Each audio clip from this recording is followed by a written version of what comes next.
Heroine Survival Volume 2 Afterward. The Strongest Survival by Otome Games Heroine Volume 2 is on sale. To those who is here for the first time, and to the old readers, this is Haruno Ibari. If I can be honest, this work is something that I started for a relaxation, thinking that it will be nice if there are those who has the same interest like me, but it drew more interest than expected, which shocked me. The drastic increase of that interest became the work this time that reached all of you.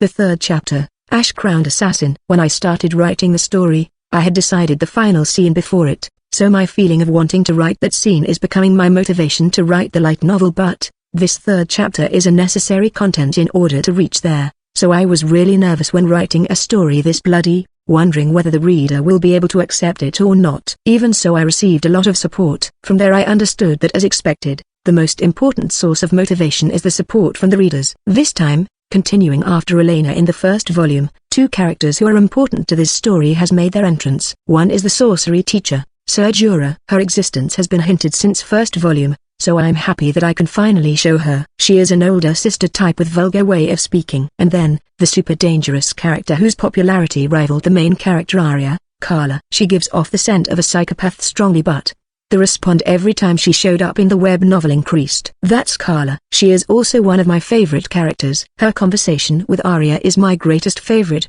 so read it no matter what. That kind of conversation with such strange atmosphere is my favorite, whether writing it or reading it. I wonder why that is. A lot of the villainesses that I wrote has bankrupt personality, but it feels like the more terrible they are, the more popular they will become. Lol. Because of that, the special perk side stories are naturally chapters about Surjura and Carla. Fundamentally only Arya has first-person perspective in the main story, so please enjoy the rare scene of those two's thinking. I'm sorry to those who are interested with Elena because she has no turn this time. The illustration is drawn by Hidaki Yu-sensei again. I think those of you who has seen the front cover understand, but the illustrations this time are wonderful too. Also, the comicalization has started. The one who is drawing that adorable but cool Arya is Wakazuko Bato-sensei. I was able to produce the second volume is also thanks to all of you readers who are reading this book, the bookstores that are putting this book in their place, and to Booksama and every involved staff who followed this inept me. Thank you very much. I'll work hard so that you readers won't need to wait too long for the third volume too, so please support me everyone. Well then, let's meet again at the third volume.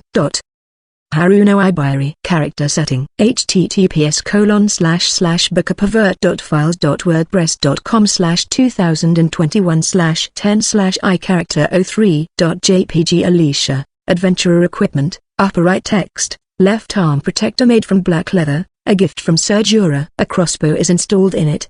Middle right text. A knife holster on the thigh. A new type of pendulum in the shadow storage. Lower left text. Short boots made from monster leather. Lower right text. Her appearance has grown until 12 years old. The dress was arranged by the dwarf armorer for Arya. https://bookapavert.files.wordpress.com/2021/10/iCharacter04.jpg Carla Lester. Upper left text. Purple eyes. Upper right text. Sickly white skin. Middle left text. Hair so black it felt like it would swallow sunlight. Lower right text. One of the Crown Prince's fiancées, a young lady of the prestigious Count Lester that was famous for their sorcery. The Worst and the Strongest Villainous. Heroine Survival Volume 2 Chapter 22. The electronic version's special side story, The Fairy's Armorer, only for maiden. The time was 10 years before the tale started. There was a small armor shop that was said to be managed by a fairy. There, cute armors and cool protectors for women were lined up.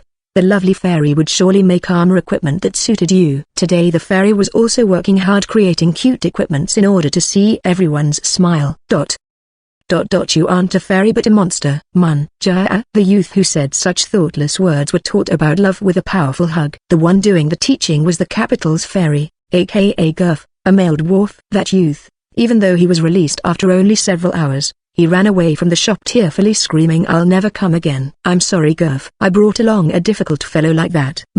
Don't mind it Myra-chan. I'm happy that you promoted my shop to boys, as expected from my bosom friend. But he is a bit of an unfortunate child. He isn't a bad person but he's a bit it's too bad. The one watching dumbfounded at the scene of the youth receiving Gurf's love only for several hours was Gurf's friend, a frequent customer of fairy armor and an adventurer Miranda. Even she let out a deep sigh of exasperation. The man who kept getting called as unfortunate by these two was a youth called Viro who joined Miranda's party around a year ago. The youth often wore a slightly shady smile that made others thought of him as still 20 years old. He was someone whose mouth was a bit careless. But, when I saw that kind of child, it reminded me when Myra-chan visited my shop for the first time. Sheesh, forget about the past. At that time it still hadn't been long since I came to a human country. I was really on edge then. Foo.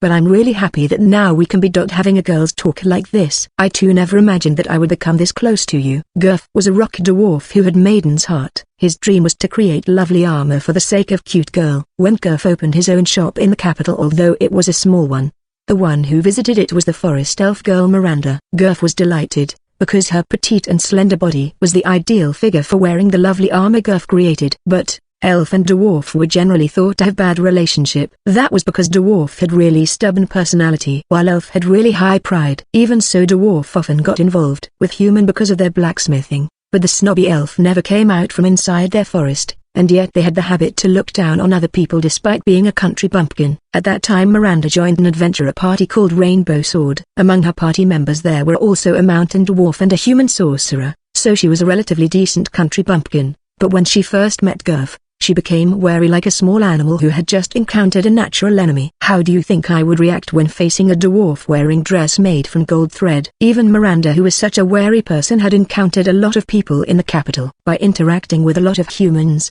her haughty side that was peculiar to elf was also gradually vanishing. She was completely mellowing down as a person. She also gradually got closer to Gurf. She also abandoned a lot of things like race and gender and other important things, and became an existence that should be called as a bosom friend with Gurf. But Gurf, even though he had finally become a close friend with Miranda, who was an ideal model for him, although he was making armor for her, he didn't try making Miranda wearing a lot of designs that he had been making until now. Why was that? Was it just like how the thorns in Miranda's heart were blunted from staying in human country? Gurf's dream had also been changed? No, that wasn't it. Gurf didn't use Miranda as her ideal model because human race's food had softened both her heart and her body plumply. Gurf, did you think of something just now?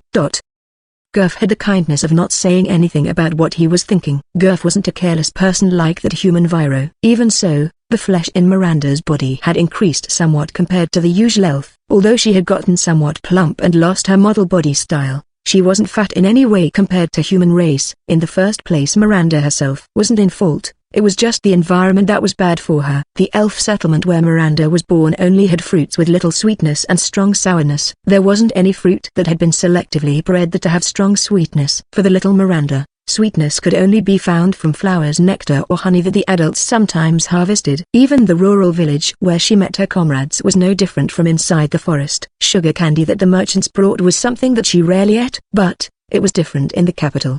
The capital that was populated by tens of thousands of people had supply and demand. Sweet things could be obtained anytime as long as one had the money for it. At that time Miranda was making a lot of money as a famous adventurer, so as the result, she got addicted to sweet taste that didn't exist in her forest. Her body style fattened over the limit of Gurf's tolerance. But why did Gurf wanted to make lovely armor that much? It's a story of the past.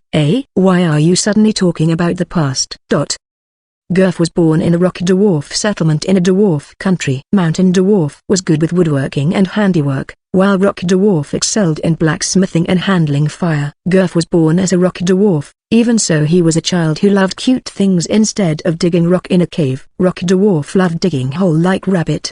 They were a race that became good in blacksmithing in their pursuit of better tool for digging hole. But Gurf loved making clothes and accessory rather than digging hole. It was said that handiwork was the field of mountain dwarf, but they were originally the same species, so it wasn't something impossible for him. Like that, Gurf was polishing his skill by creating things in detail, but none of the rock dwarves around him could understand his hobby. Rock dwarf was as stubborn as a pig-headed old man. Even the women were mostly as obstinate. Dwarf fundamentally looked like bearded old man, but they unexpected had baby face when their beard was shaved. They grew their beard in order to hide that. Because of that, young female dwarf looked adorable like human child. But the stubborn female dwarfs were more absorbed in digging hole rather than dressing up. Why aren't they wearing cute things? If Gurf was like them, having lovely figure despite their somewhat thick bones, he would wear erotic cute outfit the whole time. Gurf finally noticed then. He didn't just want to create cute and lovely things, he himself wanted to wear them. He finally realized that he wanted to dress himself cutely and nobody else. Gurf, who loved cute things and sought them, had a heart that was more maidenly than anybody else. Since then Gurf accepted the maiden inside his heart, and his speech and attitude naturally changed feminine. However, he was also a dwarf. No matter how passionate he was, there was a limit in how he was able to wear cute things. Gurf also loved his beard and chest hair. He continued to dress like a woman to show them off. The other dwarves in the settlement took some distance from Gurf, who was acting like that,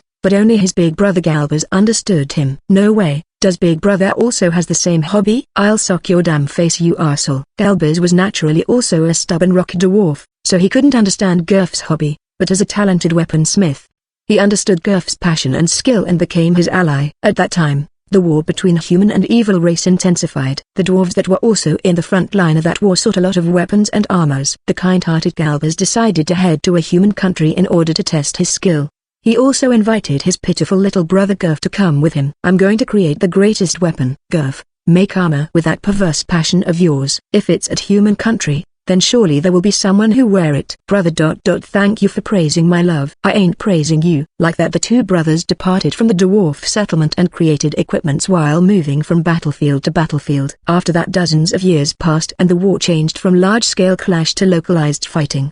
The two gave up on the battlefield around that time and drifted to Claydale Kingdom. The war was still continuing, but, thinking that only the strong would survive in the battlefield from there on, they thought that they would need a calm environment in order to create equipment that would be used by those strong people. But, what was sought in the capital of Claydale Kingdom was only splendorous equipment. Putting aside Gurf, who was seeking to create pretty and cute equipment from the start, Galbers, who hated such interaction with noble, moved to the frontier that was close to the monster habitat in order to create weapons for adventurers. The siblings who departed on their own together chose different paths in order to follow their own craftsman path that they sought to the end. Gurf opened a small but cute shop in the capital. She created body protector for female while making cute outfit to wear on her own. While doing that, he was watching in excitement when female adventurers or female knights were wearing the equipments he created. It made him wanted to make even better equipments for their sake.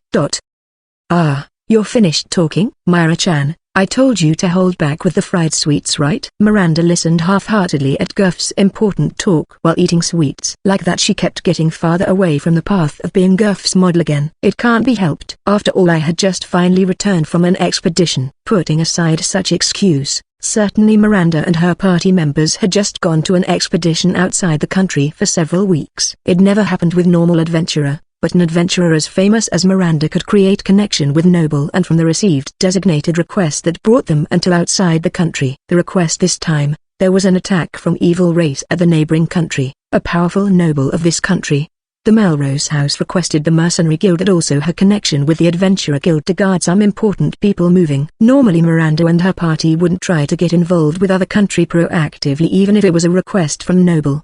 But Miranda herself had a reason for it. That female demon, she also wasn't there. You're anxious. There was a rumor that she died in the battlefield, but, if that bullshit woman could die that easily, I wouldn't need to go through that much hardship. Evil race didn't refer to the terrifying demons, but to the dark elf in this continent. The detailed reason wasn't known, but, apparently the religion of the immigrant Melsonian people, the Holy Church called the native people, the dark elves like that. Even now they were considered as the symbol of terror by the human race. From the start, the relationship between wood elf like Miranda and the dark elf couldn't be said as good. It was generally thought that the dark elves were at the side of the evil god, just like the Holy Church said, but the reason of the wood elf was apparently considered as a taboo and nobody would talk about it. What in the world happened between that dark elf woman and Miranda? That woman, she got cocky just because she is a bit strong and got called as war demon. She didn't kill me when she actually could. Isn't that a good thing? After that, each time we met in the battlefield she would make fun of me, and messing up what we were doing. She is really annoying. Making fun in the battlefield? Besides, the dark elf women has been like that since the past. Just because their breasts are a bit bigger than us, they made fun of us wood elves. Gurf, assassins from Wood Elf is going to come if you tell anyone about just now, you know. I understand. In this world, there were things that you would be better off not knowing. 10 odd years after that.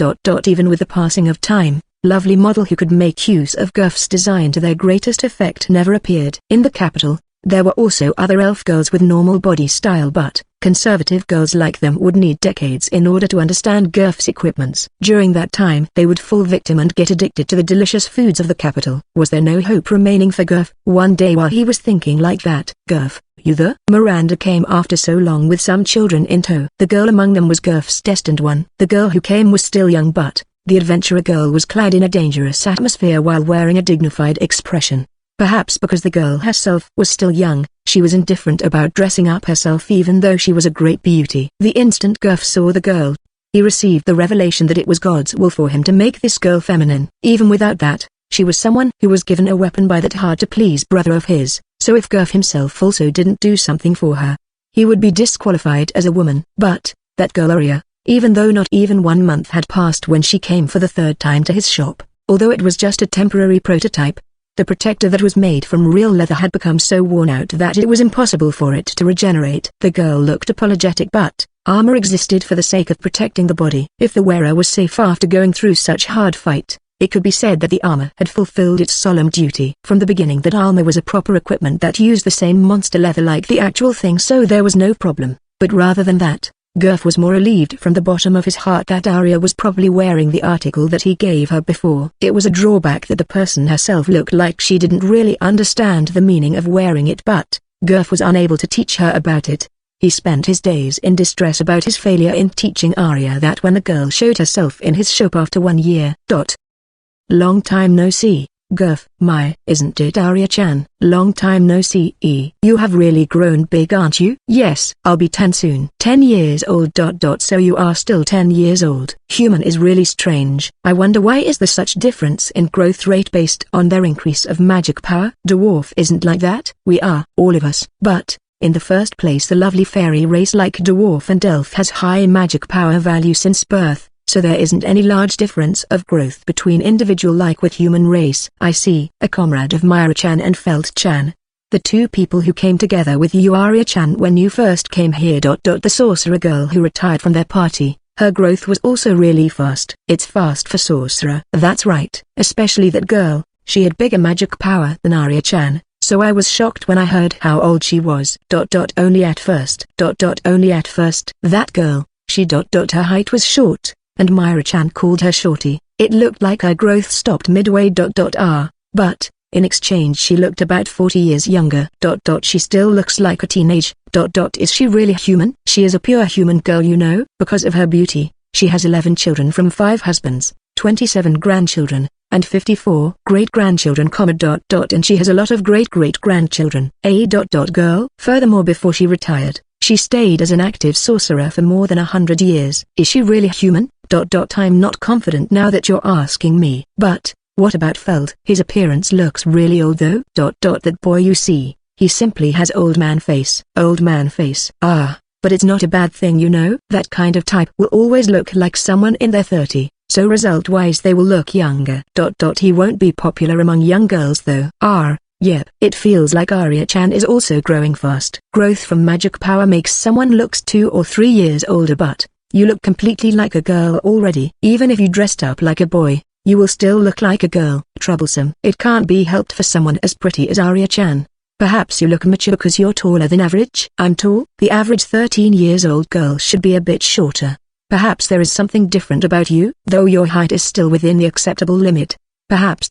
While growing children also need a certain amount of nutrition, consuming a good balance of fats, carbohydrate, and protein, endeavoring to consume vegetables high in beta-carotene, creating a body that can efficiently process food with moderate exercise, moving the body while also paying attention to not get injured by loosening the muscles well, making the body soft by training your technique rather than muscles, hardening the muscles and not hindering your bones growth. Also, if you don't absorb nutrient just from food, but also enough magic particles after ascertaining their element.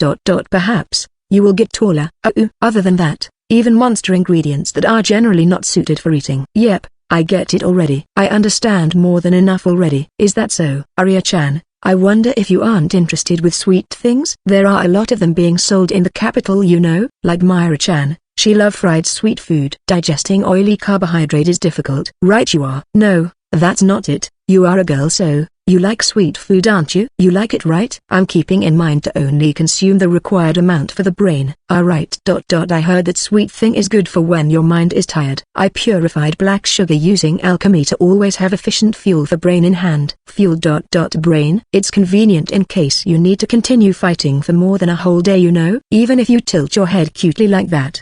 You are cute, damn it. But certainly I had heard something like that before. The Sorcerer Guild of Dandel also published such thesis. He. Gurf is knowledgeable about sorcery? Not at all, you know. Other than body strengthening, I can only do a little bit of water and earth sorcery. But I'm also applying magical processing to my armor, so I often visit both the Sorcerer Guild and Alchemist Guild. I never go to either one. If I'm not mistaken, Arya-chan has a teacher, right? Then it's no wonder you don't really need going there. You're also not doing any business as alchemist, so it's enough for you to just go to some store around for your need. Yes. Anyway, I understand now that there is no change in Arya-chan's girliness. It's unfortunate though. And, is your business here today is repairing your armor? I want to order a new one. Can you take off that cloak of yours for a bit and show me? Come inside. Got it. They are scratched all over again. Even the small scratches can't regenerate fully. I wonder if that's because orc skin is a bit weak as a material. There are also some parts that broke. Besides, I understand. It's getting tighter around your chest and waist, right? Yes. You're growing remarkably. Compared to 1 year ago, your body line has gotten far more feminine. I want a bit thicker limbs. You must never say that kind of words around a certain fried sweets lover elf, okay? It will wound her. You're fine just as you are right now. Rather than forcing yourself with training your muscle and got heavier, it will be better if you train your skill and increase your physical strength value. Roger. If it's like this, then certainly it will be better for you to buy a new one. I'll use a material that is a rank higher this time. If it's money, then I have 20 large gold coins, but I want to use half to order weapon from Galbas. You got a lot of money there. Surely you did something outrageous to get them, but I don't really want to ask. But if you have that much, perhaps I'll use the hide of wyvern, but I'll only take enough for the material's price. After all, Arya-chan is my exclusive model. Thank you. You aren't forcing yourself, Gurf. I'm not. Besides, I think Galbas also won't take too much money from Arya-chan. I obtained a lot. Right, that's good. But Galbas too is just doing what he want to do, so you don't need to mind it, you know. He is the same like me. There is a meaning that Arya-chan is using our works. Yes. Come on. Don't make that kind of face. I'll take your current measurement, so can you take off your equipment for me? Got it. You don't have any hesitation stripping like usual. But I'm relieved you're wearing it properly. This? Yes, because Gurf said that it's required. Your awareness is still only that much. I wonder what should I do to make this child learn what shame is? I know the reason for wearing this. You know you said Arya-chan. Right. I understand. First I'll teach you about the situation with the underwear in this continent. Alright. What is the common underwear for the females of this country? Drawers? Right. But, before that, both male and female simply wrapped a cloth around their waist. But 100 years ago, when the war with the evil race intensified, women also started going to battlefield. Because of that it became troubling when they wanted to change clothes, right? I never thought that you will tilt your head there. Anyway, putting aside the commoners, the noble ladies will be troubled if they got seen naked, you know. I guess. Stop being considerate even though you look like you don't get it at all. Well, after that, drawers that can be changed immediately also became popular among the ordinary females too. But then a part of the female population complained. Why? It's no problem if the women who go to the battlefield is a sorcerer, but there are also the muscular mercenaries who felt that wearing underwear is a hindrance, just like Arya-chan. One's sensitivity to cold is also decreasing when your magic power increased. Yes, a hindrance. What was invented for that was the short drawers that has thinner fabric and short length. The noble ladies and adventurers who have a lot of magic power, starting from the youngsters, then switched to this, though of course, the ordinary people and the shy women kept wearing normal drawers. Never saw it. That might be the case with the commoners. The wealthy women are the one wearing short drawers, so many are made using material with good quality. It's not really sold in commoner shop, but there was someone who created a stir about it. Recently the companies in Dandel started to sell thin underwear the commoner and young female adventurer can wear. Dandel again? Yes. For these several years, things like various information, skincare products, or new clothes are coming out from Dandel. There is a rumor that Dandel's princess is involved with it, but there is no way that a young lady who was only 5 or 6 years old at that time could do something like that, wasn't it? At first, The existing clothes stores resisted heavily selling that kind of underwear because it had never existed before. The amount of cloth that formed this kind of underwear has been heavily reduced, and it's worn by tying the strings at its sides. But just like short drawers, the female knights and female adventurers took a liking to it and started using it. Yes, easy to wear. Its cheapness is also one reason of its popularity, because it only uses small cloth and the shape is simple. Its variety also increased by many, with the commoners making it in simple shape using cotton, or the nobles using silk and adding frill or the like to it. I see that the variety in Gurf's shop has also increased. By the way, I'm wearing a red lacy silk panty. Ah, okay, Fufu. Are you interested too now, Arya-chan? You're a girl, so there is no need to be shy. And so, I recommend this underwear I created for you, Arya-chan. It's a short drawers that has been shortened to the extreme to not restrict your thighs. The sense of liberation it gives you and the tailoring so that you only need to tie the sides to wear it. Even noble lady who is used to wear drawers can be rest assured. It's made from silk, so it won't scrape you even if you do intense movement with it. Now, Arya-chan, what color do you like? This cheapest one, the one made from cotton. It's still no good? At first he tried to teach her about shame, but he couldn't even teach her about femininity. In the end, Gurf stuffed his new underwear creations in all colors into Arya's bag. Since that day, Gurf became distressed by both thinking about design and about another matter. Myra-chan, my child won't act like a girl. I wonder what should I do? Why are you suddenly worrying like a mum? Heroine Survival Volume 3 Illustrations. https://bookapervert.wordpress.com/Heroine Survival Volume 3 Illustrations/iCover3/ https://bookapervert.wordpress.com/Heroine Survival Volume 3 Illustrations/_Otome_03_Kuchi_ACC_all/ https://bookapervert.wordpress.com/Heroine Survival Volume 3 Illustrations/_Otome_03_Kuchi_ACC_all2/ https://bookapervert.wordpress.com/Heroine Survival Volume 3 Illustrations/I-title page 3/ https://bookapervert.wordpress.com/Heroine Survival Volume 3 Illustrations/I-map013/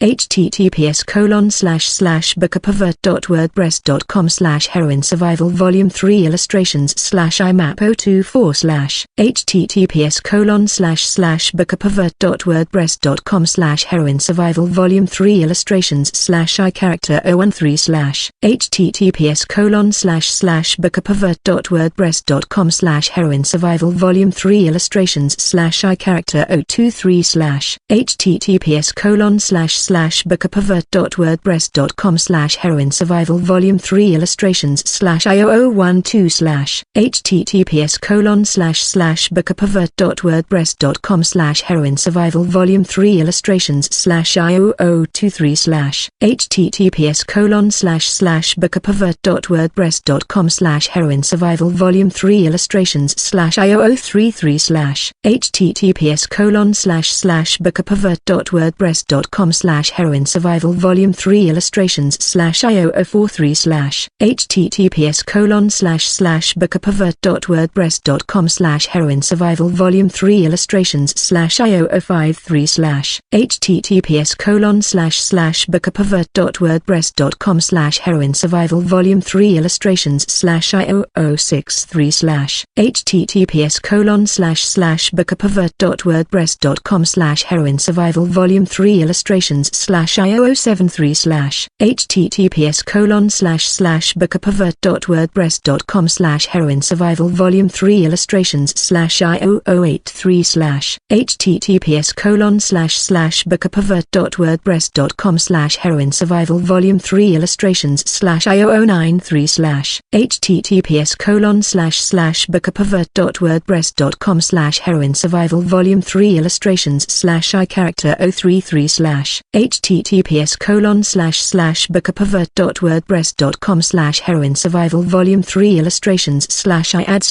Heroine Survival Volume 3 Prologue, Part 1, Vagabond Arkash Crowned Princess of Slaughter 3. Chapter 4, Ash-Crowned Princess. First Part. Prologue. Lake Mel boasted the biggest size in Claydale Kingdom. The majestic nature and scenery that could be seen at that lake was widely known as a very scenic tourist attraction even in the whole kingdom. Lake Mel and its surrounding had been under direct control of Melrose House since time immemorial. When the house was still a royal family, the branch house Melsis with the rank of Viscount was the one that was entrusted with the management of the land. That day, the house welcomed a certain girl as an adopted daughter. Lady Alicia, the mansion is coming into view now. Are you feeling tired? Yes, I'm fine, thank you very much. Inside a horse carriage that was running on the road alongside the lake, a young man wearing butler outfit talked to the girl called Alicia. She replied to his words with a wide smile. She had blonde hair that was slightly tinged red. Her blue eyes looked closer to black. Strong will could be felt from those eyes, enhancing the loveliness of the girl who was still 10 years old. So that mansion will become my house. Alicia's eyes sparkled seeing the large mansion that was standing at the lake shore that was visible from inside the carriage. She was wearing a well-tailored suit even though it was just a traveling outfit. She seemed to be a noble seeing that she had a maid and a butler taking care of her, but as a noble she looked younger than her conduct suggested. If she was a noble, she should have trained in sorcery since childhood and increased her mana capacity. It would cause her growth to speed up, making her look 2 or 3 years older than her actual age, but Alicia's appearance really looked no different than 10 years old common child. But there was a reason why she looked so young. Alicia was originally a noble but she became an orphan due to a certain circumstance. She had been living in an orphanage together with commoner orphans until this age. Alicia, whose whereabouts became unknown, was finally found, until it became confirmed that she was the right person. A manager who was dispatched from the noble house stayed in the orphanage and gave her education to some degree, but as expected someone without any basic training couldn't possibly be given advanced education like sorcery. As the result, Alicia only managed to learn the fundamental of sorcery and she was unable to obtain enough mana to make her body grow rapidly. What's the matter? Is there something on my face? Alicia realized that the young servant was looking on her face. She touched her face while peering into his face with an upward gaze. It made the young man smile wryly. No, I'm just thinking that Alicia's armor is quite petite. Is that so? Even my current height only came from my recent growth spurt, you know. I was even smaller when I was still in the orphanage. Because the previous caretaker abused the orphans under her care, the children there had late growth. For her to be able to grow to similar size with ordinary commoner might meant that learning the basic sorcery had some effect for her. Alicia scotched closer as though to press her grown body on the young man inside the cramped carriage. The young man looked troubled and took some distance from her. At the same time the maid who was sitting at the opposite side spoke up to her. Lady Alicia, a lady shouldn't come into contact with the opposite sex so freely like that. But it's just Mr. Butler. It doesn't matter whether they are butler or servant, they are still male. My lady will become a daughter of Viscount Melsis, so you have to keep a proper distance with the opposite sex. If not, my lady will be in trouble when you come out to society. Yes. Alicia's hands let go of the young man's arm reluctantly after the maid rebuked her. Inside the carriage, there was a maid and a butler rather than Alicia. Originally with such line-up, a noble lady like Alicia normally should sit beside the maid, but she obstinately demanded to sit beside the young man. The siblings who were chosen for the role as Alicia's servants as well as bodyguards during her travel from the orphanage until this place looked at each other. They communicated using only their gaze while recalling the troubled expression and the words of their grandfather who was ordered to manage the orphanage. There were signs of Alicia Sama getting bullied by her fellow girls who were jealous with her lovely appearance. Because of that, she has the tendency to be wary against female and seek protection from male. I want you two to keep that in mind while looking after her. Certainly she was a pitiful thing if that was true, but Alicia's conduct seemed to be more than that. She was giving off an alluring atmosphere that couldn't be considered childlike. It looks like we have arrived. The carriage slowly came to a stop. Alicia got down from the carriage after the butler and the maid exited first. The Viscount and his maids had been waiting outside for her arrival. Alicia looked up anxiously to the young man when she was about to be handed over to them. This is where we will part. The people of Melsis House will take care of Lady Alicia from here on as your family. But Alicia tried to grasp the young man's sleeve due to the anxiety of being handed over from familiar people to unknown people. But the maid's strong gaze stopped her. Her body jerked in surprise. Is something the matter? The Viscount, who had especially walked here from the entrance to welcome Alicia, asked that. A maid remonstrating a noble daughter who was still young was something common, but because Alicia's childish appearance provoked the desire to protect, the scene could also be seen like a bullying. But the anxious Alicia immediately changed her attitude the moment she saw Viscount Melsis. She snuggled up to him. I wanted to say farewell but Miss Maid won't let me. Is that so?" The Viscount was taken aback by Alicia's behavior. Even so, thinking that there shouldn't be a problem with allowing the request of a little girl like this, he looked toward the maid, but then he noticed that the maid was someone really familiar and he gulped. "Why, you are." "Pardon me, Mrs. Sama. Please take care of the rest."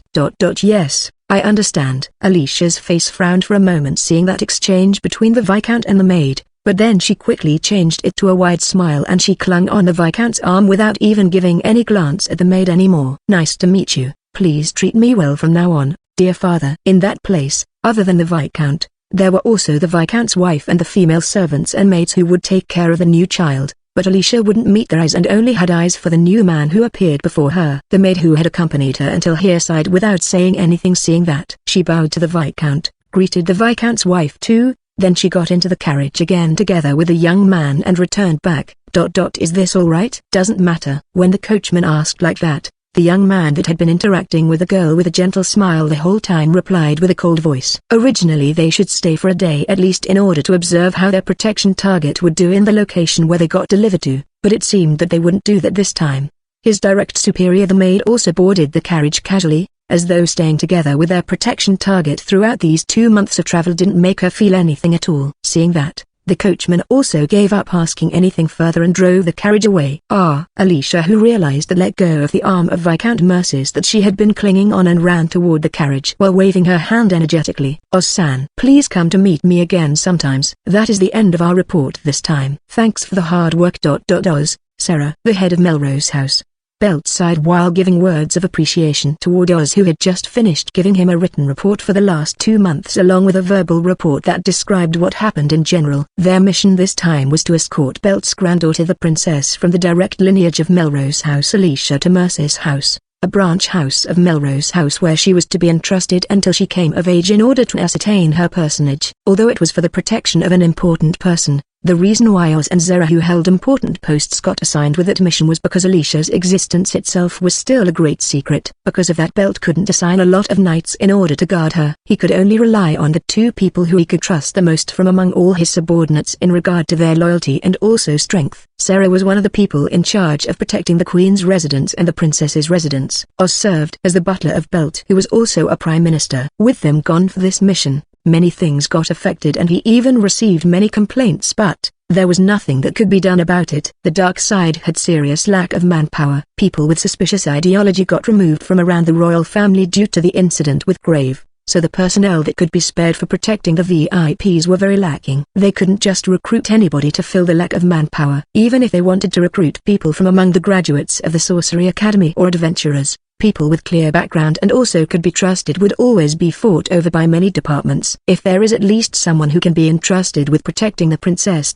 No, right now isn't the time to think about that. Belt looked around at the people inside this room and his gaze stopped on a certain person. That's the situation. What do you think about it, Mihail? Grandfather Mihail was still 12 years old, but he looked like 15 years old. His lustrous eyes that had caused the young maids in the palace to be noisy squinted with suspicion as he returned his grandfather's gaze. That girl should be sent to the Viscount next year, shouldn't it? Before that we would ascertain first whether she is the real thing or not. But why then you moved it forward by a year? Because it was that girl herself who announced that she is a noble's daughter. It almost became a problem. Because of that we had no choice but to secure her early. A really troublesome girl, isn't she? Mihail sighed after hearing his grandfather's bitter words. 2 years had passed since the girl was discovered, but they still hadn't found any definite proof that the self-proclaimed Alicia was the real one. If it was only based on the girl's testimony and the circumstantial evidence, then any other noble houses would recognize her as Belt's relative. But Belt hesitated to recognize that girl as Alicia because she didn't have the pinkish blonde hair of the Melrose's female line. Anyway, I'm going to enroll into the academy next month. Even high-rank nobles have to live in dormitory for half of the period, so I won't be able to do anything even if you call me here like this. So even you are at that age already. Sorry to bother you then. Belt unconsciously sighed, thinking that time passed really quickly. Nobles enrolled into the Sorcery Academy after the harvesting of the crops finished and taxes had been collected. The new school term would begin at the new year of the next year. Noble children who became 13 that year were the ones targeted to enroll. Then everyone would graduate at the end of the year when all of them had become 15 years old. Only then they would be treated as adult noble. Belt suddenly called Mihail, who was still minor to her, and asked her about her impression of the girl was because he was completely at a loss of how to decide. Perhaps even this grandfather who usually could hand down level-headed decision as a prime minister couldn't help but have his sight clouded when it came to the memento of his late youngest daughter. Mihail felt slightly sympathetic to his grandfather, who seemed to have grown far older during these several years. Even so, he told him about his opinion bluntly. I also feel the same like grandfather. That girl doesn't sound like a Melrose Rose of the Moon at all, even just based on the report. And so, if that girl is going to enroll into the academy, I recommend attaching a watcher beside her. Mihail only said that before leaving his grandfather's office. Oz had left his post until today, so Mihail, who hadn't even enrolled into the academy, had to work like Belts Chamberlain under the guise of learning the Prime Minister's work. But he felt that it would be troublesome to have his time taken any more than this. Usually such experience would be just what he wanted, but right now he was busy with the preparation to enroll into the academy, and Mihail himself had other things that he personally wanted to do or to consider. Melrose Rose of the Moon. Mihail repeated once more the word that he used just now. According to Melrose House's old legend, the spirit of the moon praised the nobility and beauty of a woman and bestowed to her a rose of the moon and hair color that looked the same with the rose. It was unclear whether the legend was true or not, but that hair color would vanish in several generations when the women of Melrose House married outside the family. It was as through the women who were directly descended from the lineage of Melrose House were really loved by the moon. If he talked about it to his friend, Rockwell of Dandle House, he might get teased again as a romanticist. But the figure of a girl came to Mihail's mind just from him muttering that name. The adventurer girl who he met at the capital. Her hair color had the same color with a moon rose that only bloomed in the night when there was a moon in the sky. It attracted his eyes since the first time he saw her. She even had a beautiful bearing that was truly fitting to be called aloof. She was very similar with the woman inside the painting that Mihail had idolized since his childhood. If the girl called Alicia was really alive, then wouldn't she look like that girl? Mihail felt something like a connection with that girl that made him thought like that. But circumstance-wise, it was impossible for that girl to be the one. If she was Alicia, then she should be around 8 years old at that time. Even if her appearance at that time was because of her mana somehow, how could such a girl possibly obtain strength that a first-class adventurer would recognize? Even if in the worst case he got rid of that girl from the orphanage and replaced her with that pink-haired girl, there would be no one who suspected anything, wouldn't it? No good. Mihail rejected the thinking that he thought up himself. It might be possible to do something like that with Mihail and Melrose House's power. But, doing that would cause the girl's life to go off the rail. Mihail hesitated to do that. If she was working as adventurer in the capital, then perhaps there would be another chance for him to meet her. Thinking that, he had visited the Adventurer Guild several times, but it was only a complete waste of time without him being unable to be reunited with the pink-haired girl. When Mihail enrolled into the Sorcery Academy after this, it would surely become difficult for him to go searching for her like before. He didn't think that this feeling of him was love. But Mihail was definitely feeling that an emotion that couldn't be dismissed as simple curiosity was growing inside him. Will we meet again, I wonder? Then, I shall take my leave. Thanks for the hard work, Sarah. No, that is also work after all. A while after Mihail left, Sarah, who had been refraining from saying anything until then, bowed as she said that. Although they had known each other for long, Sarah simply dismissed the words of appreciation from the head of the house belt, saying that it was just her job. Oz felt an unseen pressure from her big sister and cold sweat trickled from his forehead. Sarah pretended to not realize her little brother's reaction and left her master's office. Then she let out a long sigh while keeping silent. The majority of her sigh came from mental fatigue. Because of the dark side's serious lack of manpower, even the retired Sarah had to return to active duty. Furthermore, she was sent out for something else than her actual duty, and it even took several months to finish. Because of that, various problems had cropped up everywhere just as she expected. But the main reason for her fatigue wasn't only because of piling up works that couldn't be handled by her subordinates alone. Staying together for 2 months with the daughter of the main house. That Alicia, who was the cause of her getting taken away from her post, had whittled down her spirit far more than she expected. The girl couldn't follow etiquette, which was reasonable seeing that she was previously an orphan. Even then she had been educated by Sarah and Oz's grandfather, so she could still be considered better as a commoner. But the tendency that girls sometimes showed, how she would cling only on male and ignored female, it was just too abnormal, even after taking into consideration that she was still a kid. To be honest, when she imagined that she would have to keep interacting with that girl as a daughter of the main house, it made her wanted to support her master and Mihail for doubting that girl's identity. And then, after this, she also would have to take care of Princess Elena, who was in a bad mood. Since the princess learned that the whereabouts of her favorite maid apprentice became unknown and how that maid apprentice belonged to the dark side, she would always get into a bad mood when she saw Sarah and other members of the dark side. Elena, who was wise beyond her age, understood that the dark side's mission was accompanied with danger. Because of that, She wouldn't do anything childish like avoiding her guards from the dark side, unlike the impulsive crown prince. Even so, as expected, her emotion was a different matter. No matter how wise Elena was, she was still 10 years old. Because the only existence who she acknowledged in this world went missing. The idle passing of time without any new information worsened her mood exactly because she believed in that existence. What was worse was that the mission that caused the disappearance wasn't actually that dangerous. Instead, it was possible that the disappearance was caused by the betrayal of Grave toward the dark side. Sarah herself was seething with anger toward Grave for erasing the excellent disciple who she thought might be worthy to become her successor. Currently the dark side wasn't the only one looking for Grave. Sarah herself had personally requested the adventurer party Rainbow Sword to search for Arya and Grave, but there still hadn't any result from it. If that girl was still alive and returned as a combat-made apprentice of the dark side, Elena's mood would also improve, but nothing good like that had rolled her way. Mum, Sarah sighed again when she heard her son's voice. It seemed that he had been waiting for her on her way toward the princess's residence. Have you found Arya? I went to the north, but it was to a different direction. I didn't find her. Sarah's son Sio was still continuing to chase after Arya's shadow. He had grown rapidly, physically and mentally. Now he looked like 12 years old, but it seemed that his meeting with her left a deep impact in his childish self. Even when she told him of the possibility that Arya had died, Sio wouldn't accept it, just like Elena, and he continued training, believing that he would meet her again. I see. Although he hadn't given up, Sio also thought that it wouldn't be that easy to find her. He suppressed his depression and smiled at his tired-looking mother. Mom, welcome back. Isn't it too late to say that? Although she said that, Sarah hugged him tightly to feel his growth. Sio also hugged his mother's back to feel her safe return for real. I went to pick up the young lady of the main house. She's going to be entrusted to Melsie's house as an adopted daughter there for a while, but when she enrolled into the academy, you would likely get assigned to look after her as a combat butler. Rather than a situation report, it was more like a mother sharing information with her son. Sio looked at her with some exasperation. Even so, his face scowled just a little.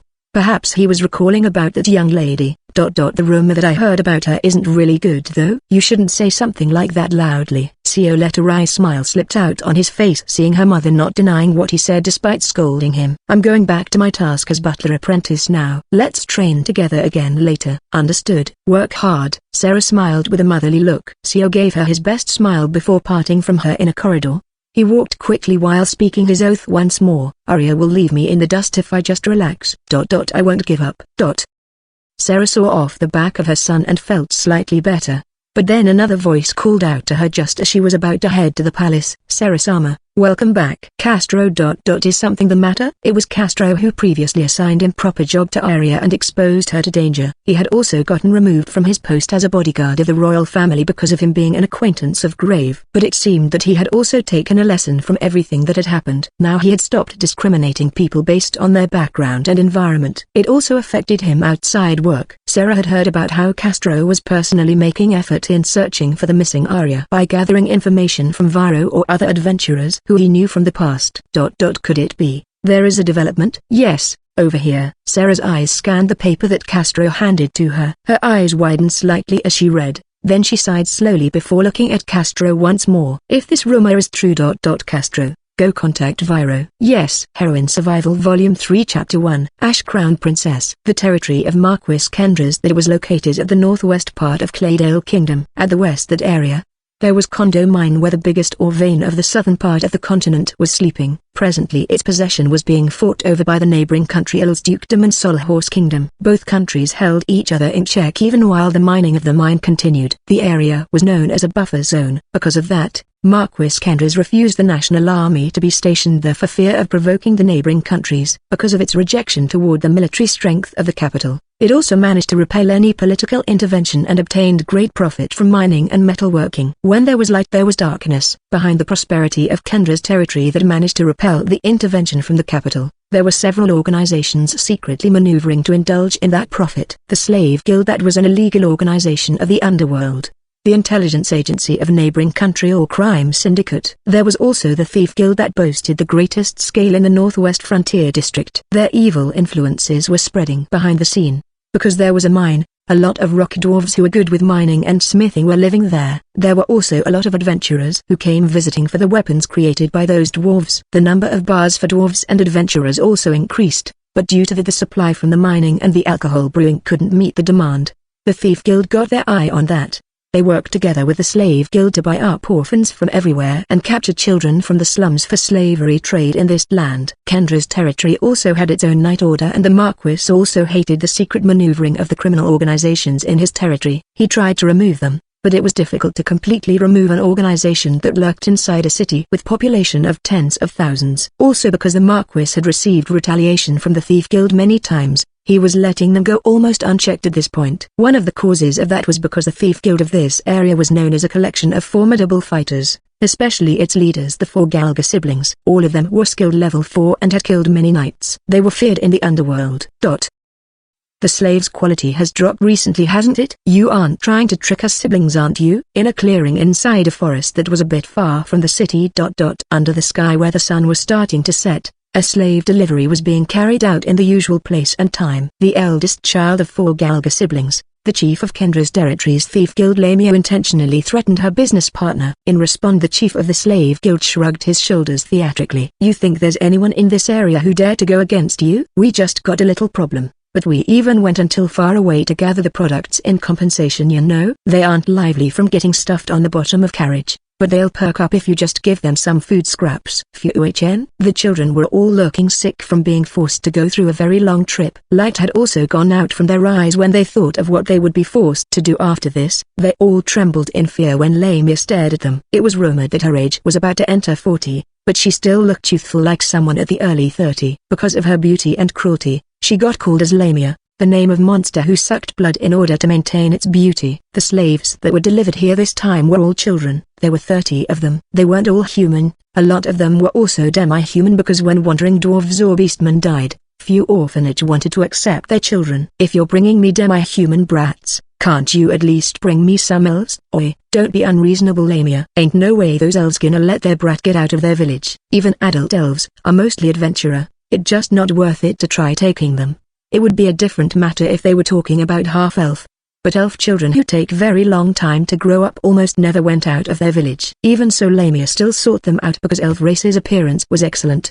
They stayed young for long, and so they were in high demand among a lot of people. Even half-elf could be sold with the price of 10 times the normal price. But the haughty elf rarely would allow themselves to marry human, and getting their orphan as slave was something that happened very rarely, even for the slave guild's chief. And, what's this problem you're saying? Lamia asked for more detail about the problem that the slave guild's chief mentioned just now. In the first place, the 2 guild leaders personally came for a slave delivery like this because the number of products from the previous transaction was insufficient, and it almost caused a quarrel with the customer. About that, 2 of our slave hunting teams got crushed, you know. Huh? In our turf. Did those damn knights of the Marquis finally got off their butt to work? I don't think it's them. From the method used, it was most likely the work of someone in the same trade. Big sis, let's buy the woman riding on this carriage too. The voice of her little brother interrupted the two's talk. Lamia looked at the slave guild's chief with a suspecting gaze. Oi, you actually still have more product there, ain't it? What kind of woman? She's still a teen, but she looked like someone from a nice family. Yeah. The youngest of the 4 siblings, called the very gangly man who was at the latter half of his 20s, yelled back in response to Lamia's question. That's what he said. What's the deal with that? Whoops, I forgot. We caught a traveling woman on the way here. She looks like a daughter of a low-rank noble. I put her on a different carriage because I want to show her particularly to you. He. The slave guild's chief turned pale and made excuse when Lamia glared at him. What's wrong, big sis? Did Kth mess up something again? Lamia's remaining 2 little brothers came there after hearing the ruckus. The eldest son, Giggers. He was more than 2 meters tall with muscles covering all over his body like armor. Used axe. The second son, Troll. He was the shortest among the male siblings, but he was really obese and boasted the strongest physical strength. The third son, Kth. He used 2 short swords and excelled in evasion using his skinny body. And last was the eldest daughter, a whip user and a wind sorcerer. The Thief Guild's chief, Lamia. The 4 of them formed the 4 Galga siblings. These 4 siblings had combined their strength to survive their childhood until now. From that experience, these 4 always acted together, which was rare for thieves to do. The 4 of them had discarded their actual name and took monster name for themselves. Surrounded by the 4 rank 4, the slave guild's chief turned even whiter like a wax. Say, you were hiding her from me because you want to give me a surprise present to make me happy, right? In other words, you want to give her to me instead of selling her, right? Isn't that right? Why yeah, Yosh, as expected from the slave guild, will continue being great business partner even in the future. Oi, bring that woman here. Say, big sis, Give her to me please. You like little kid just like usual huh? Even though you always break them right away. Just shut up and bring her here already. I get it big sis. Oi. Get down. As expected, couldn't oppose his big sister. He dragged out the woman from the carriage with great reluctance.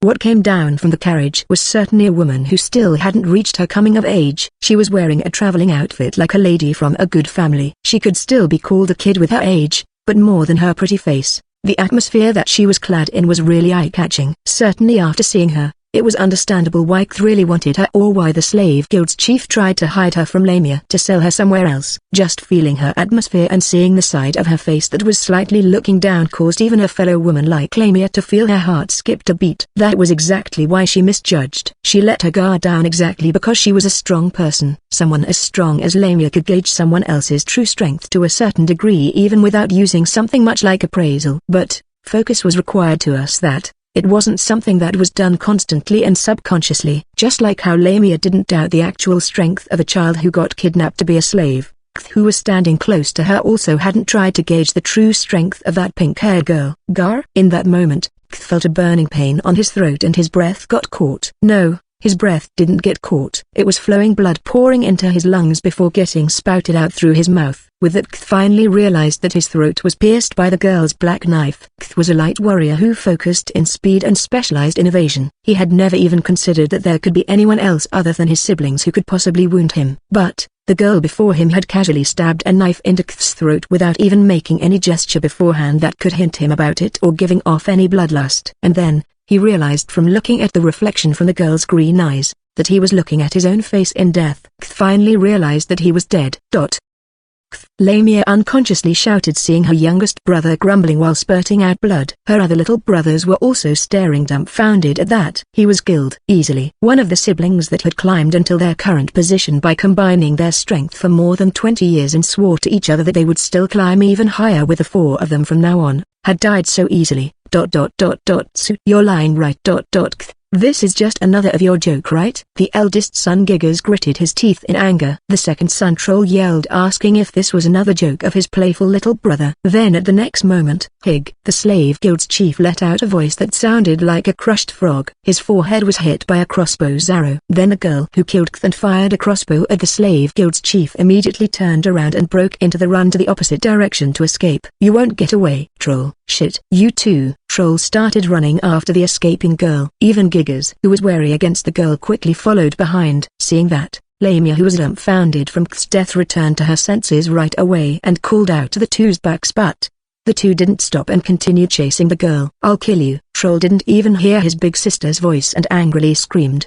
The two started running almost at the same time, but the obese Troll raised his speed to pull ahead of his big brother. Troll looked like a pile of fat, but there were lumps of muscles underneath all that fat, and he began to catch up to the girl. In the blink of eye, the girl noticed the pursuer and glanced back to Troll and Giggers, who was following behind. After ascertaining their position, she turned right to lure them into the forest. You think I won't be able to move inside the forest with my body? Don't underestimate me. Troll used his arms and legs and snapped the small trees and thick branches without care while following behind the girl. Troll was a fist fighter. His bulky fat protected him while his thick muscles smashed the enemy, snapping their body. If that large hand grabbed the girl's slender body, she would be crushed easily. Gan. With the girl entering the forest, Giggers threw his hand axe while chasing. It hit a thick trunk and there the girl swiftly threw back a knife. HMPH.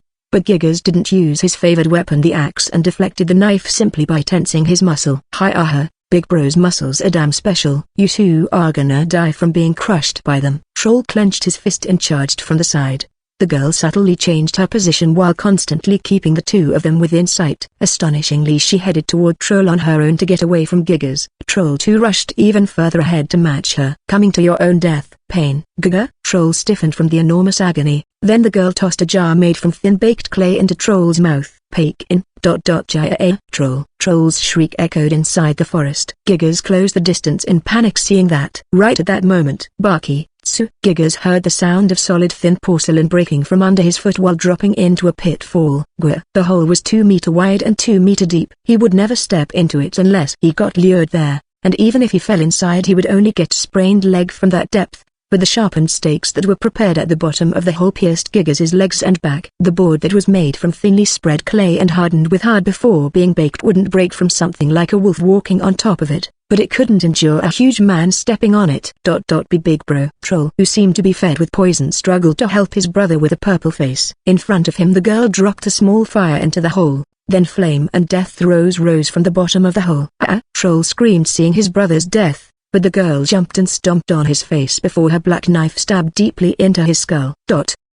Gigas, Troll. Lamia, who caught up at that timing, witnessed the deaths of her little brothers. You bitch. You bitch. My little brothers. How dare you? The girl kept stepping on Troll's face as she pulled out her knife and swung it to throw off the blood clot. Lamia screamed angrily at her and fired her sorcery. Hurricane. The level 4 wind sorcery Hurricane rampaged inside the confined forest. Lamia knew the characteristic of her own sorcery very well. It might be different for pure sorcerer or adventurer, but a thief like Lamia put more importance in activation speed rather than power. She was using this level 4 wind sorcery to hold the enemy in place. Lamia's sure wind tactic was to stop her enemy in place using Hurricane before finishing them off with other wind magic.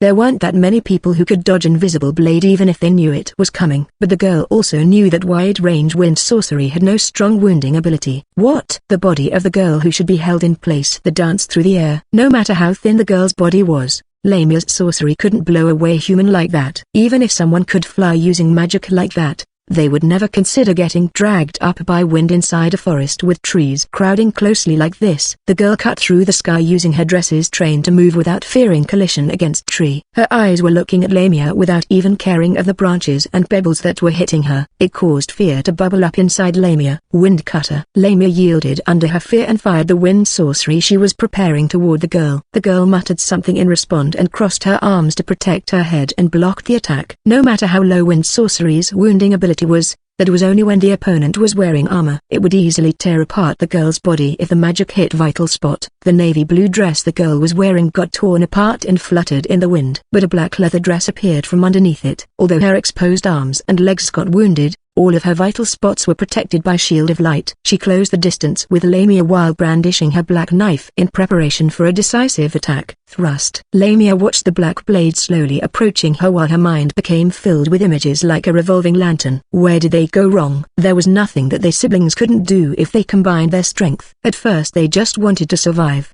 They siblings simply had strength, so it was easier to live by doing bad things. Was that a mistake? Shouldn't there be a more proper way of living for the siblings to take if they combined their strength? But it was already too late. The battle skill that the girl unleashed tore Lamia's neck until halfway. Lamia's sight was filled with the splatter of her own blood. Who was this girl? She didn't appraise her, but the strength that she felt from her should be around level 3. That was exactly why they siblings also thought there wasn't the slightest chance of them losing as they rushed into the girl's trap. In front of the fallen Lamia, the girl who was wearing an adventurer black dress covered her hair with the illusion of ash. Seeing that, Lamia realized the girl's true identity and she left behind those words at the end as her consciousness was sinking into the depth of darkness for eternity. https://bookofpervert.wordpress.com/Heroine Survival Volume 3 illustrations/IO012/ Ash Crown Princess.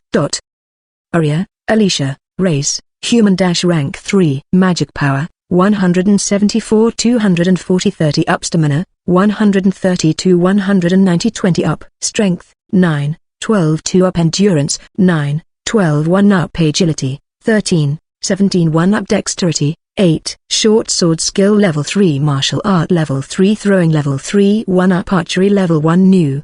Defense level 3 new. Strength control level 4 2 up. Light magic level 3 1 up. Darkness magic level 3. Non-elemental magic level 3. Daily life magic times 6. Magic power control level 4 1 up. Pressure level 3. Stealth level 4 1 up. Night vision level 2. Search level 4 1 up. Poison resistance level 3 1 up. Simple appraisal. Overall combat strength, 576, with body strengthening, 691 133 up. Heroine Survival Volume 3 Chapter 2. The Place of Beginning. It feels nostalgic. I stared at the small town that was visible from the highway and muttered slightly inside my mouth. I moved from place to place after the fight against the Assassin Guild before returning back to the territory of Baron Horace where that orphanage was located. It had been 2 years. Although I called it a return, it wasn't like I considered this Horace territory as my hometown. I think that my birthplace was somewhere in this territory, but I didn't remember the town and the house where my family lived when I was little. Many things happened in this place. It wasn't a place that I had good memory about. Even so, I returned here because I wanted to fulfill a promise that I made before.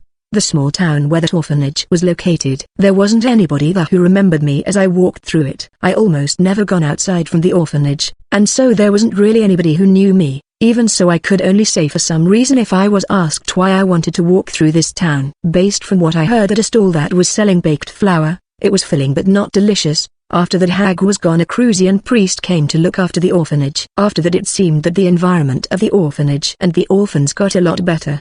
But even that priest had retired several months ago. The citizens here now took turn to take care of the orphans until the Baron sent the next person to manage the place. You see, miss, we the residents of this neighborhood are all allies of the orphans. The stall owner was talking just how hard they were working for the sake of the pitiful orphans as though they were saints, but I knew how all of you were pretending to not see the abused orphans before that. Come again. It wasn't like I was concerned for the orphans. I just got a bit interested with how the orphanage was doing after I was gone. My memory was vague, so I got lost for a bit, but I arrived at the orphanage that I didn't miss at all without problem. Although Claydale Kingdom had warm climate, the night at winter like now was really cold. I remembered how cold the dirt floor was to sleep on with only a thin blanket and not enough food at all. When I peeked into the orphanage from the street, I found the orphans who dressed a bit better and looked a bit better were washing clothes and cleaning the yard with listless faces. But then, "Oi, take out the food, stop. The voices of boy and girl could be heard faintly from the alley that led to the back gate of the orphanage. When I tried peeking there, I saw a young man who looked like he just have his coming of age recently. He was wearing a slightly dirty clothes and a knife on his waist. It seemed he was pestering a girl from the orphanage. If I give this away, then the little kids won't. The brats didn't eat even when I was still here, right? I see. I remembered their action and faces. The girl was 3 or 4 years older than me. She was in charge of cooking in the place of the old hag. And then the young man was an older orphan who liked to steal the food of the little kids and pushed off his work to others. No. Age-wise he couldn't be called an orphan anymore, I guess. Originally kids who almost had their coming of age would go out helping craftsmen or the like as job training, but that old hag only thought of working hard the orphans or selling them. So there wasn't anything like that here. Even so, there would be quite a lot of things that the orphans could do in the town if they had gotten used to do the chores in the orphanage. But it looked like that man who always pushed off his work to others could only become a thug after he became adult and got kicked out of the orphanage. What the hell are you looking at? Who are you? The man picked a fight with me while I was watching and recalling the past. I was erasing my presence somewhat within the natural limitation, but it looked like my presence leaked out slightly from remembering my emotion at that time. The man saw me and noticing that I was a young woman, he walked toward me with a threatening swagger. You brat, are you an adventurer? Look real neat, aren't you? If you're adventurer with money, then how about leaving some for an unfortunate orphan? You don't look like an orphan. Even me as a former orphan, you know. That's why it's fine for this unfortunate me to take the orphanage money. Orphanage was fundamentally managed using fund from the territory. If an orphanage was in poor condition, it must be because there were those like this man or the old hag who sponged off it. While the man was making incomprehensible sophism and telling me to leave behind money, the girl behind him screamed, "Don't involve a stranger, I'll give you my portion. That's why, please." A faint self-deprecating smile formed on my lips under the shawl hiding them. When I heard her words, this place wasn't my hometown anymore. Do you think that's gonna be enough? You go. Jaw. I instantly stepped forward and hit the man's jaw with my palm that was strengthened with magic. The inner part of my right glove was inserted with a thin magic steel plate so that a blade could be put inside in the worst case. Perhaps that was why I felt the feedback of his jawbone crumpling from my hand. The man made a strange voice while falling backward. If it was just this much, then he could heal in half a month if he asked for cure be cast to him from the hospital. If he didn't have the money for that, then he simply wouldn't be able to eat solid food for his whole life. During these several years, even I now was able to discern that I shouldn't kill a former orphan in front of an orphan. Sorry for the bother. W8. I grabbed the collar of the man who fainted while foaming from the mouth. When I started dragging him away as though to throw away the trash, the girl hurriedly called at me to stop. "Miss Adventurer, I'm sorry to drag you into this." Also, the girl stared fixedly at my face, and then she talked weakly without any confidence. "Could it be ... you also lived here before ... It's just your imagination." I said that briefly and started dragging away the man.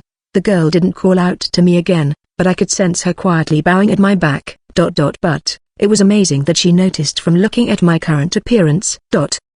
1 year's already passed since I crushed the Assassin Guild branch of North Frontier District. I too had turned 10 years old. As expected, the wall to rank 4 was thick. Now I could use illusion without chanting, and some of my skills outside combat had also increased to level 4. But most of my combat skills were still rank 3. I had also showed myself at Master's Place just once to report. I couldn't stay there for long because I was being targeted by underworld organizations, but I studied the spells for light sorcery and the light magic's level increased. Thanks to that my magic power control became level 4. But that was it. In the first place, human who could reach level 4 was rare. If I had to make an example based on that woman's knowledge, if there was a large tournament where all countries in the world participated in it, then athletes that could obtain the right to appear in it were rank 4 while those who got first place in each field were rank 5.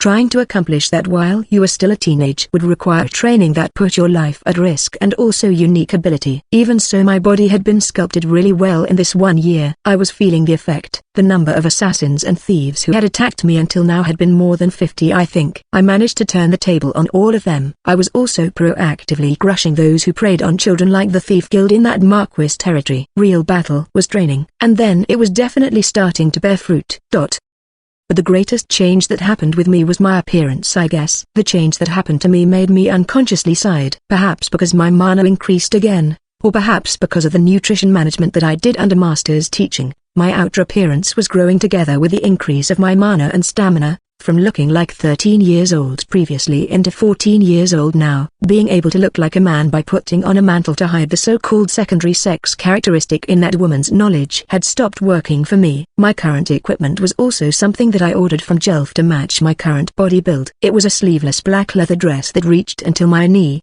made from the membrane of a rank 4 monster wyvern.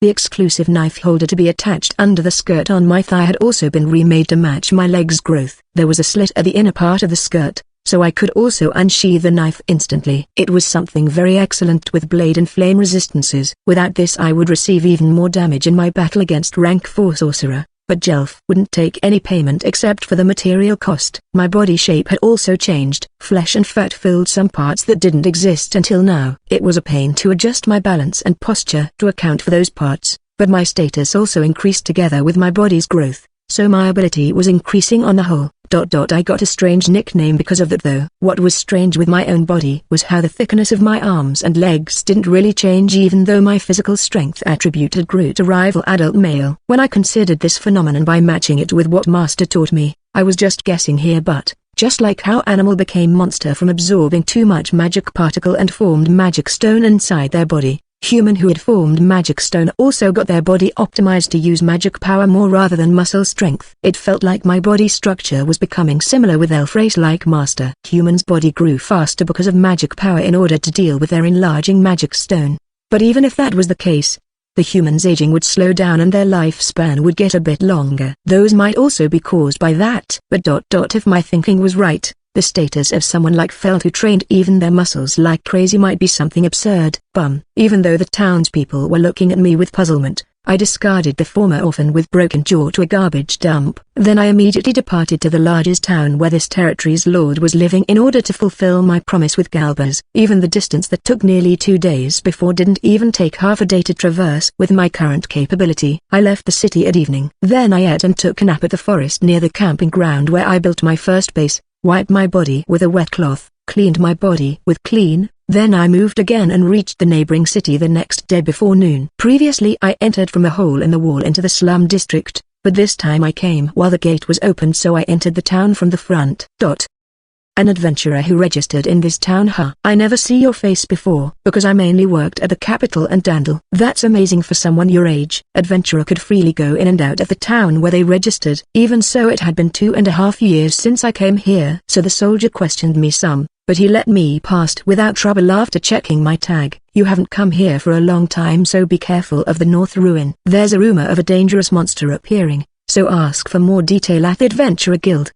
Yes. Thank you, Mr. Soldier. An adventurer should have known how dangerous was this place that had a dungeon and a lot of monsters in the area, so why did he tell me something like that? Well, either way I planned to head to the Adventure Guild, so I'd ask there at that time. Under the sky that was still bright, I entered the area for low-income earner that was close to the slum. At the same time I blended my presence to the surrounding and made myself vanished. My stealth skill had leveled up until level 4. Just like how when I first met Viro I could only distinguish his figure as a magic particle shape. If the current me seriously disappeared into darkness, a mere level 1 search skill wouldn't even feel that there was anything out of place. I stopped by at the territory of Marquis Kendrez wasn't for crushing the thief guild but to buy a certain something. I fixed my hold on that baggage and headed toward my destination, but if it was that person then surely he would be happy if I brought him a souvenir even though it was still this bright outside. Galbers, you there? When I called out like that from the entrance, Galbers turned his face from where he was sitting on a long chair away from the forge's fire. He was just drinking alcohol together with one other man since noon. You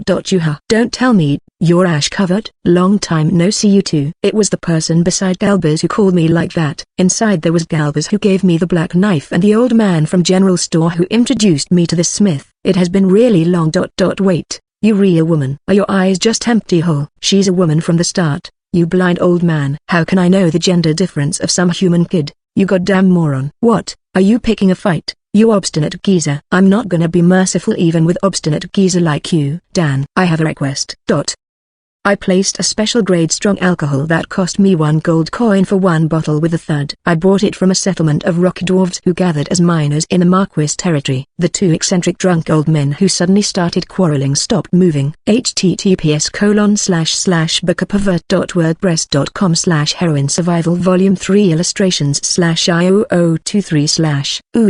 Bringing alcohol like this when visiting. You really get it even though you're just a brat. What's more it's a special grade alcohol. It has been a long time since I saw one. I'm fine with taking work from you but I'm not gonna do it if it's a boring work you know. First time paying my tab. Cling. First I took out the promised golden coin from my storage and put it on the table. Ooh, you're unexpectedly fast. But a brat shouldn't overdo it. Gash on. Next I dumped all the money in my possession on the table. Seeing that not only Galbers, even the old man from general store looked dumbfounded. All the money that I had saved until now. 50 large gold coins, 12 gold coins, 23 silver coins, and some bronze coins. This is everything I have. I want you to make me a blade to be used exclusively for pendulum. Heroine Survival Volume 3 Chapter 3, Thundering Fame. Pendulum? This. Galbers tilted his head. I took out the hidden weapon with string attached from my storage and showed it to him by lightly swinging it. Then Galbers' eyes lit up like a kid who saw a toy. Is this a stabbing weapon, or a weapon tied to string? I use it for both. Originally I used blunt weight for it. At times I swung it around to cut, but its power dropped with that way.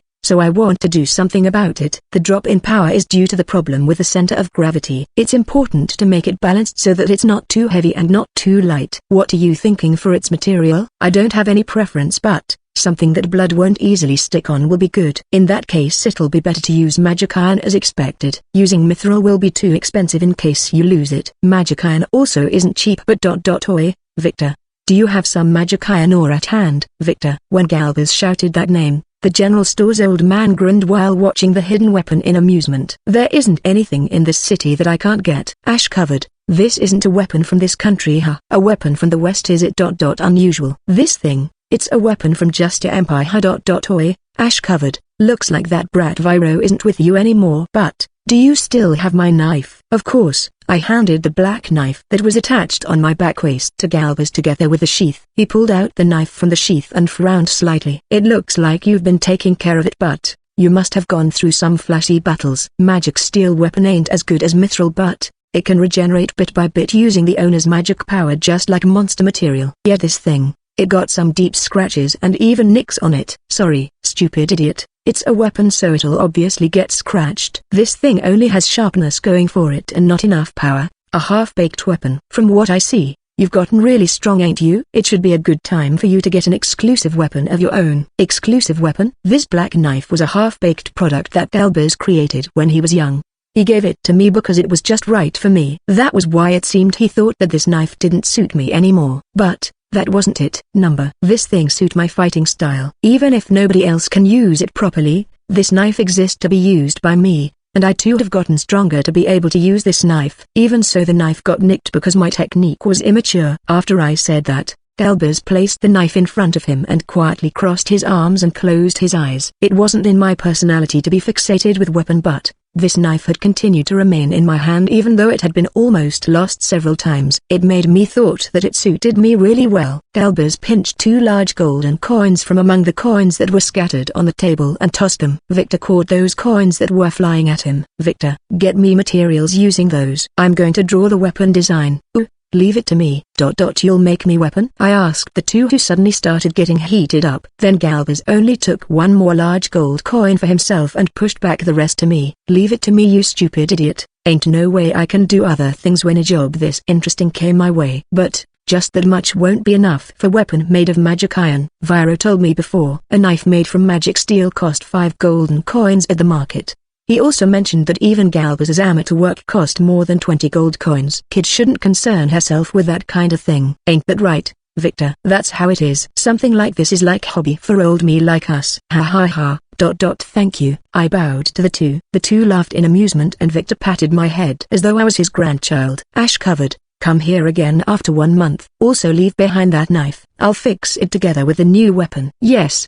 Got it. 1 month, huh? It seemed fast for making a new weapon and also fixing a weapon, and so I left behind the black knife with Galbers. Then, I'll take a sip of this alcohol for energy. You're going to buy magic iron wild run? I'll sock your teeth in if you buy me iron scraps. What? It's just a glass. You also want to drink, right? Well, yeah. Keep it in moderation. I smiled slightly at the exchange between 2 old men who were like grandfathers. Then I thanked the two once more before moving to leave the smithy. But Galbers stopped me in a hurry. Oi, Ash covered. Are you planning to leave without even bringing any substitute weapon? What are you gonna do for this 1 month? It's not like I have anything in particular that I want to use other than that knife.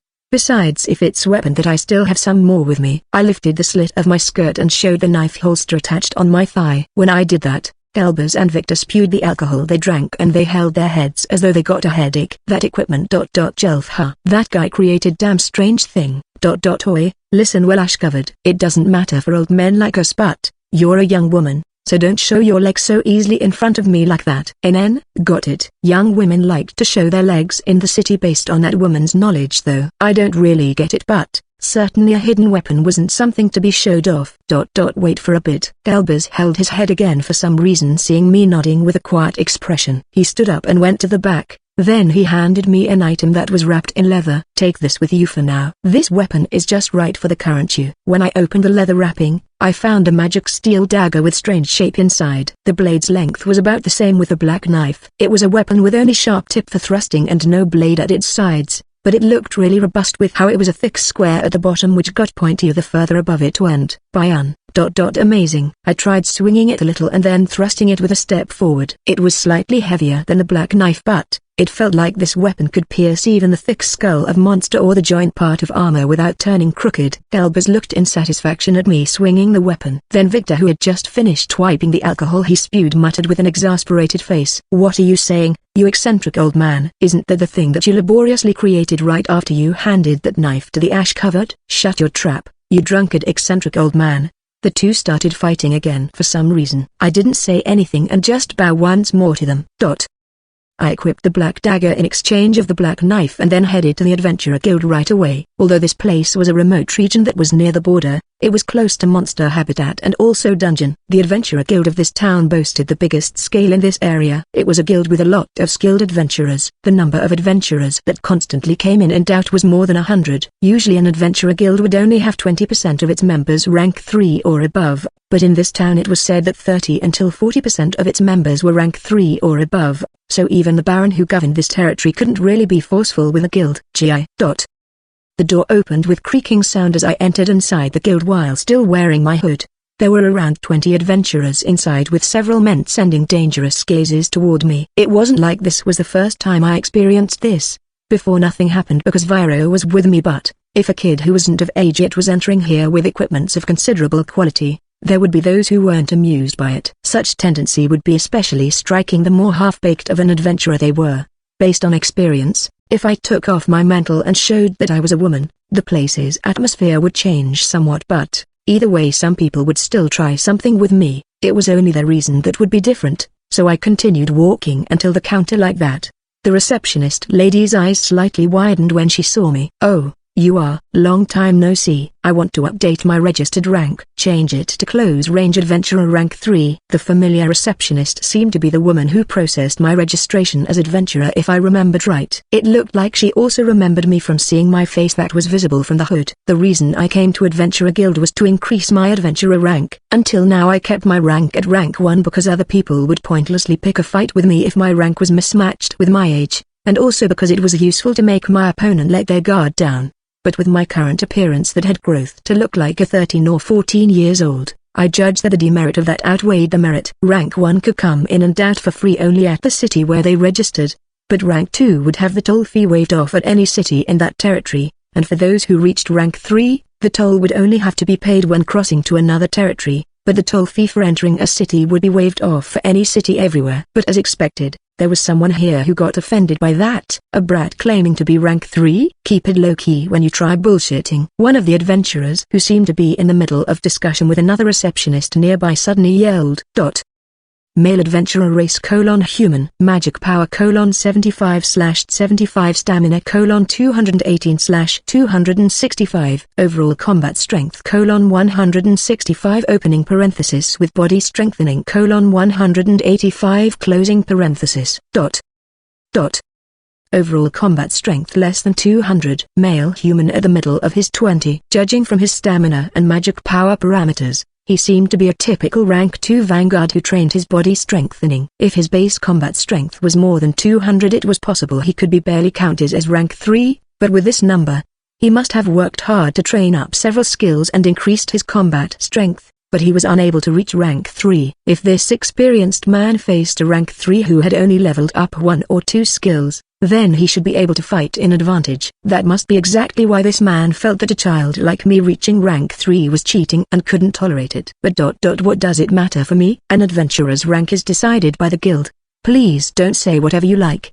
The receptionist lady who was dealing with me stood up from her chair and argued like that. But that only brought the opposite effect in this situation. Even I should be a rank 3 if a brat like this is rank 3. The Adventurer Guild's appraisal is mistaken. I'll decide whether this brat is really rank 3. I myself hadn't said anything to provoke the man, but when the enraged man's hand reached for the sword on his waist, the adventurers remaining inside the guild cheered and jeered as though a festival was going to begin. These are rowdy adventurers. Something like this happening inside the guild must not be unusual at all. As expected, it would become a problem if he really pulled out his sword. Even so, the other adventurers didn't do anything to stop him, and the other staffs except the receptionist lady were backing away with faces of resignation, so perhaps they were resigned, thinking that some bloodshed couldn't be helped. The man's teammates also didn't try to stop him and looked like they would let him do as he pleased with exasperation. They even surrounded me so that I couldn't run away. The number of opponents including the man was 5 people. Based from their expressions, they might be planning to stop the fight from devolving into murder as long as the man had vented out. But if the blade was unsheathed and pointed to someone else, then simply the death of 5 people should be within acceptable degree, wasn't it? Clink. The metal fitting of my mantle snapped and fell on the ground. The ash illusion that was lightly sprinkled over my hair that was hidden by the mantle's hood slightly glittered. The presences of several people wavered when they noticed that I was female and furthermore a child. Among them a smirking man who seemed to be Scout instantly turned pale when he saw my face and hair. He started sweating in abnormal amount from his face. I ain't involved. This guy's picking a fight on his own. I ain't related at all with this guy Anna Marie. The Scout screamed with a heartbreaking tone before backing away while tossing down his weapon. Oh, what's wrong with you? The ghastly pale Scout's teammates called out to him with bewilderment, but he slapped away the hands that were reaching out to him and screamed, "Stop, I ain't getting involved. I got no animosity with you. That's why, please, leave me alone. Our guild isn't gonna pick a fight with the Ash Crown Princess." The Scout screamed and ran out of the Adventurer Guild while almost tripping on his feet several times. Several jeering adventurers inside also turned pale and ran out of the guild. An awkward atmosphere drifted in the air. I see. That Scout wasn't an adventurer of Adventurer Guild, but a thief of the Thief Guild in this barren territory. The Ash-Crowned Princess thing that Scout spouted off was a nickname that Thief Guilds started calling me with since my body grew to be like the present. Normally something like nickname would become inconsequential when leaving to another area, but I didn't know what kind of contact network they had. but the members of the Thief Guild anywhere would call me with that nickname. Because of that, the Adventurer Guilds and Assassin Guilds were also starting to call me like that recently. That Scout was acting like that most likely was also influenced by the destruction of the militant Thief Guild of Kendra's territory that was as feared as the Thief Guild of Dandel even in this northern frontier. Just what kind of wicked rumor was spreading about me? Most likely that Scout didn't fear just me, but he also feared the purging of the Thief Guild in this area that had decided to not oppose me. Anyway, it looked like the Thief Guild of this area wouldn't pointlessly pick a fight with me. TSK, even though it was puzzling. The male adventurer who picked a fight with me seemed to be affected by the awkward atmosphere and clicked his tongue before walking away from me. His teammates also looked at me with conflicted expressions before hesitantly lowering their heads in apology and followed behind the man. After they were gone from the guild, I heard an apologetic voice talking to me. My apologies. Can you please forgive him if possible? Actually, something a bit troublesome has happened to his hometown, so he is on edge like that. Even so, the receptionist lady said that while staring fixedly at me. Then her shoulders dropped. So you read a girl. Yes. I was dressed like a boy that time, so it couldn't be helped for her to think that. Even so, just what was going on in this barren territory? There was the warning the soldier at the gate said, and then there was what happened with the man just now. I heard a dangerous monster appeared. Can you tell me what's actually going on? That's you. Are you Arya? A voice that seemed to come from a boy interrupted our talk. I turned around and saw a boy who seemed familiar staring at me with a dumbfounded face. Behind him, on all fours on the ground with a face that looked even more shocked than the receptionist lady just now. Arya. Is a girl. Was a depressed girl who seemed to be 10 years old. Her words finally made me remembered. They were the orphan siblings who I first met at the slum when coming to this town. Long time no see. Gil. Heroine Survival Volume 3 Chapter 4 Approaching Threat. Cyclone. I unleashed the level 3 battle skill of short sword skill, Cyclone, at the Adventurer Guild's training ground. The surface of the log that became the target was carved apart. The battle skill itself was a non-elemental magic, but this Cyclone was filed with wind element, making it a wide-range attack that carved apart the radius of 1 meter at the direction it was unleashed using wind blades. To be honest, its power and ease of use were inferior than level 1 battle skill thrust. But this battle skill could be used to disperse flame or wind attribute attacking sorcery instantly, and it was very effective against a swarm of small monsters. I only saw this battle skill once when the leader of Mercenary of Dawn Daggett used it. It was a pain to become able to use it based on seeing it just once. Even so, I unexpectedly managed it somehow after burning that sight into my eyes and experiencing the skill with my own body. I swung the black dagger once to brush off the magic power's heat before sheathing it on my back waist. Then there was clapping sound and the receptionist lady approached me the same like before. Splendid. Your body seems to have grown from magic power, but for you to reach rank 3 in that age, did you perhaps have someone very famous as your teacher? I guess. It seemed that the memory of me coming together with Viro here has been erased from inside the woman's mind. I received training from Master who was a famous sorcerer in the underworld, but I learned the basic of short sword skill from Feld, learned battle skill from Viro, and then got corrected by Sarah. But it was mostly from being self-taught in actual battle by scraping off the useless parts in my pursuit for efficiency. When I tried recalling the short sword skill of Viro and Sarah, I noticed that there were diverse forms from various martial arts schools. I wouldn't say that they were unnecessary, but I who didn't have the time or experience to become proficient in all of them instead chose to train only in the basic forms to heighten the precision and power of a single attack. Any living creature would die if they were stabbed with a blade, regardless of what kind of technique was used. It was my pet theory that if a vital spot was stabbed from the perfect angle without even a millimeter of measurement error, the result wouldn't be inferior to thousands of technique. Besides, the tactic of combining illusion and poison became my basic way of fighting. Then please accept this. It's the rank 3 tag of Adventurer Guild. Thank you. The common tag of Adventurer Guild was made from a copper sheet the size of a thumb attached to a thin chain like a pendant. This newly made tag didn't only show rank 3, it also had magic iron that wouldn't rust mixed in, so the color was slightly darker. If I just wanted to become rank 3, I had considered showing my light magic. Level 3 light sorcery had 2 spells. One of them was remove. Something cursed was required for the spell to be used. The other spell, high heal, consumed a lot of magic power to use, but it was a sorcery that could heal and recover in short time with great effect. Just being able to use that would gather a lot of attentions from various places, so I gave up that idea in the end. I paid 3 silver coins as the cost for registration updates fee and returned to the lobby that was still filled with awkward atmosphere. There were siblings from the slum. Gil and Cherie were waiting for me.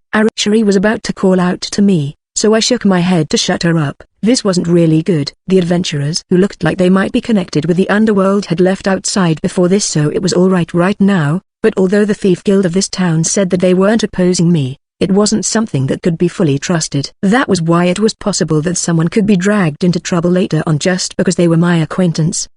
Should I crush them now while I could? But that would be no different from Grave, who tried to kill me just in case. It rubbed me the wrong way a little. In the first place, the difference between Grave and me was in what we were protecting, but perhaps his way of thinking and mine weren't that different from each other. But we got into a murderous relationship just from that single difference. Anyway, that was something for later. I signaled them with only my gaze, then I left the Adventurer Guild while ignoring them. Once outside, I entered a nearby alley and then Gil and Shuri came following me after a while.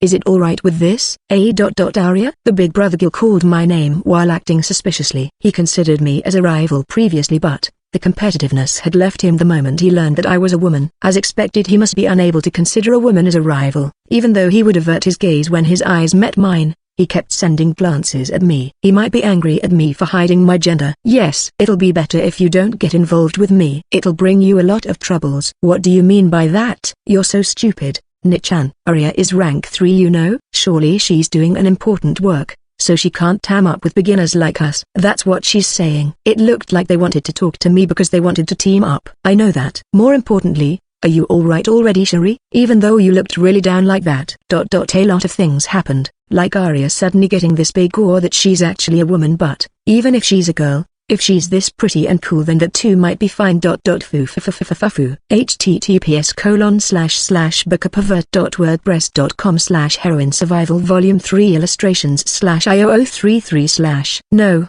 that's not fine, you know. Shuri's laugh seemed unhealthy somehow, but she glared back angrily at Gil for his words.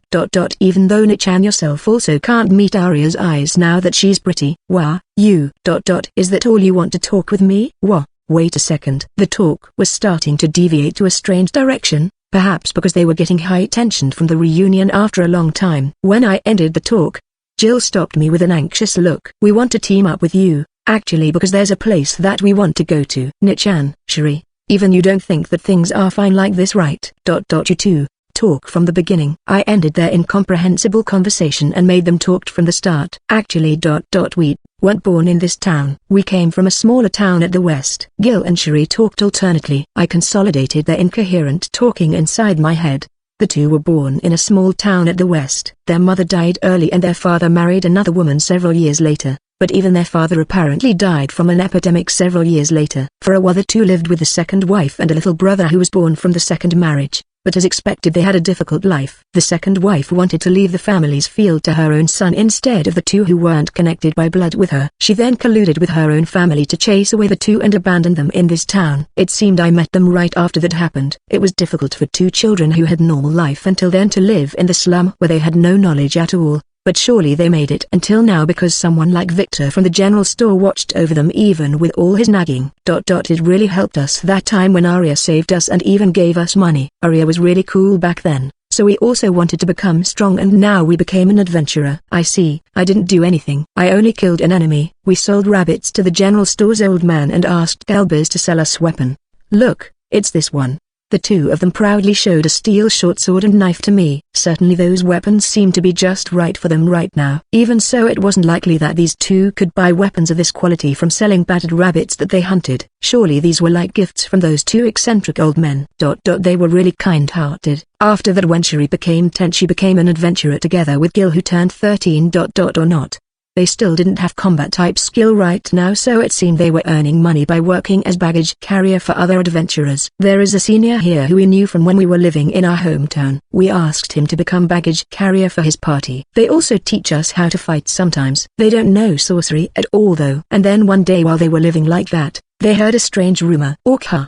Yes, based from what I heard from that receptionist lady, it still hadn't been announced, but it seemed orcs were forming a settlement at a location slightly to the west from a ruin that was near to the monster habitat. Furthermore, that location seemed to be placed in the middle of the ruin and a human town. Apparently several people had already become victims. If that was the case, I thought that the Baron would dispatch soldiers or that town would make a request to the Adventure Guild, But when the Baron actually requested an adventurer scout to investigate the orc settlement, a terrifying fact came to light. In the settlement there were more than 50 rank 3 normal orcs, 4 rank 4 orc soldiers, and then a rank 5 that was commanding them. An orc general was confirmed to be present.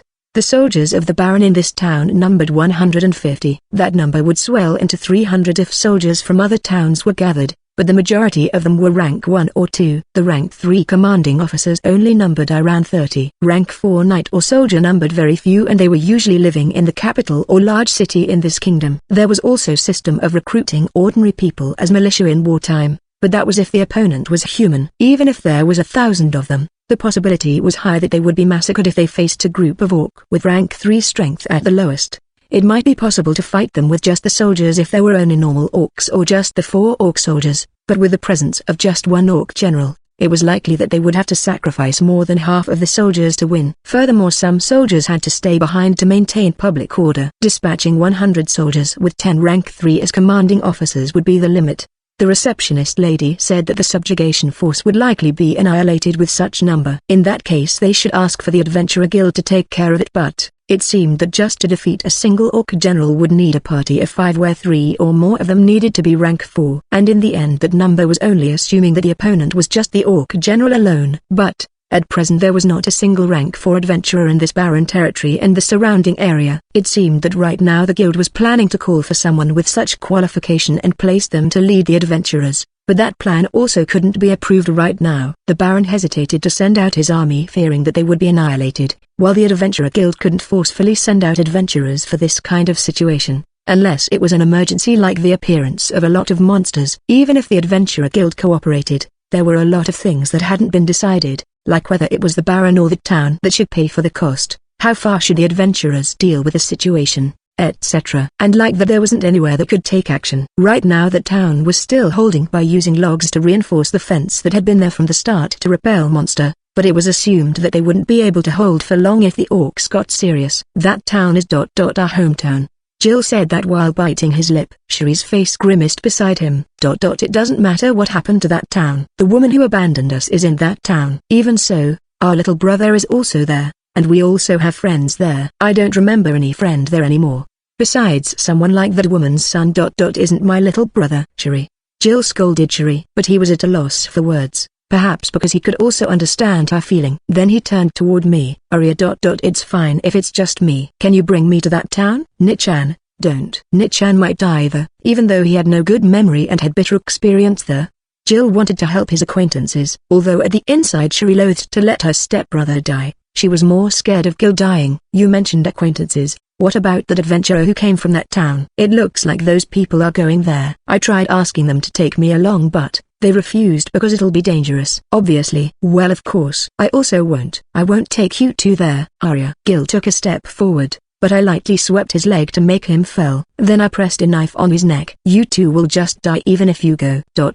Gil groaned from being made to realize how powerless he was, to be so easily swept off his feet by a younger woman. Besides, I threw my pendulum to the without even looking. The man who was lurking there jumped out. I quickly controlled the first pendulum I threw to wrap around the ankle of the man who tried to run away. The second pendulum I threw wrapped around the man's neck and I pulled him to fall on the ground. Thief or assassin? No. I was just checking the situation. I'm not going against the guild's decision. I also didn't saw them. That's why. Say your excuse at the other side. Wait. Snap. Using the string wrapped around the man's neck as lever, I twisted and broke the man's neck to the side. I'm being targeted by Thief Guild and Assassin Guild. That's why I won't take burdens who can't protect themselves with me. I tossed the corpse of the thief who learned about Gil and Cherie's existences to a corner that couldn't be seen from the main street like it was a trash.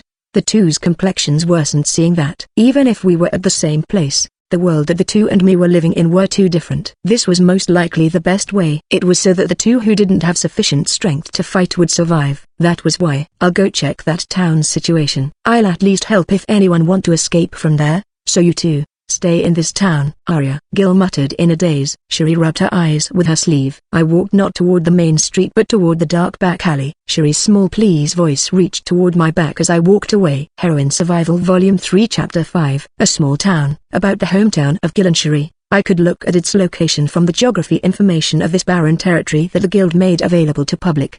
More detailed information would be considered as military secret, but there was no problem if I only wanted to know about geography information for the direction to there. Now that I had become rank 3, I could also ask for a bit more detail. "You're going to that town? You'll stop me?" The receptionist lady found me looking at the map and called out to me. I planned to go even if she stopped me, but the lady shook her head a little when I asked her that. "I want to stop someone your age from going, but strength-wise the possibility of you coming back alive if you go alone is higher than other adventurers. But remember to not be reckless. This guild is expecting a rank 3 scout to come back with information from the actual place. Will you buy information from me?" Of course. She and I shared a small smile. I received the newest information about the orcs that she expressly brought to me. After that I spent the whole day gathering information before departing from this town the next day. I didn't meet that adventurer who picked a fight with me. I didn't plan to do anything to him even if we did meet, but if he picked a fight with me outside the town, there would be no need for me to wait until he drew out his blade this time. That's all. My destination was a dangerous area, so naturally there was no stagecoach that was heading there. It also didn't look like that any merchant would send carriage there, so just in case I purchased supply that worth 1 gold coin and put them into my storage and backpack. Well, I won't use carriage anyway. Gil and Shuri's hometown was 3 days away. Using carriage from this town where the Baron lived, the distance would need 5 days to travel if by walking. If it was me, then I guessed I'd be able to arrive in 2 days. I got out of the town from the north gate and walked on the highway for a while so I wouldn't attract attention. Then I gradually increased my speed before I broke out running toward the town with around 60% of my full speed. When a lot of trees started appearing at the sides of the highway, I used stealth by blending the color of the magic particles inside my body to match the surrounding. I used night vision to be on my guard toward the surrounding while erasing the sound I made using my leg muscles that were strengthened with body strengthening. This area was close to monster habitat, so a lot of monsters appeared near the border. Even so, there shouldn't be that many monsters at a highway near a town. Even in this world where monsters were a threat, places like normal villages could live with only fence as protection because smart and strong monsters had the tendency to avoid human settlement. If that wasn't the case, then monsters and humans would continue to fight until one side vanished. Monster with intelligence knew how scary humans were with the way they were living in group and arming themselves with weapons. The Adventurer Guild's investigation also reported that only monsters like wolf or goblin would appear around this highway. In the past,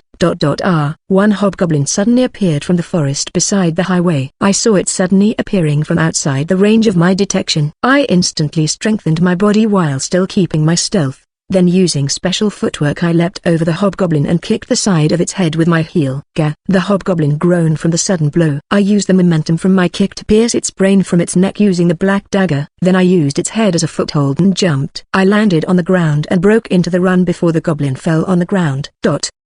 That was a bit surprising. A hobgoblin appeared in this area even though it shouldn't be the case. That should mean 2 things. First, the orc settlement definitely existed and the monsters that were originally living in that area were starting to drift to other area. And then, for monster to also appear near the highway like this meant that the soldiers who should be patrolling here hadn't done their job. Perhaps they were barricading themselves in a place somewhere. It must be really chaotic at the Baron's side too. It was unknown whether he could exterminate the orcs with only the force he had right now. And so if there was something that the Baron could do in this situation right now, it was to seek help from someone like his patron Count Taurus. There were no soldiers around here because he wanted to prevent any loss to his force before reinforcement arrived. But there was no guarantee that it was the correct decision. Even if Count Taurus sent reinforcement, the need to gather soldiers and provisions in this winter season would delay their arrival. They would arrive in this barren territory within 2 months at the shortest. It was also possible that the Count would only dispatch his soldiers when spring came if he thought that this matter wasn't that important. That was the same with the Adventurer Guild. Adventurers were assets, workers for the guild. In the current situation where they only had rank 3 adventurers at the highest, the guild was unable to issue an enforced quest knowing that the adventurers sent would only die. They could only wait until the only rank 4 they could find arrive while forming a plan. The situation would likely change in several more months. But a small town won't last until then. I had some naps in between while continuing to run through the highway. 2 days later I arrived at the town exactly like I confirmed at the Adventurer Guild. Its population was around 2,000 people. Most of the townspeople were making their living by farming. From that, this place felt more like a large village rather than a small town. There were also farms spreading out outside the wall that was surrounding the town, but they hadn't been tended on and looked ruined. Perhaps deer and other small animals were coming by because people stopped tending the farms. Looking at that town from afar, I could see a stone wall that had the height of an average human surrounding it. But even though that wall could defend against goblin attack, it didn't look sufficient to defend against attack from powerful monsters like orc. That was exactly why the stone wall was being reinforced by logs and stakes, but something like that would only serve to give them a peace of mind. "Oi, you there, what's your business here?" When I approached, a man who seemed to be a soldier called out from on top of a tower behind the closed gate. "I'm an adventurer. I got a quest from a past resident here to check on the condition of the town." "Adventurer? A girl like you? You won't let me in?"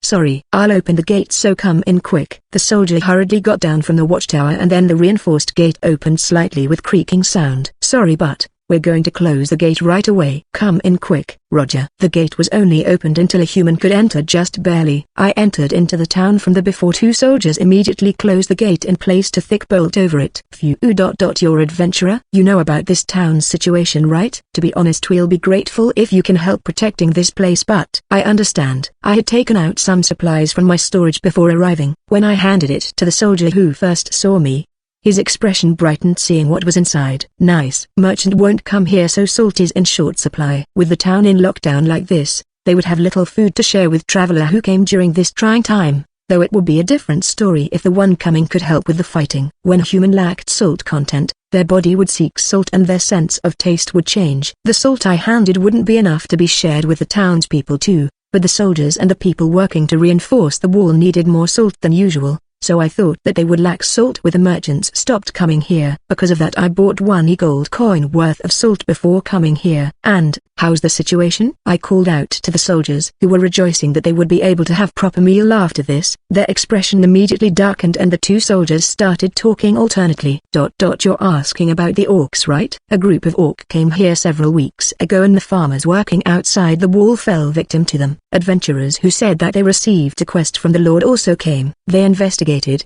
and when they came back they said there were really lots of orcs. The place the orcs are settling down at might be the village that got abandoned 10 years ago. Those guys are omnivore and brought the crops outside the wall with them, but they'll surely come attacking again if those foods run out. If the Lord's army haven't come before that.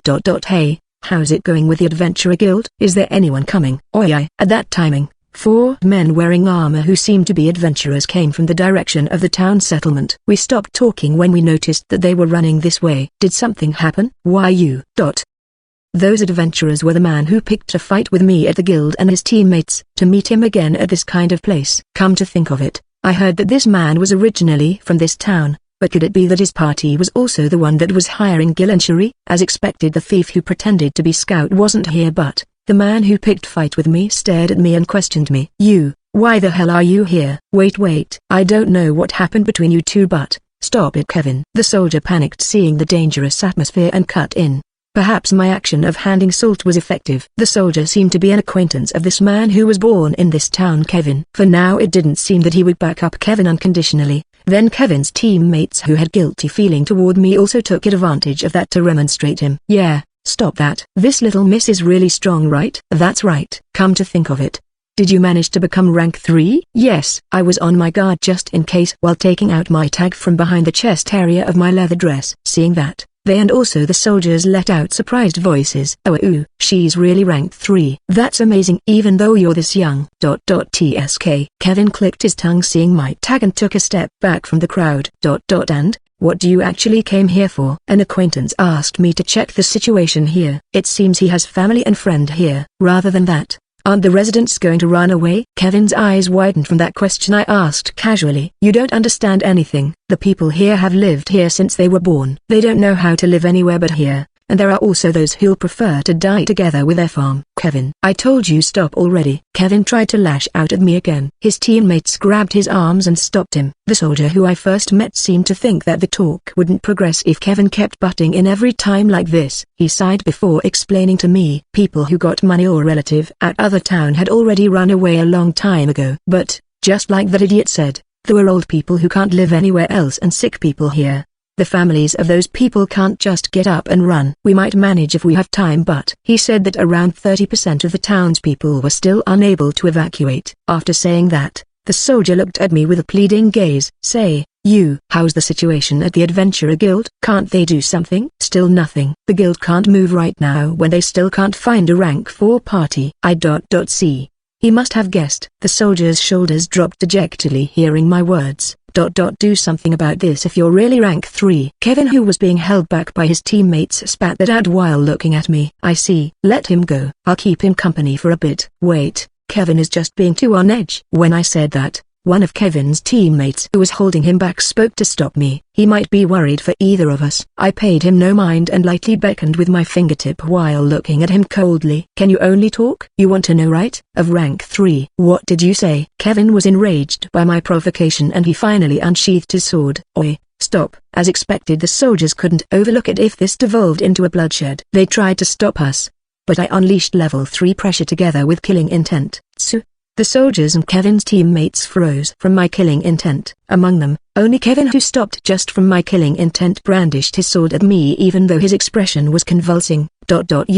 His attack couldn't be called a sword skill. I slipped past that messed up swordsmanship that was like a kid's swing and my palm heel struck Kevin's face. Gaga. Kevin's head snapped backward and he groaned while falling face up. During that I struck his wrist and made him drop his sword. Then without pause my fist punched Kevin's defenseless chest and stomach. Air left his lung from each blow and his complexion was turning ashen. I wouldn't use dagger on you. You should have been swinging sword longer than I had lived. But, your sword was lacking power. Even though you were pointing your sword at me with anger, I couldn't see the resolve to kill me in it. What do you want to do? With that kind of half-baked resolve, I mercilessly hit his arms, stomach, chest, face, the positions of his internal organs with a speed that his eyes couldn't follow. I beat him up one-sidedly.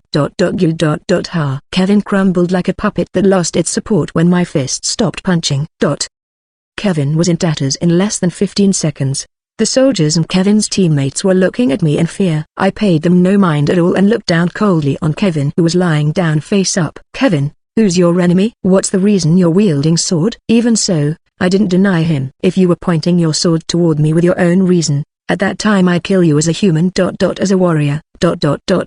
Even though he was in tatters, Kevin glared back at me, who was looking down coldly on him. He changed his pain into anger and lifted up his body. I'm going to protect the people here. Then do that. I walked away from Kevin and faced the people around me. The adventurers there. Escort the townspeople away from here while keeping alert of orcs. The soldier how long it'll take until the townspeople who are delayed from running away can finish evacuating. 5 weeks.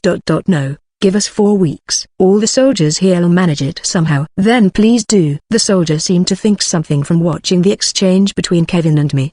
There was light in his eyes that wasn't there before this. If it was them, then I guess they wouldn't give up even when the situation was despairing. What are you going to do? Kevin's teammates looked at me in anxiety. I glanced at Kevin. He said it right. Do something if you're rank 3. Surely he would be fine now. With this they would manage to evacuate the townspeople somehow even without me doing anything. With this I could do my own role. That was why I unsheathed the black dagger and turned my face toward the direction of the abandoned village where the orc settlement was located. 1 month. I'll buy you that time. Because that was the promise that I made with those two. Heroine Survival Volume 3 Chapter 6 Orc Subjugation. I would hold back a group of orc that included a rank 5 by myself for a month. Anyone would surely consider me crazy or suicidal if they only heard that sentence. I thought that it would cause some argument in a good or bad sense when I announced that. But perhaps I had threatened everyone too much with my pressure, because everyone there consented instead. The number of enemies based on the previously obtained information was more than 50 normal orcs who were equivalent to rank 3 each, 4 orc soldiers who were equivalent to rank 4 each, and then an orc general who was a rank 5. Militias with no combat skill wouldn't even serve as meat shield if they fought such group head-on. Even soldiers with proper training would need 10 times the orcs' number in order to match them. Thinking properly, anyone should think that 100 or more adventurers and soldiers would be needed just to hold back such a group of orc. That was based on proper thinking. Perhaps I would be able to find the house where Gil and Cherie were living in if I searched for it, but I had no intention of looking after someone I didn't know. If Gil and Cherie's little brother and stepmother planned to run away, then I'd at least buy them time to do that. But it would be their own choice whether to run or stay here. I had heard about the general location of the orc group from the guild's receptionist lady, but the soldier who first talked to me told me about the location in more detail. I then headed toward the orcs' base right at that same day without staying for the night. I was told that it was 2 days' distance from here with the average adventurer's speed, so I should be able to shorten it to around half a day if it was me. The location had a village until around 10 years ago, so there should be a road for carriage to there, but now that road had been reduced into animal trail now after 10 years had passed. I tried examining the ground when the road turned into grassy place midway. I found large footprints that had passed through there recently, so it seemed that I wasn't heading to a wrong way. After that I found several more spots that had similar footprints. From there I guessed that the orcs weren't moving independently but in a group of around 3. Orcs' intelligence was something like above goblin but below human. However, higher rank monster had the tendency of getting smarter, so I could catch some glimpses even just from the footprints and trails. I found that the orcs were under a leadership. I wouldn't say that I couldn't defeat a group of orc that consisted of at least 3 orcs, but the opponents were still rank 3 monsters. Despite everything, it was possible that they would call for help if I failed to defeat all of them. Monsters' strength wasn't in their flexibility and adaptability from having multiple skills like human, but their brute force from their single skill and high status. An orc's combat strength was only around half of mine despite also being a rank 3, but I would be in disadvantage if I faced more than one of them due to their high stamina point. I wouldn't be able to whittle down their stamina completely in a protracted battle. Besides, even if I defeated some orcs, the other orcs could discover their corpses and learn that they were under attack. In that case they might attack the town as revenge. The omnivorous orcs were starving the core remaining in the farms outside the town, so they weren't troubled for food until now, but just like human, surely they would get greedy after their basic need was fulfilled and they would want meat next. Orc was omnivorous, and they liked meat more than vegetable. I guess they were also hunting around the abandoned village, but if they ran out of game there, the orcs would definitely attack the small town for meat. But I mustn't misunderstand here. I wasn't a hero or a saint. What I had to do wasn't exterminating the orcs. I mustn't forget that in the end my objective was only to buy time until the town's residences escaped. To do that, what I needed to do wasn't hunting the orcs who were procuring food and driving them into a corner, but maintaining the current situation. A self-deprecating smile formed on my lips as I was considering such strategy. There's no such thing as proper strategy at this point of time though. I advanced through the forest while keeping myself hidden. Half a day passed before I encountered orcs walking inside the forest. As I thought they seemed to be moving in a team of 3. It was very troublesome but they weren't beyond my means to defeat. Orc opening parenthesis ordinary type closing parenthesis race beast demi-human rank 3 magic power 72/80 stamina 392/420 overall combat strength 279 opening parenthesis with body strengthening 320 closing parenthesis. It seemed they were equipped with rusty spear or crude stone axe, but I should be warier toward their stamina parameter. It was possible that I wouldn't be able to finish them off even with surprise attack when their stamina was that high. They weren't carrying any prey with them, so these orcs were most likely patrols against external enemy that dared enter their territory. In that case I would only put the orcs in high alert pointlessly if this team didn't go back. Even if I wanted to target them I could only wait until they were very far away from their settlement. After that I encountered another orcs several times. I hid inside a bush to wait them to pass me or crawl on the ground to slip from their side. Then I finally arrived at the abandoned village where the orc group was living. It looked like that village originally had logs driven into the ground to act as wall that surrounded it, but some spots had become very damaged or rotten now.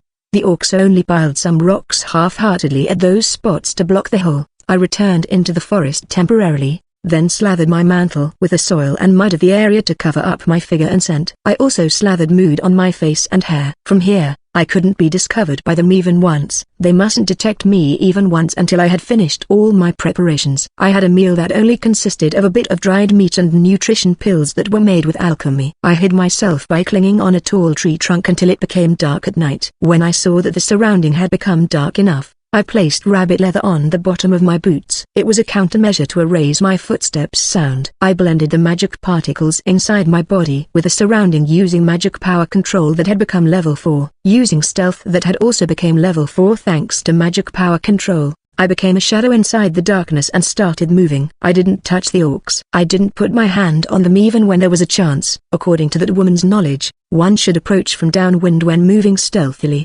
But that method was only half correct in this world. If it was me who erased my human scent with sorcery clean and blended to the surrounding using mud scent, rather than purposefully going against the wind direction and creating an unnatural flow of air, I should instead match my moving speed with a slow night breeze. With that my existence could completely melted into the darkness. I wrapped my pendulum around the wall's rotten log and infiltrated into the abandoned village soundlessly. Calculating based on the village's size and the number of still remaining houses, this village's population should be around 500 people. The farms that should have been outside the village had been swallowed by the forest, but there were also some places inside the abandoned village that seemed to be a farm with wild grasses covering them. Surrounded by those unattended farms were 40 houses at the center, and another 30 houses spread out at the east, west, south. The orcs were using those half-rotten houses as they pleased. First I investigated the accurate number and positions of the orcs. I checked how many orcs there were in each section. And then I would search the locations of the orc general and orc soldiers. I wouldn't be able to make detailed plan without first knowing that. I investigated those until morning. The result was that at the west there were around 15 orcs and 1 orc soldier. At the east there were only several orcs who doubled as sentinels. At the south there were less than 20 orcs and 1 orc soldier. At the center there were around 15 orcs and 2 orc soldiers. I assumed that the general was also somewhere at the center. I only assumed that because I judged that it would be dangerous to approach that place that was emitting a strong presence. I didn't grasp the accurate number but just a rough count because there were several orcs that were patrolling at night. I couldn't get the accurate count. But even so my count shouldn't be that much different from the number of 50 orcs that was the result of the investigation of the adventurer that the Baron hired. I returned to the forest before dawn came and put some distance away from the abandoned village before I started picking some wild grasses. I picked herbs that could be used as medicine and poisonous herbs. Some of the plants that grew in this area could be turned into poison when combined with the ingredients that I had at hand. Plants that could be eaten or would become my food. Insects or frogs would be more poisonous when making poison using ingredients from this kind of forest, but it would be pointless if I couldn't secure necessary amount, so I limited the ingredients to only plants from the start. I also found a rare mushroom that could be used for either poison or medicine, so I gathered as much vines as I could and hung the mushroom on a tall tree to dry it. I wasn't doing just that for the whole day. I also had to observe the orcs' activity and the movement range of the orcs that weren't outside for procuring food. Letting my guard down would lead to exposing that town to danger, seeing that I didn't know when the orcs would change their action and invaded that town. I felt uneasy with my stamina if this turned into a long haul, but I would manage somehow if I could take multiple naps for that total to 3 hours of sleep per day, with each nap lasting for 5 minutes at maximum. After I continued living like that for 1 week, I became able to predict the broad action pattern of the orcs. There were around 10 orcs that would go gathering crops from around the town once every 3 days. I thought they were the orcs that attacked the town at the beginning, but, from the 2 times I witnessed their departure, they were accompanied by an orc soldier once. And every day when morning came, there were around 10 orcs that went hunting for animal at the same time. But all of them were small and young orcs with lower combat strength. As for me, although I was managing my physical condition using pills, I could only manage my perfect state of health for around 1 week that way. So I took time to consume the dried meats in my possession and the fruits I gathered inside the forest far from the abandoned village. I unexpectedly managed to find a lot of wild beans and yams, but as expected eating them raw wasn't delicious at all. I had collected all the required information in this 1 week, so I would begin taking action soon. The first step of my strategy was hunting animal, but it wasn't for me to eat. I understood from my observation that the hunting of the orcs wasn't going well. They were a race with big body and unsuited for stealth, so even with 10 orcs going hunting, there were some days when they couldn't even catch a single prey. In such day they would grab whole branches of berry in the forest to bring home. It was obvious, but the higher rank orcs preferred meat rather than beans or vegetables. That was why the orcs were going hunting every day. And so, in order to delay the orcs from attacking the town in search of meat, I hunted for rabbits and deers and placed them around the abandoned village. Human wouldn't lay their hand on some random animal corpse unless it was an emergency. They would be suspicious if they found something like that. But the orcs might be misunderstanding the corpses as something that their comrades hunted. The orcs would rejoice when they found the fresh animal corpse and brought them home in high spirits. At the same time I was also starting to prepare the ingredients to create a poison that was suitable for the situation. It was very difficult to create poisons for 50 targets inside a forest where I had no alchemical tool, so I was doing it slowly for now. I dried the poisonous grasses and mushrooms, created a bowl and a pestle using hard to process them, then used the medicine and ingredients on hand to create poison. It was the second week now, but the orcs still hadn't made any movement. Perhaps it was because I was continuously providing them meat. All my preparations until now would be wasted if they took action now, so I moved to the second step of my strategy. What was important for that strategy was the fact that despite being monsters that attacked humans, the orcs were still living things that ate food and drank water. The well in the abandoned village had been buried by the accumulation of dry leaves that rotted into soil for these 10 years. But there was just one reservoir inside the village where water welled up. Even so, the water there was dirty and muddy, but monsters like orc could drink it with no problem. I split the finished poison into unglazed jars in small portion to preserve them. I infiltrated into the abandoned village when night came and mixed the poison into that reservoir bit by bit. I mixed the poison bit by bit, to familiarize the orc with the medicinal taste. Half-assed poison wouldn't work well against orc that could consume even muddy water or rotten meat. It also wasn't just a matter of taste. The orcs would be on their guard if I suddenly mix a lot of poison and their physical condition worsened. They would stop consuming the poison like that, so I only increased the amount of the poison bit by bit to a degree that the effect was faint. That wasn't the only thing I did. I also sneaked into the houses where the orcs were sleeping and mixed poison into their scattered foods. Of course I was also gradually mixing poison into the animal corpses I provided them. Other than that, I also had a bit of acid. I slathered it on the joining points of the weapons that the orcs carelessly placed outside the houses in order to weaken their weapons' durability. Patiently and thoroughly. The malice that was me was permeating into the orcs. I didn't do anything foolish like getting impatient and laying my hand on them. I wasn't someone powerful like Feld or Grave. I didn't overestimate myself so much that I thought I would be able to continue defeating them bit by bit in group of 2 or 3 until they all died by my hands. My failure would directly lead to the death of many people. If I carelessly took action and the orc's action surpassed my expectation for even just a little, that would become the place where I died. Failure couldn't be permitted. I couldn't give even the slightest chance for the orcs to counterattack. That was why facing this large army of the orcs that was like a giant rock, I didn't use a great sword to split it open nor breaking it from the sides using hammer. Instead I whittled a hole into it using a needle to pour in malice poison. But, even that would reach the limit soon. The poison that I used wasn't anything significant. In the first place it was just medicine that couldn't even be called poison. What I used was just common medicines like laxative or medicine to treat nasal inflammation. There was no need for me to explain what laxative was. It was originally something that was used to eject poisonous substance from inside the body, but it would cause dehydration when it got used for long period and lowered the stamina. And then the nasal inflammation medicine had the effect of reducing snot when someone caught fever. However, it would make the throat become abnormally dry as the side effect. And then it would make the orcs drank the water more and more, bringing in more of my malice to gnaw inside the orcs. After 3 weeks passed, almost all of the orcs were starting to get dehydration symptom. It was then the orcs finally started to consider that something was causing this. It seemed that they thought the cause came from eating the dropped meats. They were half correct because I had also mixed the poison into the meats. They're the orcs that were in charge of hunting and made to rest because of the dehydration symptom, and the orcs that were in charge of stealing crops from the town were sent outside the abandoned village in order to look for foods other than meat. But they soon ran out of food with just that. The higher rank orcs that preferred meat should choose to attack the town after this.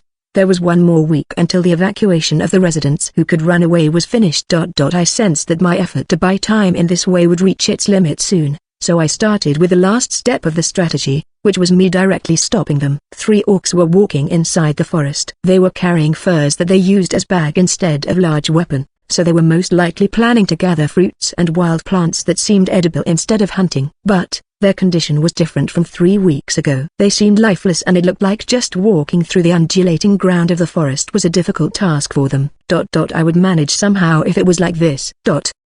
Orc opening parenthesis ordinary type closing parenthesis race beast demi-human rank 3 magic power 54/82 stamina 117/390 overall combat strength 154 283 45% down status weakened. I kicked on a branch and leapt down from the tree where I was looking down on the orcs. I readied Galbaz's black dagger and put my whole body's weight to the stabbing the blade into the skull of the orc whose combat strength had been halved. Getsa, Moa. Even then it didn't die instantly and let out a death throw. The other 2 reacted and yelled in warning, but their voices wouldn't reach the other orcs from this location. The remaining orcs yelled while attacking me simultaneously with their rusty axe and hatchet. Hyan, boo! The blade of the pendulum that I made to circle around grazed an orc's eye. I kicked up the rotten leaves under my foot to the face of the other one, blocking its sight. I readied the black dagger and a thin knife with both hands and stabbed them together toward their brains from below their jaws. Boo! It was a bit hard, but even I could stab through the relaxed muscle of orc. When I pulled out the blades that pierced the orcs from below their jaws, blood spilled out as through they were coughing it out and the 2 collapsed at the same time. I don't hold any grudge against any of you. You all had simply become our enemies. Heroine Survival Volume 3 Chapter 7 Orc Soldier. After killing 3 orcs, I pulled out the blade and swung it to shed off the blood clot. It would be a battle against time from here. I had two works to do simultaneously here. How much time I could buy for the townspeople to escape by delaying the orcs, and how many orcs I would be able to neutralize before the orc general realized my presence here. I moved the minimum required items to my waste pouch and my storage. I chewed on my last remaining rock candy and dried meat from inside my backpack. Then I uncorked the stamina recovery potion and mana recovery potion before gulping them down in order to restore my condition that had been exhausted through these 3 weeks as much as possible. Let's go then. The potion's thick magic element made me let out a heated sigh as though I had just drunk alcohol. I threw away the empty porcelain bottles and my backpack and started running through the gloomy forest where light didn't reach. There were 2 more orc teams that were wandering to procure food. They always went through the same route every time, so I should be able to encounter them without problem even if their action changed slightly. Found them. I found the second food procurement team not long after I started running. My magic power still hadn't recovered fully, but I used body strengthening even for moving while the mana potion's effect was still ongoing. I used my running momentum to kick on a tree's trunk and leapt diagonally. An orc instantly noticed my presence and opened its mouth to yell, but I stabbed the black dagger into its mouth until it pierced through. Gaga. These guys were really troublesome. This one didn't die instantly even after I stabbed until inside his skull, and this was with its stamina parameter lowered already. The orc reached out toward me. I let go of the dagger and quickly stabbed its throat with 2 hidden weapons that I pulled out from the storage before getting away from its body. The other 2 finally noticed me with that and yelled angrily despite their confusion. From their perspective, the stealth level 4 that I was using must made it look like I was suddenly oozing out from the forest scenery. I immediately held back the 2 orcs by swinging around a pendulum's blade, pulled out a slender knife from my boot, and tore apart the neck of a still confused orc and driving the dagger deep into its face. The last one brandished its stone axe high above its head and attacked, but perhaps because its combat strength had decreased, its movement was dull and its focus was lacking. I left the slender knife in the face of the orc I stabbed and dodged the stone axe, then I threw Feld's knife above my head to show it off. The orc's focus was distracted by the knife because of its insufficient concentration. I swiftly hit the orc's jaw with a palm strike using body strengthening at full strength. Then I caught the falling knife midair and planted it deeply into the orc's exposed lower jaw.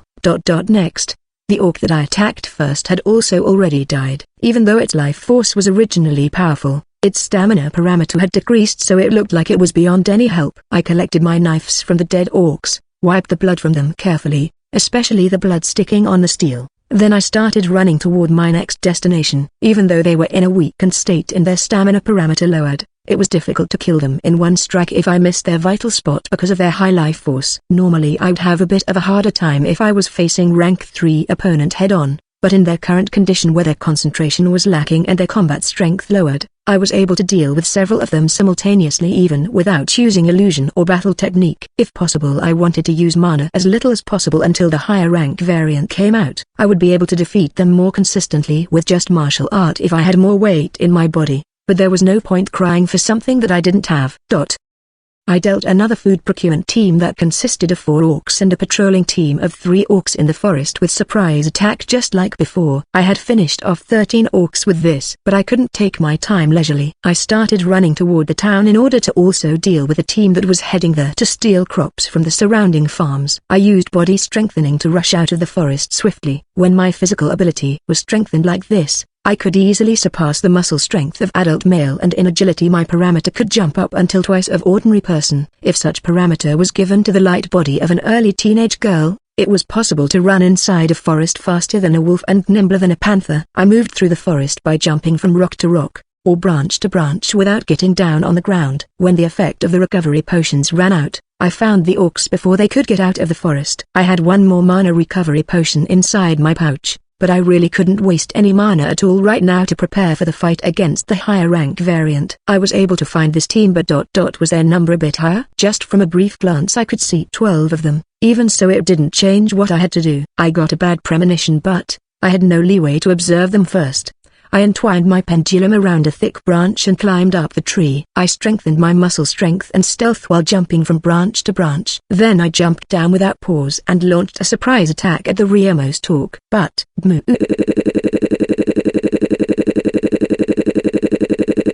I got found out. The instant I was about to land a surprise attack, one orc let out a warning scream that echoed through the forest. but the rearmost orc was unable to find me even after hearing the warning scream. I put my weight behind the black dagger and stabbed its skull. It then collapsed on the ground and served as my cushion. 14 remaining. The surrounding orcs also let out a warning scream. The orcs were unable to immediately find me with their lacking concentration while I was still maintaining my stealth, but with how my first attack was detected like this, I felt a bad premonition and stopped holding back. I allowed myself to use magic with little mana cost. Feel. This magic could give the sensation of touching or being touched. I touched the ears of the orcs at the left and right. They instantly got distracted and turned around. I quickly wrapped pendulum's strings around the two orcs who were currently unbalanced and strongly pulled. The two orcs fell facing upward and I stabbed into their brains from their necks using a dagger and a knife. 16th kill. Boo. A nearby orc finally detected me with that. It swung down its club that was like a log toward me who had just landed and still kneeling on the ground. As expected, this group's movement was also dull. I slightly lifted my waist and used footwork to dodge the club. Then I used the momentum to stab the orc's eyes with two blades that I drew out on my hands. I couldn't reach its brain because of my bad posture. The orc screamed and covered its face with both hands. Then, a larger orc charged at me in that opening. It moved with terrifying speed with a rusty greatsword at the ready.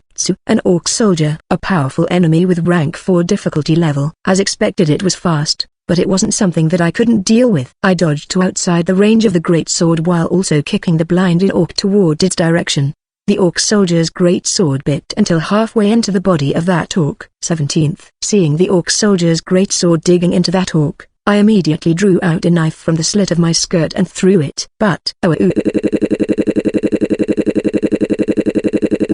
the orc soldier let out a war cry in response. It astonishingly lifted its great sword along with the orc's corpse and used it as shield. When I tried jumping over that orc soldier, an orc wearing a leather armor and holding a spear attacked a second orc soldier. I quickly fired an arrow from my crossbow gimmick. When I also jumped to the side, the orc soldier rotated its spear to deflect the arrow and dashed toward me at the same time when I landed. Pain. I too lifted up all restrictions of my magic usage and casted pain. But I didn't target the spear orc soldier with that. I used the pain on an orc that was just standing around without being able to join the high-speed battle. The orc stiffened and I jumped over it to use it as a shield. Then the orc soldier's spear mercilessly pierced through that orc to target me who was behind its back. I instantly bent backward and dodged the blood-stained spear tip, although it managed to graze my shoulder. As I backed away, the spear-old soldier swung its weapon to the side at the same time, tossing away its subordinate's corpse like trash. It was merciless even against its fellow orc. But that was the 18th with that.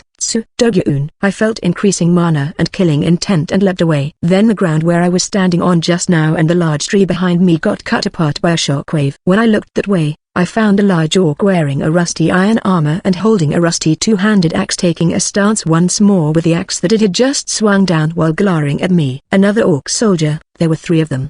The attack just now was something that even I had only seen for the first time, but I guessed that it was a battle technique of two-handed axe, iron break. There was almost no monster that used battle technique even when they were the type to fight in close quarter, so I failed to consider this kind of danger. That orc soldier let out a war cry to command the remaining 4 normal orcs. It was most likely that orc soldier who saw through my stealthy approach. The sword orc soldier, the spear orc soldier, the axe orc soldier. Even with the majority of the orcs in the settlement getting weakened and put them into a tough situation, I never foresaw that 3 rank 4 orc soldiers would be assigned to guard the food procurement at the human settlement. Most likely their purpose wasn't just to steal crops. They must be planning to also attack the town directly and kidnapped humans with this much combat strength coming along. This was an unforeseen situation that I was afraid of. I had paid attention to hide my existence here until now so that something like this wouldn't happen at the initial period. But things didn't go like I wanted. The spear orc soldier backed away to regain its footing for the moment, while the sword and axe orc soldiers stepped forward to stand side by side. Perhaps I should observe this group first at the beginning even though there was no time. But this result was also due to the time and situation, and even then it was only 1 orc soldier that ambushed me at the beginning. This would serve as good practice for the future. This was something unforeseen for me, but the orc general's decision to arrange this could be said as correct because in the end someone like me really attacked the group. But, even though that decision was correct, whether that decision was right or not still remained to be seen until the result came out. I got into a glaring match with the orc soldiers while exhaling in order to cool down the heat inside me. Then I quietly held the black dagger in ready. It was an unforeseen situation, but it was fortunate for me. I was able to stop these 3 orc soldiers from heading to the town. At the very least, I managed to avoid a situation where I had to face the orc general and 4 orc soldiers at the same time. You 3 couldn't be allowed to proceed ahead. I also wouldn't allow you 3 to return to that base. I had no intention to claim that I was fighting for other people's sake, but you guys had become my enemy. I would become slightly stronger again by defeating you 3. I switched my way of thinking from attacking to battle. I analyzed the enemy's combat strength once more. Sword Orc Soldier Race Beast Demi-Human Rank 4 Magic Power 134/150 Stamina 246/580 Overall Combat Strength 529/898 Opening parenthesis with Body Strengthening 627/1063 Closing parenthesis 41% down. Status Weakened. The Sword Orc Soldier had the biggest body build with height that surpassed 3 meters. It was only wearing bracelet and straw skirt other than the great sword that was almost 2 meter tall. It must be because even equipment in the size for large human wouldn't match it. Spear Orc Soldier Race Beast Demi-Human Rank 4 Magic Power 141/160 Stamina 232/520 Overall Combat Strength 521/868 Opening parenthesis with Body Strengthening 617/1028 Closing parenthesis 40% down. Status Weakened. The Spear Orc Soldier was only a bit bigger than a normal orc. It must be a light warrior type. It was wearing leather armor on its shoulders and chest. Its movement was fast and its attack precisely accurate. Axe Orc Soldier Race Beast Demi-Human Rank 4 Magic Power 146/175 Stamina 252/550 Overall Combat Strength 627/998 Opening parenthesis with Body Strengthening 774/1181 Closing parenthesis 35% down. Status Weakened. The Axe Orc Soldier was 2.5 meters tall and wearing unrefined iron breastplate and hand protector. This one was the one that I had to be on my guard the most, seeing how it seen through my surprise attack and how it used battle technique. As expected from rank 4. If they were in perfect condition, they were powerful enemies that would be difficult to defeat even if I faced them one-on-one. But their bodies were being gnawed by my poison right now and their combat strength had fallen until around my level. Even so, it was only their stamina and status that were lowered by the poison. Their combat skills were still level 4, and judging from their movements before this, it would be pointless to expect that their concentration was lowered by their weakened status. Other than them, I also had to pay attention to the remaining 4 normal orcs. I didn't know whether they would get involved into the fight with their combat strength halved like that. But the fight's situation would greatly change depending on their action. Boo! The Sword Orc Soldier finally snapped and leapt toward me. Its 3-meter huge body left the ground gouged as it approached. It howled as it swung down its powerful sword. I didn't choose to dodge and stepped forward instead. It would be pointless to dodge for some half-hearted distance against a two-handed weapon with wide range. The Sword Orc Soldier immediately met my approach with its sword handle. But I had experienced that kind of interception from Feld. I used a special footwork and stride aside to dodge while aiming at the orc's knee joint with my black dagger. The orc kicked at me with its leg that was like a log when it noticed my attempt. I too instantly gave up my attempt and blocked the kicking leg with the bottom of my foot to use it as a foothold. I jumped backward using the momentum and opened the distance between us. Then, the Axe Orc Soldier that had been quietly observing rushed forward to take advantage of that opening. It had judged that my speed was superior to it and swung horizontally in a large arc using its axe. I used my flying momentum to put my hands on the ground and somersaulted to open more distance. The axe's wind pressure blew through as the axe grazed my back. So, I spun along with my body and used my skirt that was fluttering wide as a cover while pulling knife from my thigh holster and threw it. The Axe Orc Soldier that came chasing after me calmly used its iron breastplate to block the knife throw. It then continued chasing after me without stopping. I judged that it would be dangerous to approach this orc carelessly. I backed away while throwing my pendulums right to the sides. Then using body strengthening in full strength, I pulled on the strings by folding my arms. The pendulums sliced through the air loudly and intercepted the axe-orc soldier from left and right. Bma! The orc was wary toward the pendulums as it was its first time seeing them. It quickly jumped away from that spot. I also controlled the strings and changed the pendulum's trajectory. The axe-orc soldier noticed the blades attached on the pendulums and swung its axe in a large arc. A flash. Axe's battle technique. Iron Break didn't only deflected the two pendulums. The shockwave also reached and affected me.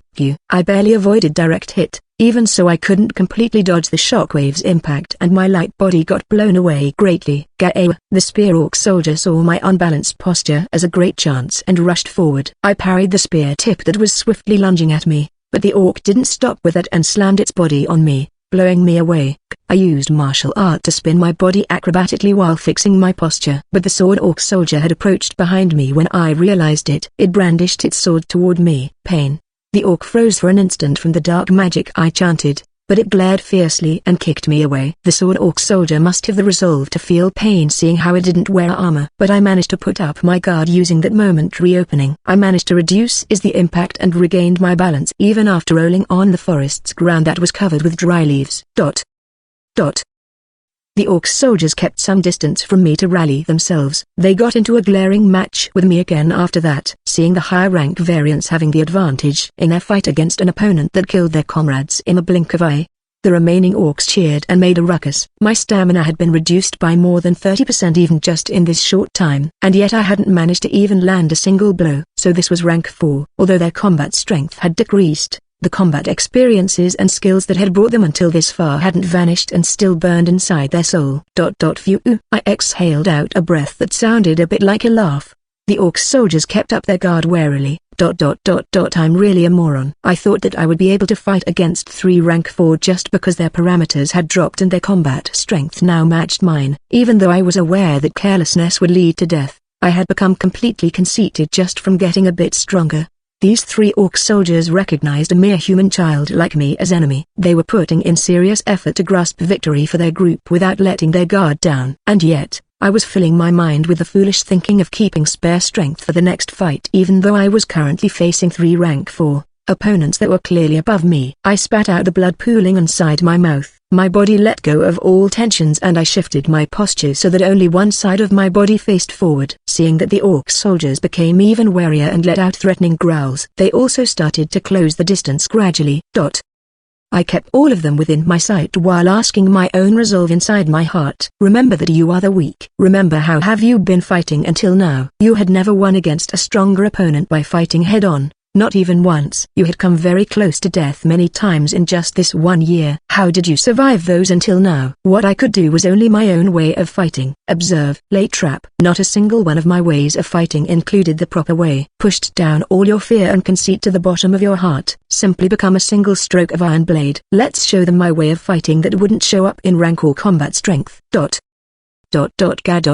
The spear orc soldier noticed the change in the atmosphere of battlefield and rushed forward. Shadow snatch. I scattered 10 small lumps of darkness around me while I myself leapt back into the forest that was starting to get dark with the setting sun. The spear orc soldier chased after me even while staying wary toward the darkness floating around me. I moved inside the dark forest by weaving through the small trees that were spread out at the surrounding. The instant our sights on each other were cut off by a tree trunk that wasn't so thick.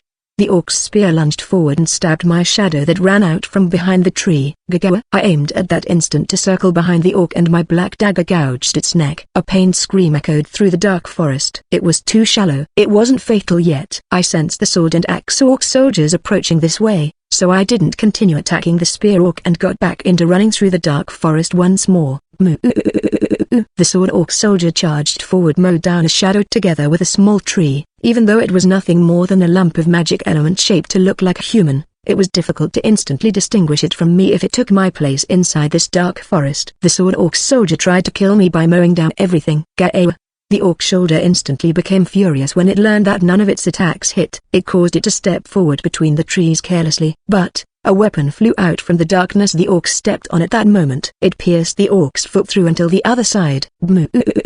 Even though it had the resolve to be hurt, it wouldn't be able to move properly with a blade getting stuck inside its foot. Even so, the sword orc readied its sword and kept up its guard against the surrounding darkness despite staying in place. It then sensed my presence that was approaching from behind and turned around. But the sword orc judged that it was just an illusion, seeing the approaching pitch black shadow. It took off its attention from the shadow to look for the real me. It was then the black me in front of it stabbed its crotch with a dagger. Gah. Rumble. The sword orc fell on its knees and caused the ground to quake. I also peeled off the shadow illusion from my skin and sighed. The sword orc hadn't died yet, but I judged that it wouldn't be able to move. In order to deal with the approaching axe orc soldier, I started running toward the normal orcs who were watching from the side. The 4 orcs raised their weapons in panic, seeing me running toward them with the axe orc soldier right behind me. 4 weapons were swung down. I dodged them all with paper-thin difference while waving through them. Then I scattered the red mustard powder that I took out from my pouch. The orcs who got their eyes blinded by the stimulants started swinging around their weapons haphazardly due to pain and fear. But all that they accomplished were hitting their friends. The rampaging orcs hindered the approach of the approaching axe orc soldier. Seeing that the axe orc soldier attacked with iron break that would hit all the orcs together with me, so I used the orcs as shield and endured the most of the impact. I hid behind a surviving orc before becoming 2 pitch black shadows that rushed out. The axe orc that had seen me camouflaging myself with illusion hesitated for a bit, but that only lasted for an instant before it started running toward one of the illusions. It rushed straight toward an illusion as though it was convinced that the shadow was the real thing. The axe swung through the illusion, erasing it. The axe orc soldier smirked that he chose wrongly. It immediately turned around while swinging its axe in full strength toward the other illusion that was approaching silently from behind. But that illusion also got broken by the axe and dispersed easily. The axe orc was dumbfounded for a moment before it noticed the small darkness spilling out from the pulverized illusions around it. The instant it tried to retreat, one of its eyes was pierced by a crossbow arrow that was fired through a darkness. In addition, I who was hiding myself with stealth behind it stabbed a black dagger into the back of the axe orc. The axe orc who had excellent detection ability let its guard down, thinking that it could find me anytime, and then it thought one of the illusions was me when it heard breathing sound from the illusion. But although I was able to land the blow, my blade couldn't reach the orc soldier's head due to the difference in height. The surviving normal orc and also the spear orc soldier that had recovered until it was able to move were running toward me, who failed to deal a finishing blow. The spear orc soldier let out an angry howl. It let out a spear thrust with all of its strength toward me. It was aiming at my heart. It had to kill me in one blow in order to save axe orc soldier that fell into predicament. At least that was what the spear orc soldier thought. The precise attack that was unleashed by a rank 4 who was concentrating its mind to the extreme pierced through my heart without even the slightest bit of deviation in its aim. That excessively accurate thrust perfectly went through the small darkness attached on my chest. The spear tip that flew out from one other darkness pierced through the axe orc soldier's head. I believed in your strength of rank 4. If its precision decreased even just a little bit due to impatience like an amateur, it would be me who died. The last normal orc leapt in order to stop me turning from the collapsing axe orc soldier to spear orc soldier. Noise. I chanted a dark magic with a whisper. The last orc attacked me together with the spear orc soldier that showed an expression of fury as it discarded the weapon that killed its comrade and rushed at me with its fist raised. The spear orc soldier attacked to keep me on that spot. The normal orc aimed for that opening and brandished its stone axe from behind me before swinging it. Not at me, but over my head toward the head of the spear orc soldier, crushing its skull.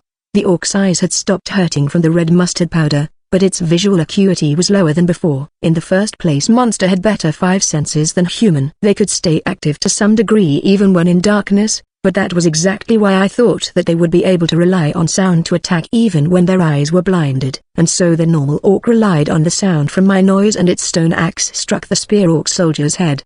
Even so, the spear still didn't die. It put its arms around the neck of the normal orc and angrily snapped it. When it turned its bloody face toward me, its wide-open eyes caught sight of me readying the black dagger for a powerful thrust.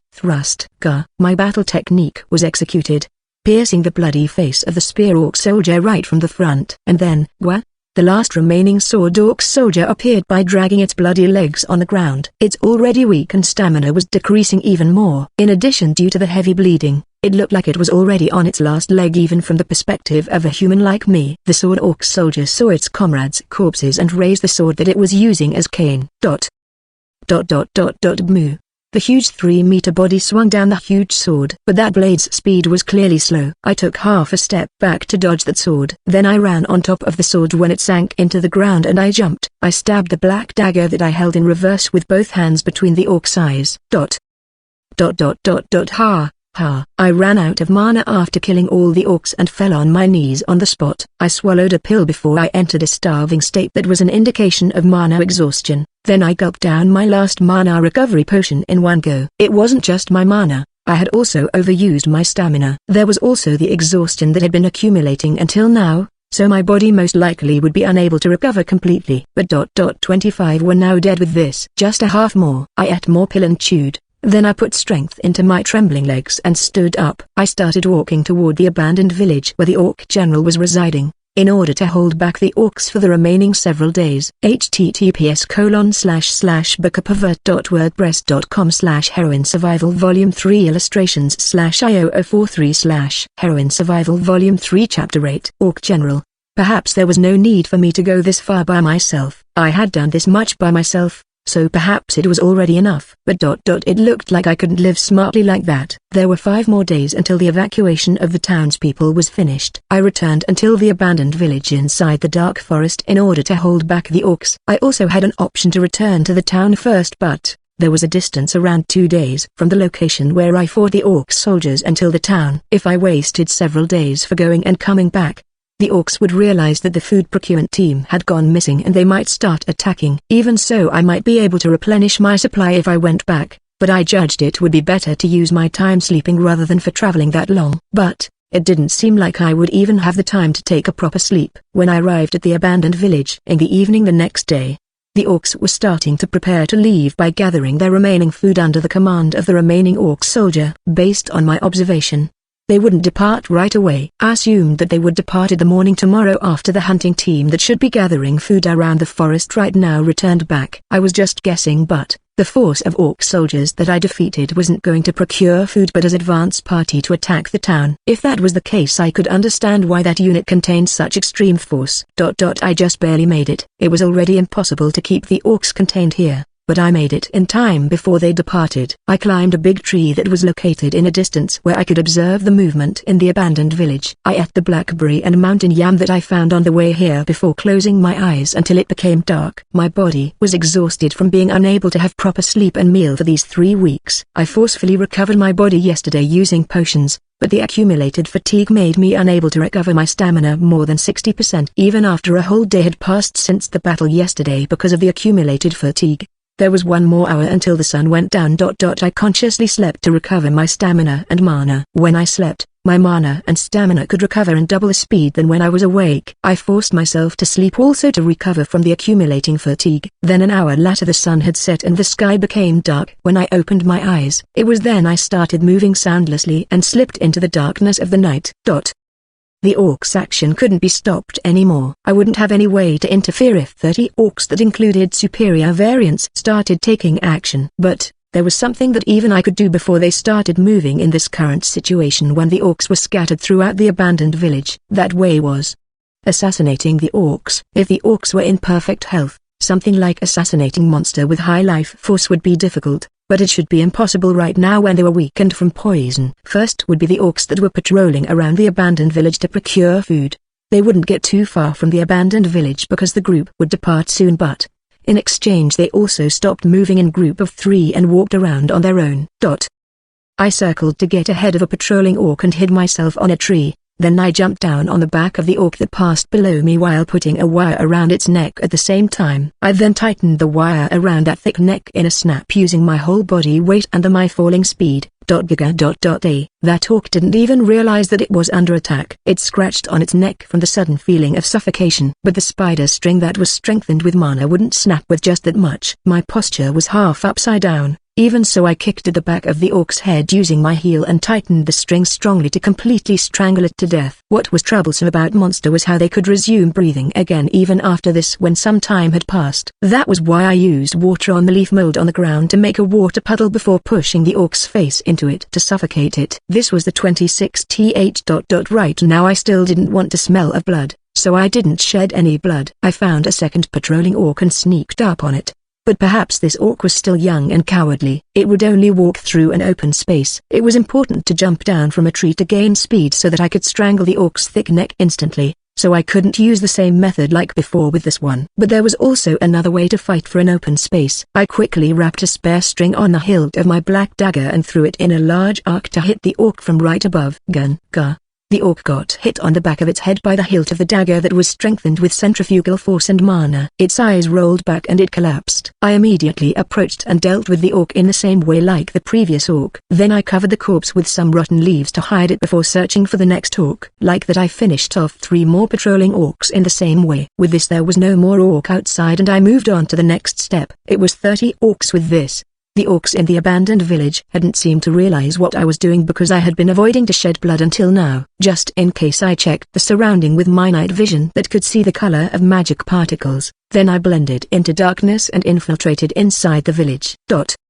If I had 12 more hours and powerful sleeping drug, there would be a better way of fighting that I could take. But unfortunately neither of those was something that I could obtain. In the first place, powerful sleeping drug could only be gathered from high-ranked plant monster, so it wasn't something that could be prepared easily. In the abandoned village there were still orcs that weren't asleep, perhaps because they would depart soon. For now I avoided the central part where the orc general might be located and chose to crush the western and southern part of the settlement first. The western part only had normal orcs and no sign of orc soldier. All the orcs were also asleep. I sneaked into a dilapidated house where there was snoring sound and found 3 orcs sleeping together in a huddle. So I took out a glass jar that was a rarity even in this country from my pouch. I poured its content bit by bit along a string to pour it into the orc's mouth. This wasn't really a poison, it was alcohol that had been distilled many times to gain high purity for the purpose of disinfection. Human wouldn't get away with just choking if something like this was poured into their mouth. But there was no problem for orc that was a tough creature. I did the same thing with the 4 orcs at another house before returning to the first house. There the orcs that I gave alcohol first were snoring even louder than before. While the orc was sleeping soundly, I slowly buried the black dagger that was like a large awl bit by bit into its head while avoiding large blood vein that would cause blood to spurt out. The orc jerked and let out a groan at the end, but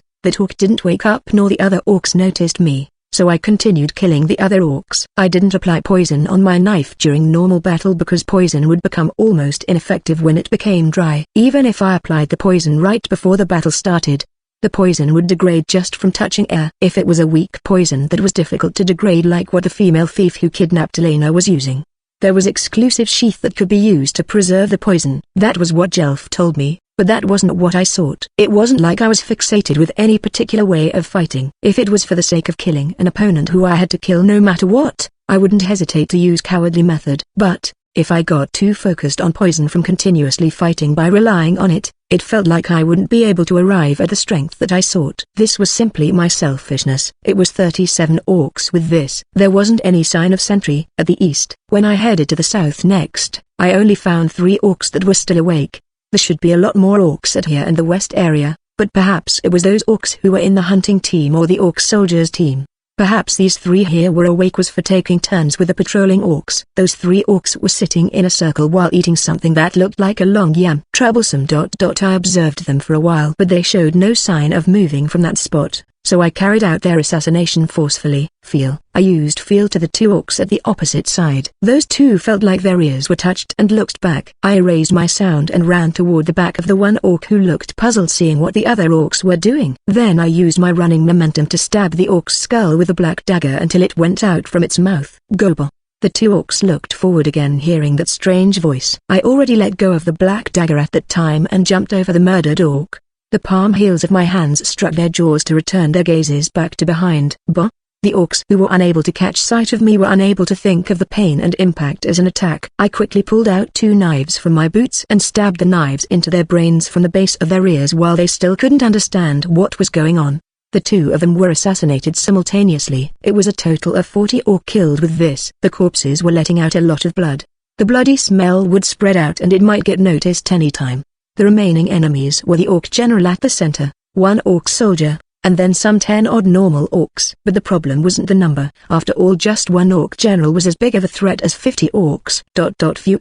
I let out my anxiety together with the air inside my lungs. Then I lightly stretched my body to keep it flexible. Both my stamina and mana had only recovered around 70%. My body too, although I didn't have any injury like pulled tendon or bleeding, My whole body was feeling small pain all over, perhaps because of the blows I received and the exhaustion. Could I do it in this condition? Even so, I had no choice but to do it, I guess. I moved inside the darkness and ran toward the center of the village where the Orc General should be at. When I arrived there, I took a lesson from my previous failure and scouted the place first.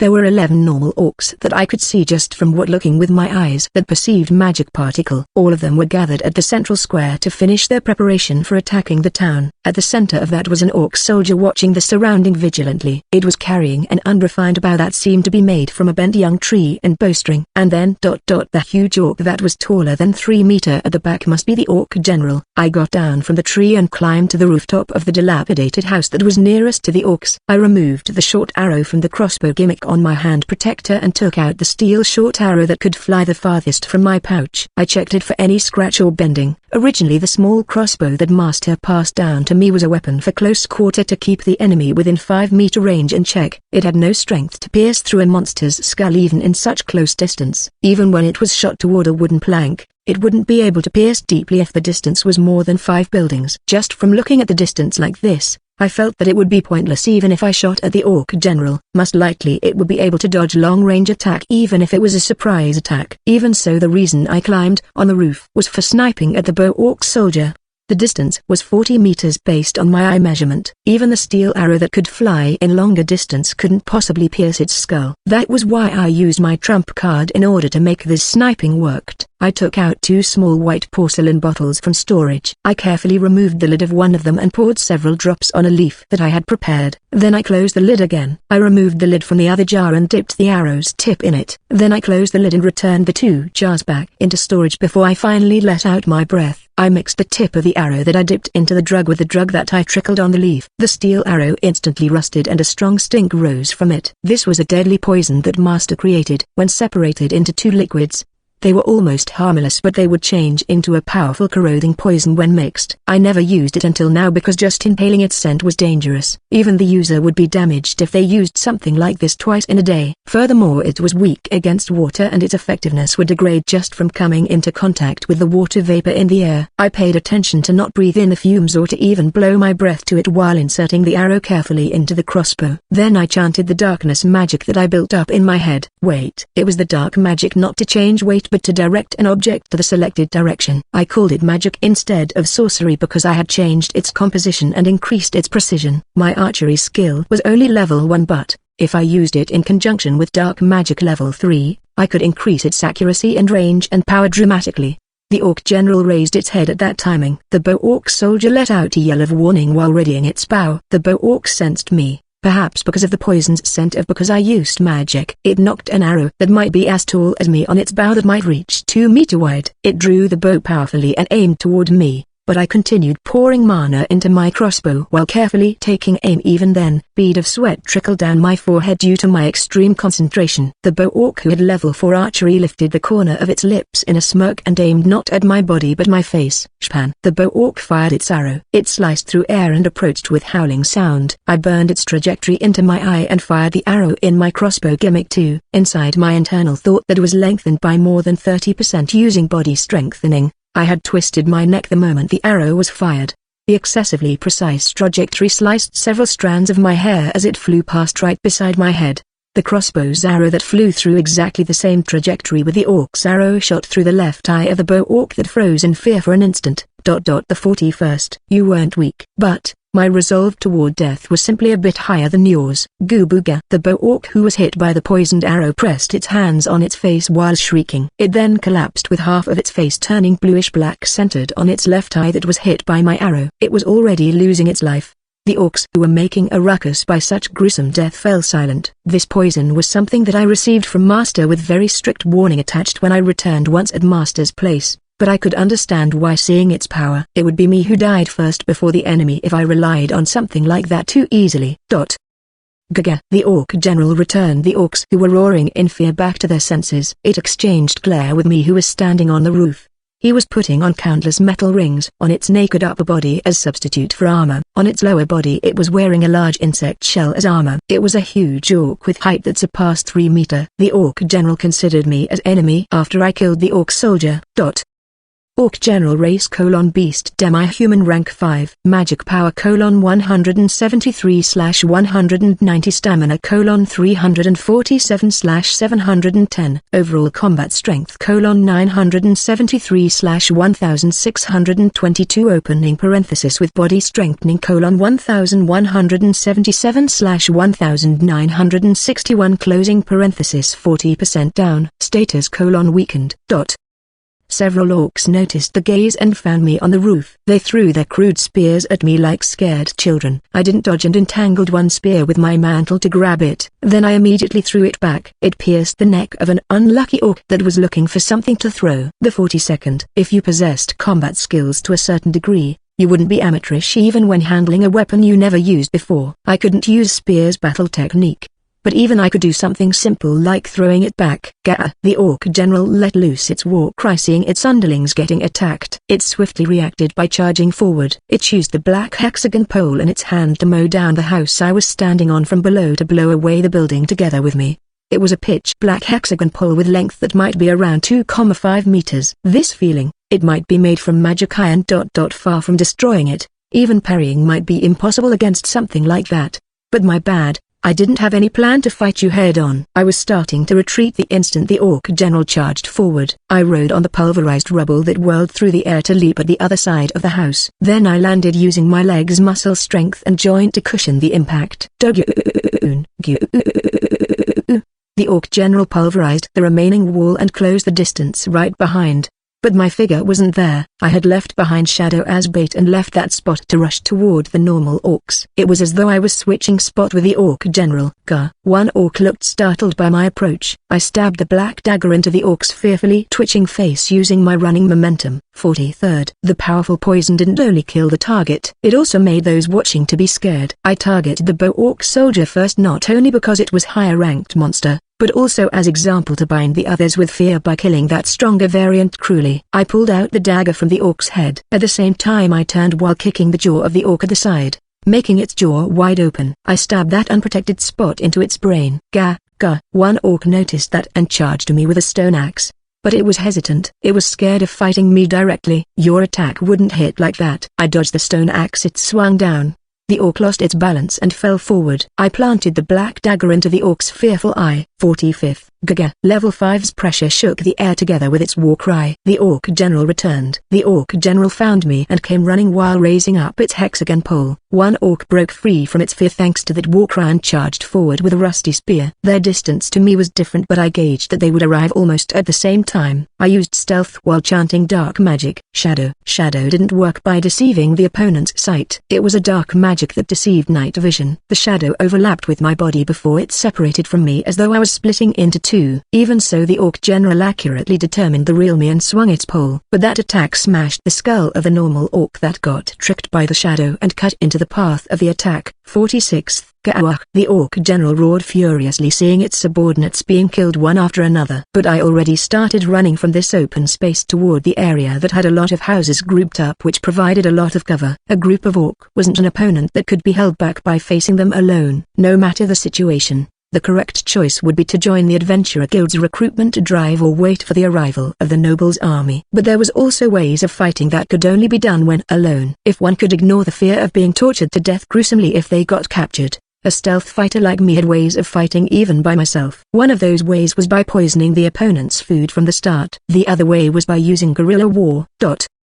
I entered into the housing area. At the same time I blended my magic particles with the air around me and used stealth. I erased my presence inside darkness and blended in. This wouldn't work in an open space, but even Orc General shouldn't be able to find me easily in this place with a lot of cover. Dogyun. I heard a thunderous sound from several houses at the next moment. The neighboring house that was visible from the window had been blown aside. Most likely the Orc General was destroying the houses after it lost sight of me. I created shadow once more and made it run on the roof. The Orc General started moving after it. I threw a knife at its back. The Orc General heard the faint sound of the knife cutting through air. It turned around while swinging its hexagon pole and deflected the knife, but the other knife that was flying in the shadow of the first knife stabbed into the general's shoulder. I had confirmed that even my knife could pierce its skin, Perhaps it was because it was in a weakened state and its parameters lowered. Gah! The wall of the dilapidated house where I was hiding got pulverized by the general's pole. I dodged by jumping out of the window just a moment before it. I rolled forward on the ground and stood up. Then I leapt into the window of the opposite side without pause. Doggone. The next moment, the house where I was in just now got pulverized by the hexagon pole. The orc general had lost sight of me when it got out on the street. It destroyed the surrounding houses to vent its rage. As expected, its skill and senses were in different class despite its lowered combat strength. If I used drug even in the slightest amount, it would surely locate my position immediately even if it wasn't a poison. I took some distance from the rampaging orc general. I sneaked behind an orc who couldn't concentrate from fear while searching for me alone. I assassinated it by driving the black dagger into its neck. 4070H. In this situation it would be better to deal with the other orcs without taking risk to attack the orc general. It was troublesome because I had to use a lot of strength for assassinating orc. But I could see a small chance of victory by continuing to deal with the normal orcs one by one like this and continuously injuring the orc general even if only little by little. The only thing I could do was believing that while continuing my offensive, I sensed killing intent and mana in that moment and leapt out from the house's window. A tremendous amount of mana passed above my ducking head. My own body also got blown away like leaves being blown by wind. Even so I adjusted my posture to land safely. What happened? The shockwave passed me by. When the cloud of dust and the noise in my night vision cleared up, I saw around 10 houses had been blown away with only their foundation left behind. It was as though the area had been turned into a clearing. Perhaps it was a level 5 battle technique of pole skill that even I didn't know about. I only knew battle techniques until level 4. But they should only have the power of normal attack that got heightened by several times. Was level 5 battle technique could be this powerful? I was kneeling on the ground in an area where there were only foundations remaining. The remaining 5 orcs vigilantly kept their distance while surrounding me so that I couldn't escape. The orc general was calmly approaching me with its hexagon pole leaning on its shoulder. So this was rank 5. I could only run around when fighting Grave, who was also a rank 5, but, to think that even weakened, the gap was still this vast. Gah! The orc generals commanded its subordinate orcs to attack. Was this the composure of the strong? Or it wanted to torture me to take revenge for its murdered comrades? The 5 orcs attacked simultaneously. Even the fear against poison was mostly meaningless with their ruler the orc general staying nearby. I parried the rusty spear tip that was thrust toward me with the black dagger. I rolled forward to dodge the stone axe that attacked from behind. A lump of metal flew at me. That moment my posture became unbalanced. I barely avoided it before the metal lump sunk into the ground. An orc took advantage of that opening and approached from behind. Its club sent me flying. I managed to quickly use my left hand's protector to block it, but it reduced my stamina by 10%. The metal lump that came flying at me. It was the metal bracelet that the orc general was wearing. It seemed that it didn't have any intention to let me fight. Should I use dark magic? But would I be able to trick a target using illusion to trick 5 senses while said target was observing me directly? Even if I created multiple shadows, I didn't know whether I would be able to dodge all attacks in a situation where I couldn't switch with any of them. Not only that, it would also waste my little remaining mana. Gah! The orcs attacked once more. I dodged the club that was swinging down at me and pointed my dagger, but the orc general's bracelet flew at me again in that moment. I got distracted. I could only dodge both attacks half-heartedly because of that. And so the bracelet grazed my side while the spear that thrust from behind grazed my shoulder. Shadow. I could only use it even if it would be a waste. But the orc general's bracelet came flying the instant I tried to use magic. Another orc had waited at where I was dodging and kicked me. My magic's composition dispersed. Another rusty spear came attacking. I could only roll on the ground to dodge, crawl like a cat, and continue to dodge the attack of the orcs without being able to attack. The orcs were sporting cruel smile while surrounding me again. Far from being able to attack, I wasn't even allowed to stand up anymore. Come to think of it, I was also cornered when meeting Viro for the first time. I was on all fours on the ground, grasping the soil with my claws. Why did I do that again? I see. There isn't any need to fixate on standing on 2 legs.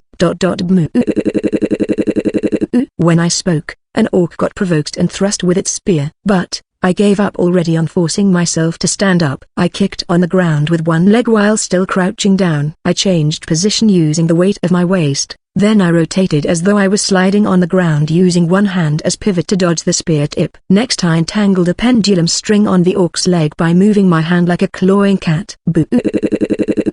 The orc stopped moving for a moment, seeing the strange movement I displayed. A bracelet came flying from the general, but it was too late. Wait, I used magic in that very short opening and pulled the string that was wrapped around the confused orc. My weightless body was lifted up, and using that momentum I planted my black dagger between the eyes of the entangled orc. 48th. The female thief I fought before used her flexible body to dodge and attack in surprising ways. For scout class that had limited destructive power, such way had important meaning of confusing the enemy.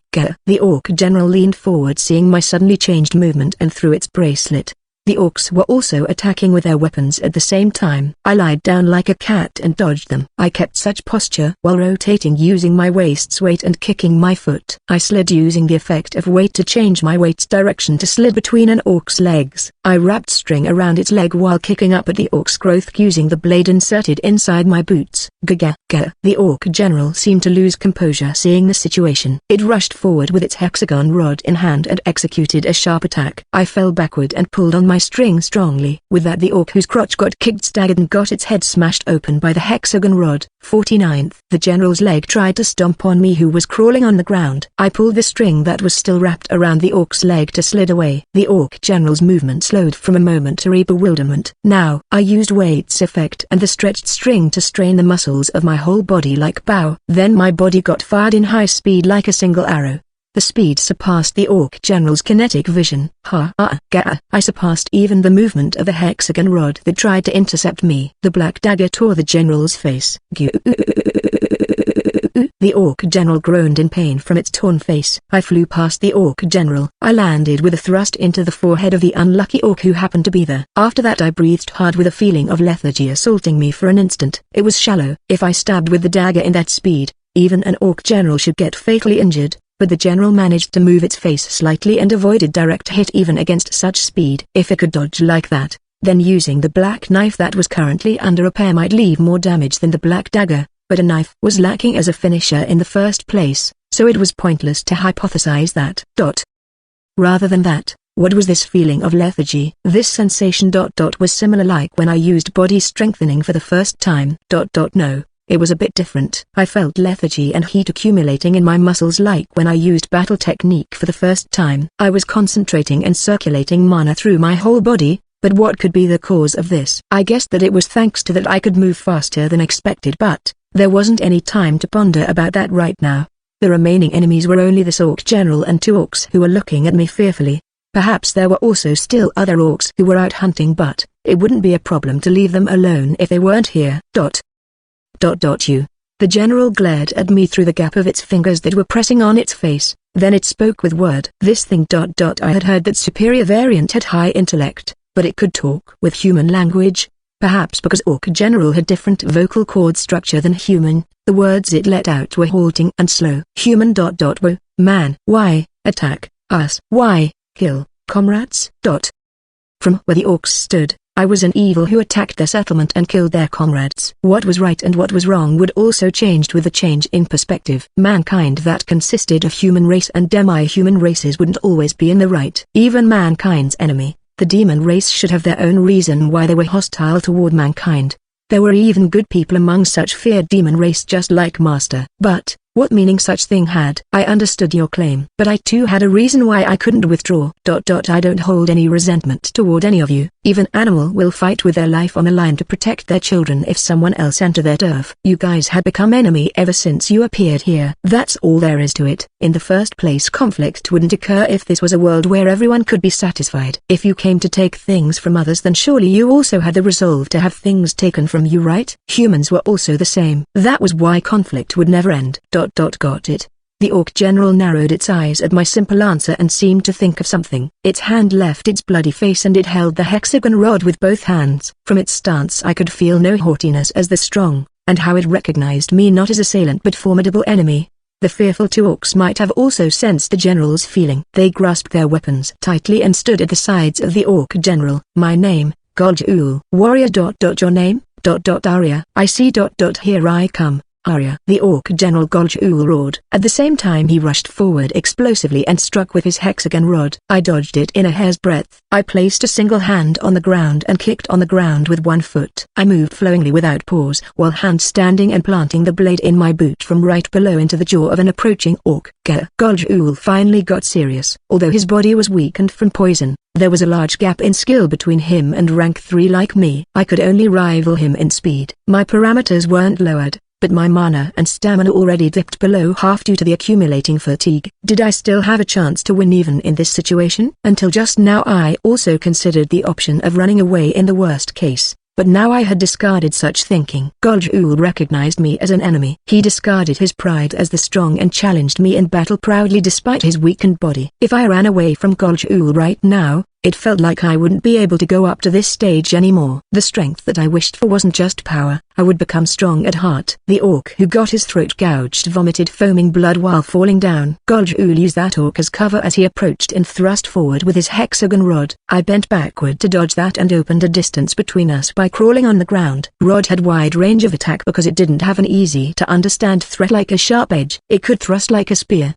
slash like a great sword, and crush like a hammer. It looked like I could fight Gol'Ul equally because his agility had decreased, but all my bones would be broken if I got hit directly. Shadow Snatch. I created 4 darkness with dark magic and scattered them around me at the same time. Gol'Ul stayed wary toward the darkness while rotating his rod above his head. Then he grabbed the end of the rod and swung down.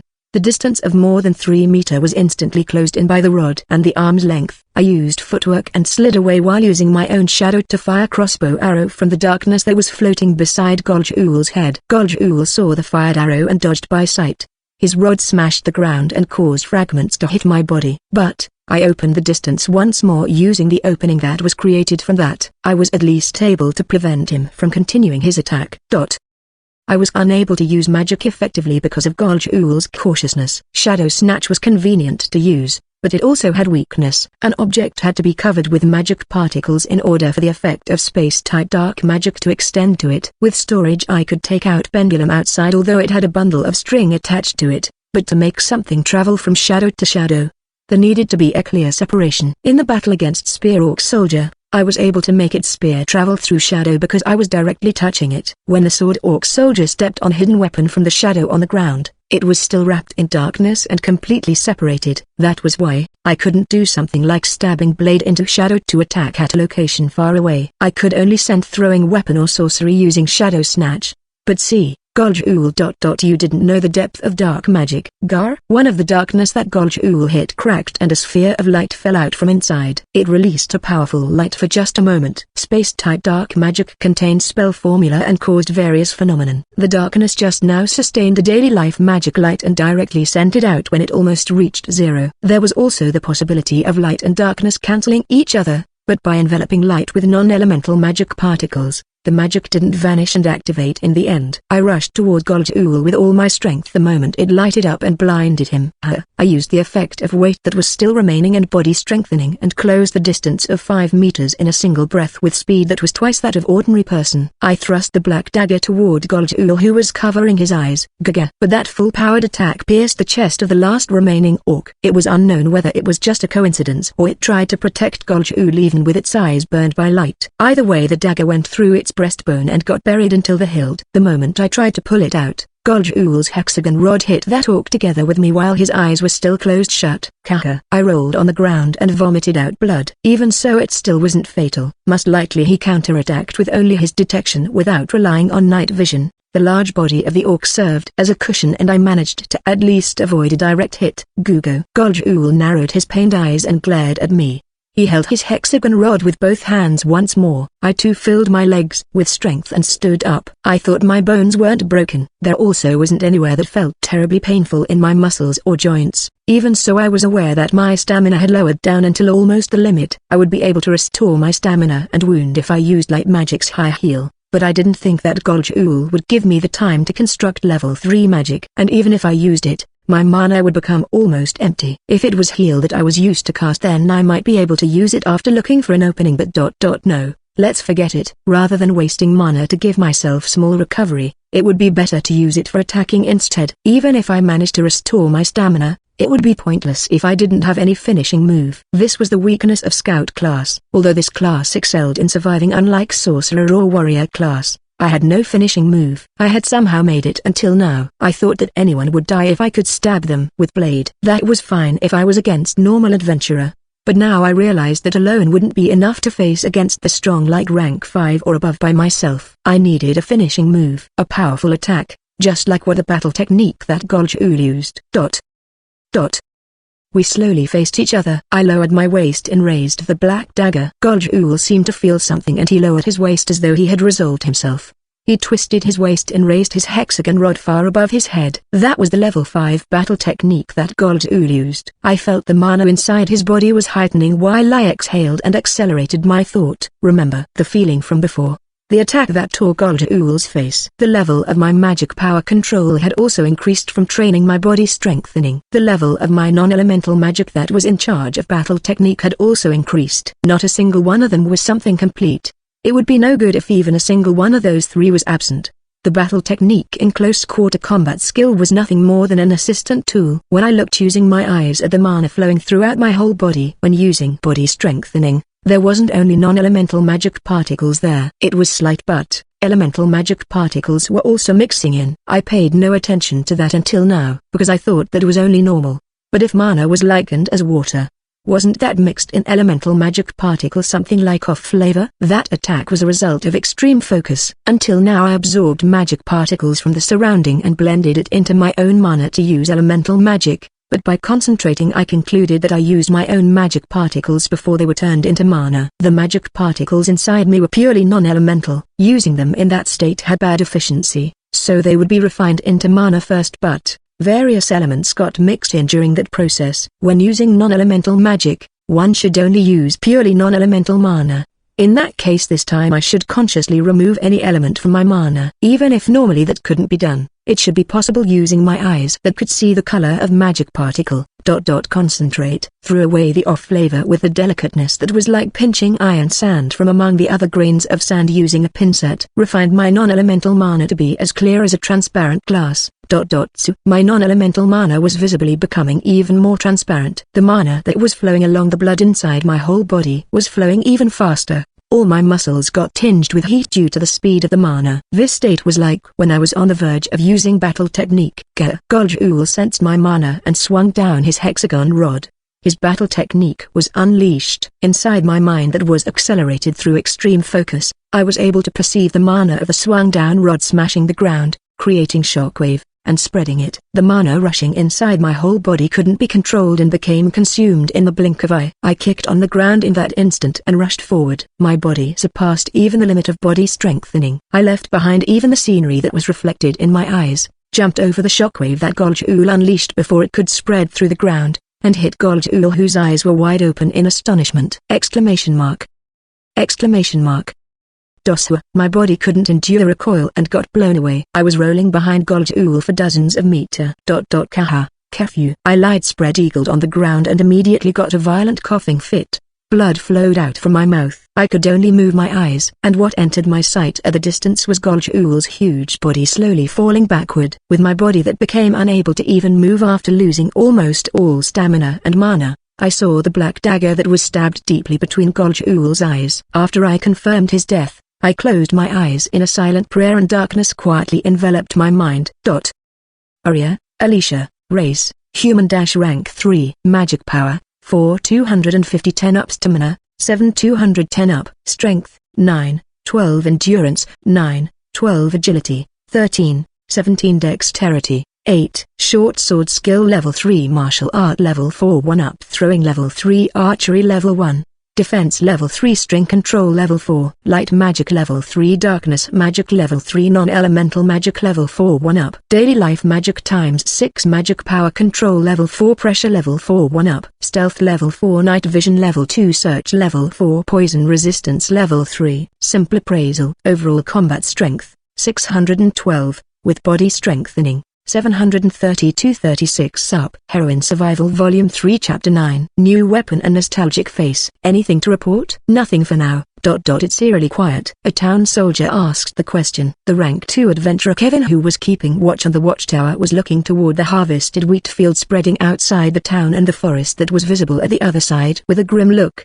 The damage wasn't that serious because the harvest had been finished, but the seeds planting might also get affected if this situation continued. But that wasn't the only reason for Kevin's grim look. Nearly 1 month had passed since the townspeople started evacuating in full scale. Currently the townspeople who could move had finished evacuating, but the sick and their family were still remaining. They were asked to gather at the public hall in the center of the town as countermeasure, but even that would still take several days. The lord of this territory, Baron Horace, had asked for reinforcement from his caregiver Count Taurus. With that, the preparation of 1,400 soldiers that also included the army from other noble houses to depart was finally completed. The rank 4 scout that the Adventurer Guild found had also already arrived in the Baron territory. Currently they were starting to have discussion with the guildmaster and other rank 3 adventurers in this territory whether there was a way for them to defeat the Orc general. The Baron felt some relief after hearing that information, and he finally sent 50 soldiers as advance party. Those soldiers were working together with the soldiers in this town right now to evacuate the townspeople. The Adventurer Guild also put up a quest for helping the town after the rank 4 adventurer arrived. 2 rank 3 parties took up the quest and they were working together with Kevin's party to prepare for any unforeseen attack from the Orcs. There was still no new information about the Orcs. It was caused partly because the scouts were hesitant to undertake such dangerous mission,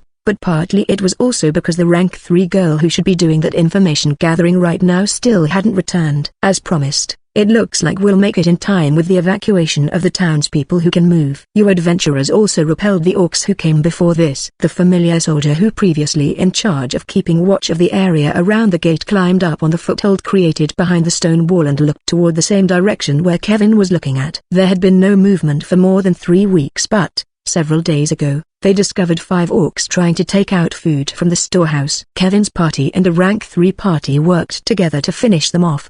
The Orcs weren't as scary as the rumor made them out to be. We would manage somehow with just ourselves even without that girl going off. She won't be able to do anything significant anyway. She should just run home right away. Kevin. You said that, but you're the one who is the most worried for that girl. Who's worried? I'm just angry because that girl acted as she pleased. The girl called Arya said that she would buy time until the evacuation of the townspeople was finished and headed to the Orc settlement alone. Even though she was just a girl who was still in her early teen, she possessed strength that made rank 2 looked powerless before her. Nobody was able to stop Arya from going. Arya had already departed when Kevin woke up from being beaten up until he fainted. That girl took my words too seriously. This isn't something she should do by herself. Kevin muttered those words with a dejected tone. His acquaintance soldier grinned knowingly. She was a pretty girl, wasn't she? Did getting punched made you fall in love? Stupid idiot. Ain't no way I'll fall in love with that kind of brat. She was an eye-catching beauty despite the trace of immaturity that still remained in her look.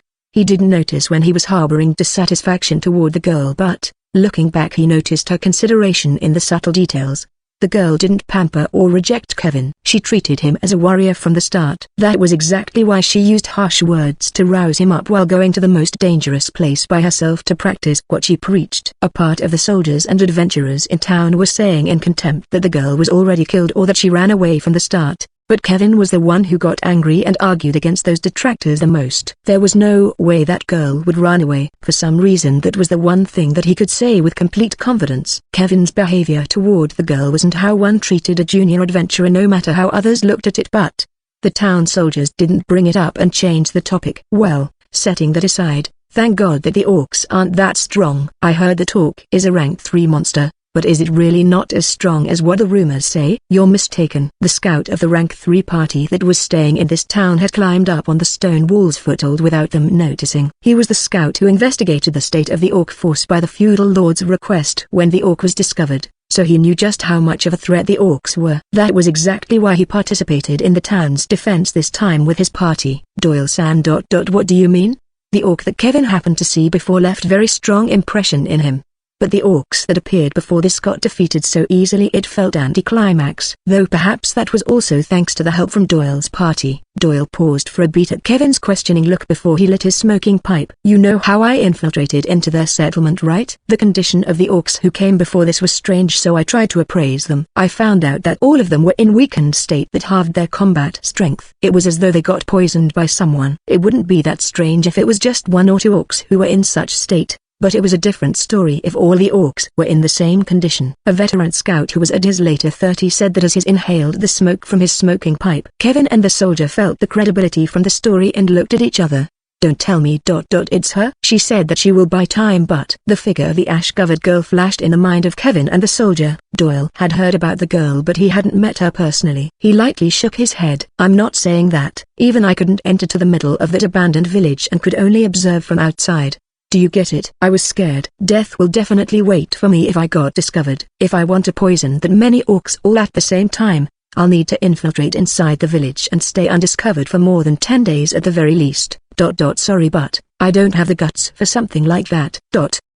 A veteran scout said that it was impossible for him. Then, why was the orcs weakened? What was the reason that the confirmed superior variants hadn't showed themselves until now? In the first place, what was the reason for the orcs to never come attacking here even after more than 1 month? "Oi, something's coming," a soldier who was standing guard in another watchtower yelled. Kevin and others went to the edge of the stone wall and leaned forward until they almost felt to focus their gaze toward the field. Then they saw a small silhouette approaching from away while bringing something like a long rod. "That girl." "Oi, Kevin." Kevin's eyes widened and he broke into the run toward the gate. The soldier and Doyle also followed behind him. They came out of the gate together with the other gathered adventurers and soldiers. Kevin, who was running at the lead, yelled the girl's name when he got near. "Arya."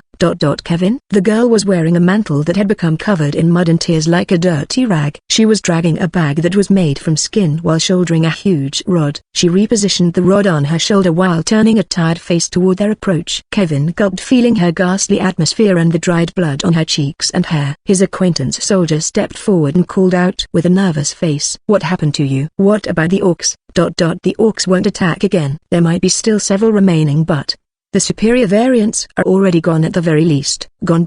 Just what are you saying? Wait, Kevin. Doyle stopped Kevin, who tried to press for an answer, and turned his eyes toward the black rod Arya was carrying. "Hey, tell me one thing. That magic iron rod, isn't that the orc general's weapon?" The adventurers and soldiers couldn't understand Doyle's words and looked bewildered. Arya ignored them and turned toward Doyle. "You want it?" "I brought it with me, but it's really heavy." No thanks. Let me ask one more thing. Are the orcs already gone? They're scattered through the forest and the abandoned village, so go check it yourself. Can I go already? I'm tired. Got it. Arya looked really exhausted. Doyle shivered just like when he discovered superior variants of orc in the forest. He unconsciously backed off to open a path. "Oi!" Kevin tried to stop Arya, but Doyle grabbed his shoulder and shook his head quietly. When that small back vanished into the town's gate, Doyle spoke to the soldiers and other adventurers with a grim face. "Someone, look for my teammates and tell them to gather in the meeting place. We're going to go check the forest and the orc settlement after this." Doyle and Kevin's parties departed within that same day for investigation. Then several days later, deep inside the forest and in the abandoned village that the orcs turned into their base, they found more than 50 orc corpses, including the superior variants with magic stone already taken from their hearts. After that, they returned to the town to ask for a more detailed explanation, but the ash-covered girl was already gone. Then Doyle recalled a certain information that he heard from the nature of his job as scout, rumors from various places, and people involved with the Thief Guild. It was an information that said how a person who destroyed a branch of Assassin Guild alone, got into hostility with the whole Assassin Guild itself, and crushed multiple thief guilds in several cities while slaughtering every single person there was still a young girl. Doyle himself only thought of it as a stupid rumor when he heard about those. And even if the stories were true, he made light of them, thinking that there must be some exaggeration mixed in for laugh. But a person who happened to actually be present in the scene and luckily survived said that the stories were true with a look of terror. Doyle turned his gaze toward the direction of the town where the Baron was living, where that girl must be heading to, and muttered in a daze into the wind. So she's actually exist. The Ash Crown Princess. That day.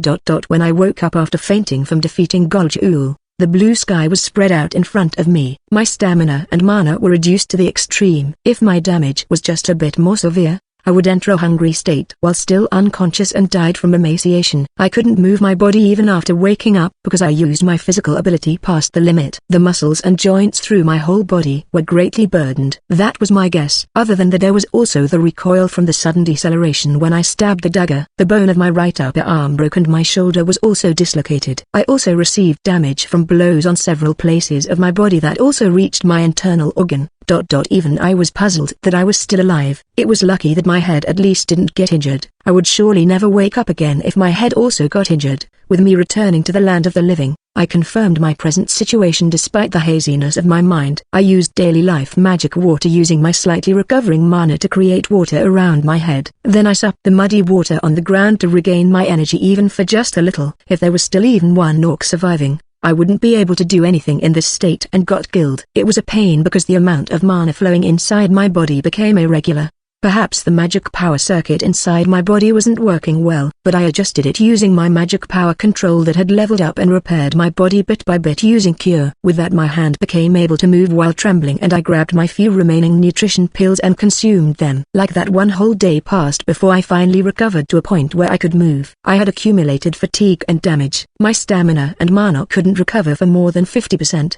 But it would take time for me to recover even if I stayed here, and so I decided to do what needed to be done before leaving from here. I collected the black dagger from the forehead of the dead Golgul, then used my steel knife to take out his magic stone from his chest. I was an adventurer. I didn't kill based on hatred. That was why I wouldn't waste his death as a monster and used him as my nourishment. I found a skin bag that the orcs used for gathering food, went around the abandoned village to collect the magic stones from the orcs, and gathered my throwing knives, as many as possible. That night I roasted some edible wild plants and yam, and drank boiled water that was mixed with salt. Then I slept like a log until the sun rose after eating warm food for the first time in a month. When morning came, I left the abandoned village and also collected the magic stones of the orc soldiers that I left behind in the forest while walking to return to the town. I brought the magic iron rod that Golgul used just based on my whim. I didn't plan to call it a war trophy, but it would also displease me if some unknown person used it, so I decided to bring it with me for now,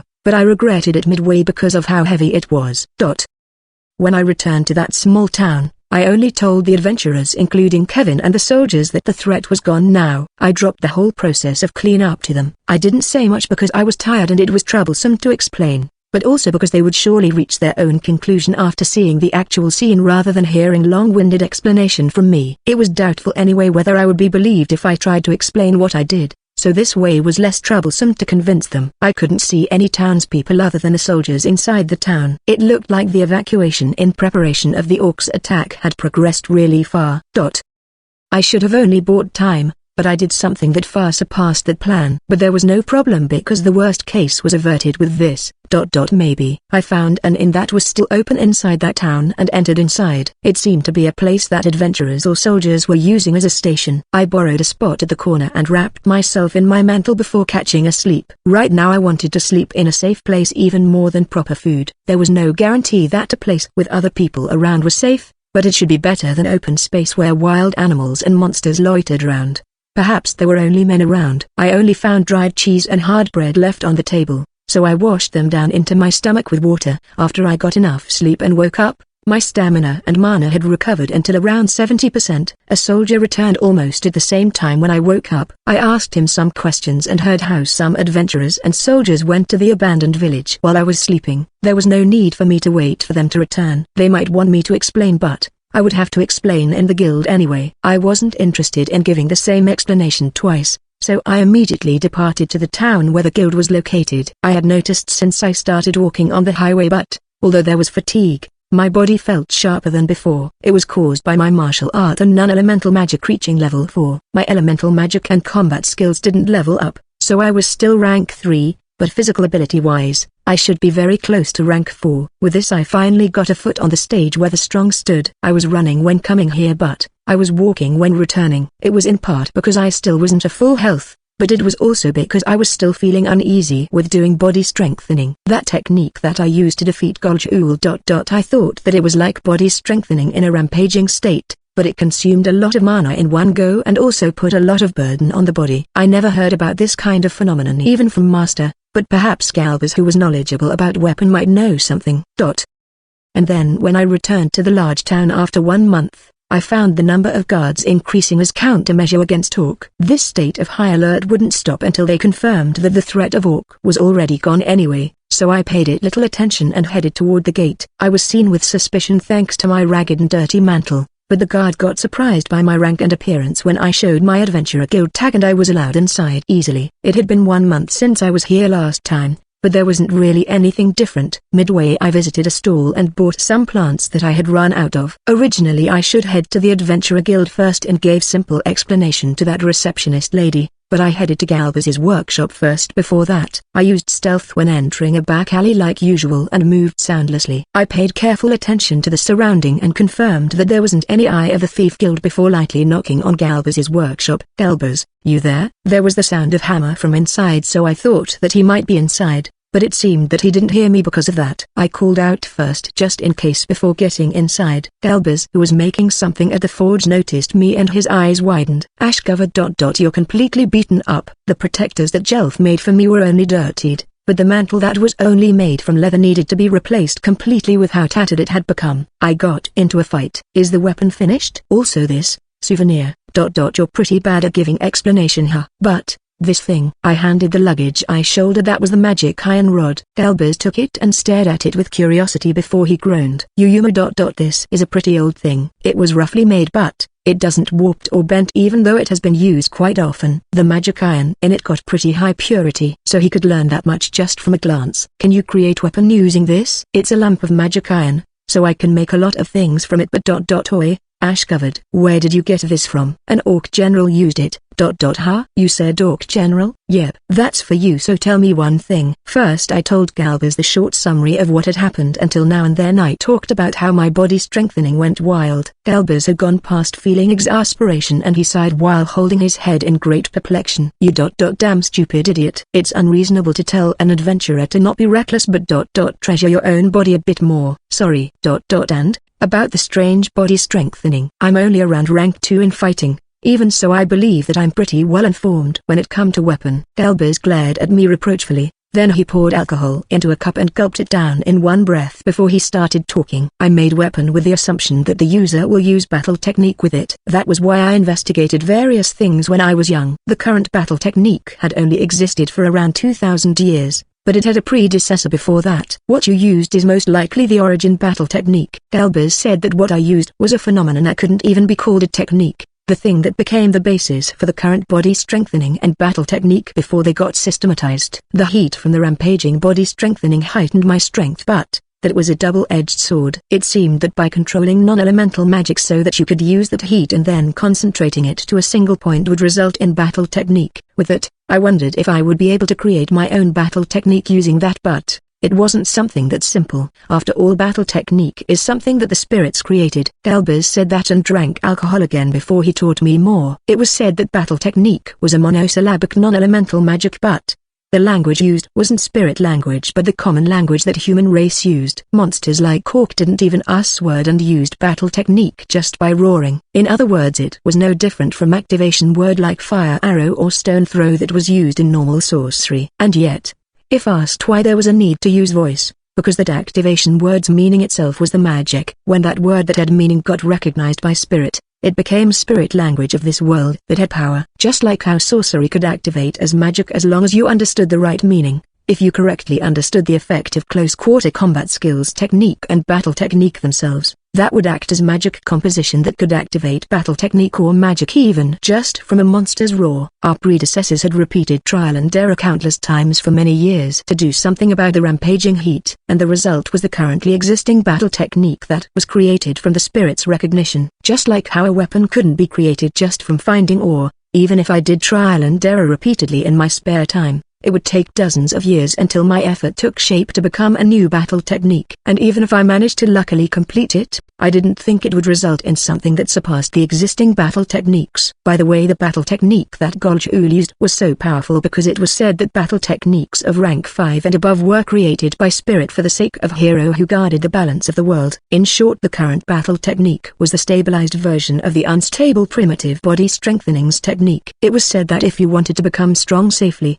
then using the existing battle techniques would be the shortest shortcut. The conclusion was I couldn't create a new battle technique. But, in that case, would I be able to control the rampaging heat itself? Ask someone else if it's about sorcery. Even you got your own sorcery teacher, right? Yes. I'll do that. That's important, but I've also finished your weapons forging and repair. First is the magic steel knife you left with me. Try holding it. Yes, the knife that I had entrusted my life to for this 2.5 years returned to my hand. When I tried holding it, its hilt wasn't slender for a kid to hold with 2 hands anymore. Its handle had become thicker again to be held in one hand. I was surprised by how it felt like the handle was glued into my hand, Can I try swinging it? Try cutting the charcoal there. I tossed one of the charcoals from the pile to the air before swiftly stepping forward and swung the knife. I split the brittle charcoal as though I was cutting a fruit. It was as though the black blade was brand new. There wasn't any cloudiness in it.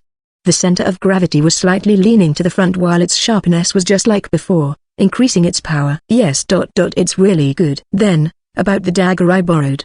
I'll service it too. Just wait for a day. Isn't it a substitute weapon? The black dagger was something I borrowed as substitute weapon while the black knife was in repair. When I mentioned that, Galbers didn't answer and pulled out the black dagger from its sheath. He frowned. It's this damaged just in 1 month. Well, guess it's only natural if you used it to fight higher ranked orcs. Listen, ash-covered. This iron steel dagger is hard weapon that I created as a pair for that knife. Did you dislike it? No. I'd lose without that. I believe that my last attack only worked because I used that weapon. Then, just keep using it. That knife and dagger are siblings. It'll be too pitiful for them if you don't use them together, right? Yes. This eccentric old man is really soft-hearted. Also, take a look at the new weapon you requested. It's this. Galbers' eyes shined like a kid who had just gotten a toy.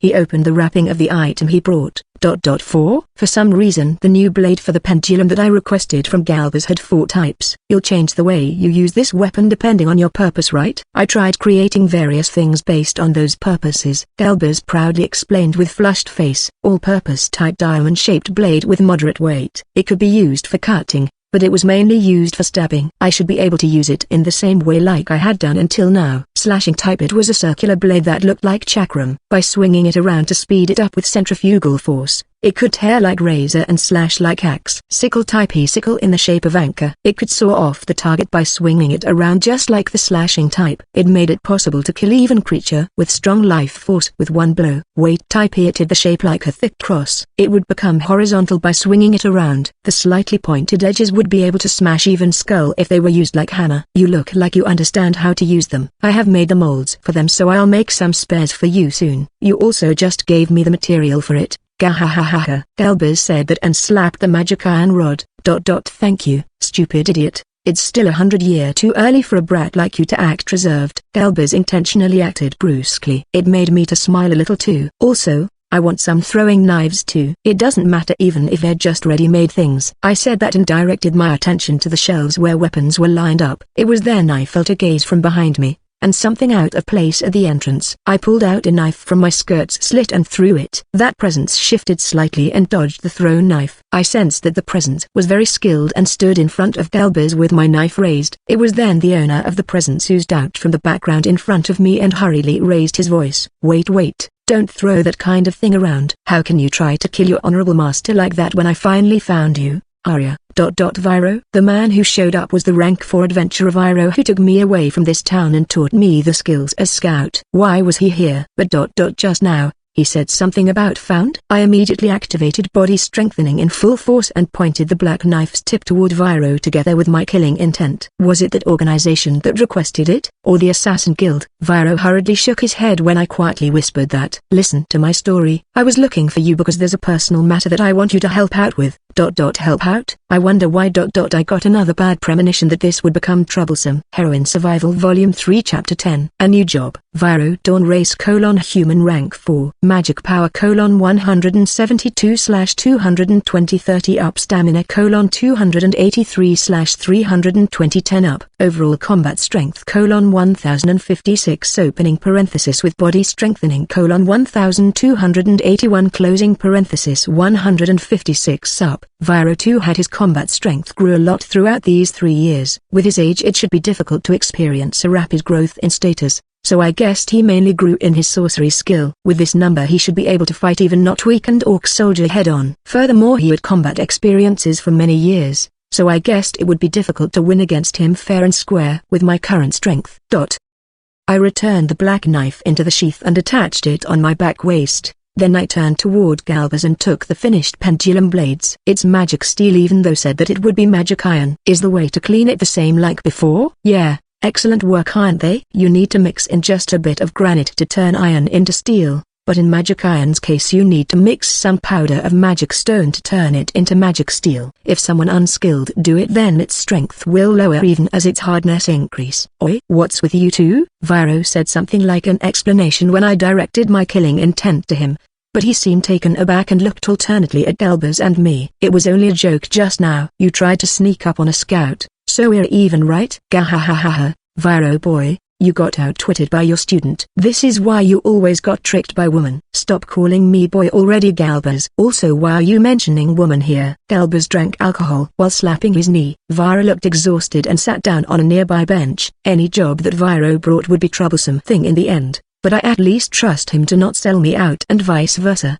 Besides, his relationship with that organization was simply the relationship of client and adventurer. He also wasn't someone who would willingly be hostile to his student. Vira looked somewhat resentfully at us while frowning before sighing once more. Even so, Arya. You have changed too much in these 3 years, and not just in appearance. What's with that combat strength? A kid shouldn't be that strong, you know. Long time no see. You've also gotten stronger, Viro. I now looked 13 or 14 years old. Now I rarely got treated like a kid, although sometimes I was still addressed as a brat. Setting aside the thickness of my body, I had grown to be at least as tall as an adult female. For some reason Viro's face twitched slightly when I let out my honest comment after seeing his combat strength. Oi, ash-covered. That boy retrained himself in sorcery and some other things, fearing that he might get overtaken by his student, you know. In fact, he is about to get overtaken for real though. Gahahaha.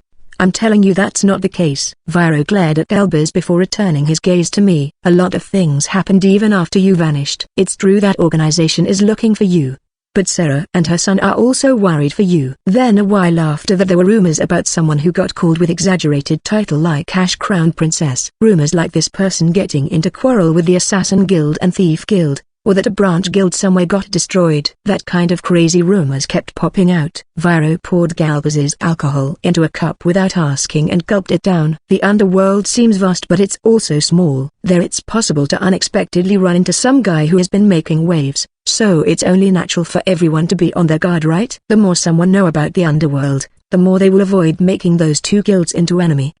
Well, I don't know any other brat who will do something absurd like that other than you though. I see. Other than me, that black-haired girl might also be capable of doing the same thing though. Anyway, it looked like Viro was practically convinced that I was still alive thanks to the nickname, or rather the notorious name that the Thief Guild assigned to me. Viro must be looking for me too, but he said that it was a coincidence that he found me here. He said that he came to this barren territory for an adventurer work and he planned to ask Galbers to create something that he might use for another job. Was this another job? The business that he wanted me to help out with. Galbers, you'll finish with the dagger's repair by tomorrow, right? I guess I'll finish by then, even with my work of repairing this boy's weapon. And what are you gonna do about the throwing knives? I got 10 of them if you don't mind. Some thin knives. That's fine, I'll come for them tomorrow. I made that request to Galbers and received the pendulum blades before turning toward Viro. I have business in the Adventurer Guild, so let's talk outside.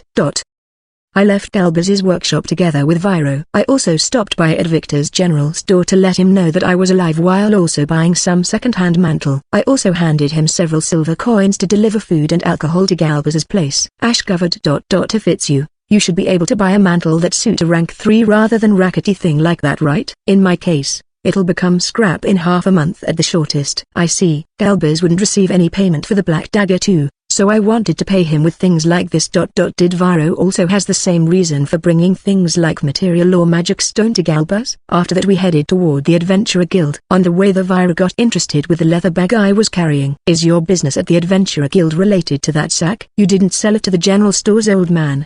Did you take some kind of material gathering quest? Well, something like that. As expected, the Adventurer Guild that had been taking a lot of actions in regard to the orcs would be troubled if I didn't hand the orc general's magic stone to them at least. If it was that receptionist lady, she would surely help me out. Well, I also planned to show up at the guild, so it's nice timing. What did you do? I didn't do anything. Rather, there is this grave matter currently troubling this territory. The guild want to ask this great me to take command until they can find a party of rank 4 or above. It'll delay my actual job somewhat, but it can't be helped this time. Was there another problem coming up here? Also, the words grave matter reminded me of how I was being targeted, so let's warn Viro just in case. Also, I think Viro knows already, but you might get dragged into trouble if you're seen with me, but if it's you, Viro, there won't be any problem, won't it? By that Do you mean that you trust in my skill, or it means that you don't care what'll happen to me? Vira looked toward me with narrowed eyes. I tilted my head a little. Both.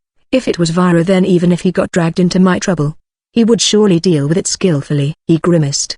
Perhaps he finally remembered that I was being targeted by the underworld. Well, I also have something to tell you about that. If you help me out, I'll create a situation where it'll be difficult for the underworld to try anything with you, though it's impossible to make it completely gone. What do you think? In the end, what's this job about? Viro stopped walking and looked straight at me. He began to talk with an unusually serious look. This is also something related to you, but even if I don't manage to contact you, I still plan to do it with one other person. It'll be really close if I do it myself with just one more person, but the success rate will go up if you also join as support. Listen well, Arya, the job this time is ... Viro told me the detail ambiguously because we were still at the side of a main road. Hearing the content made me to grimace too, like him just now. As I thought, it was a troublesome matter. I secretly sighed because I absolutely couldn't refuse this offer from Viro. When we arrived at the Adventurer Guild, the tension inside was even higher than before, and there were also a lot of adventurers with uneasy look. I found that receptionist lady at the counter amidst such atmosphere. She also noticed me and stood up while waving her hand. Arya-san, welcome back. I'm glad that you managed to return safely. So you're here. I've been beside this girl the whole time, you know. The smile that the receptionist lady directed at me turned into a frown for an instant. Viro leaned forward and protested. My apologies. Arya-san is too radiant that her surrounding becomes shadowy. Aren't you being too cold to me? I had even treated you to dinner. A good man won't bring up that kind of thing every time. Gunanu. I thought that she had forgotten him, but it looked like they were getting along really well. Someone with her personality wouldn't even say any complaint if she genuinely disliked him. Anyway, the guild master is waiting for you, Viro-san. Ah, in that case I should listen to your report first. The receptionist lady put on her working face and looked toward me with a serious gaze. Arya-san, how was the situation at the scene? I will report it to the guild master if you have important information. Yes, the higher rank talks were already gone. Yes? The receptionist lady's business smile froze solid. Viro's neck moved like a rusty cogwheel and he stared at me unblinkingly. I see. So the serious incident that Viro talked about was the matter of orcs. For me it was already a finished business, so I didn't even really keep it in mind anymore. While I was thinking like that, familiar faces from among the adventurers in the lobby saw me and came running. Arya, you're safe, thank God. Those two were the slum orphans Gilanshari. No, I guess they were adventurers now. The two of them were rejoicing in my safety while at the same time showing expressions that couldn't fully hide their uneasiness. And how was the town? This uncle, is he Arya's father? You two don't look similar though. Like I keep saying, I'm still 38. That was older than even my father though. That town isn't under any threat anymore. Gil didn't get it and tilted his head.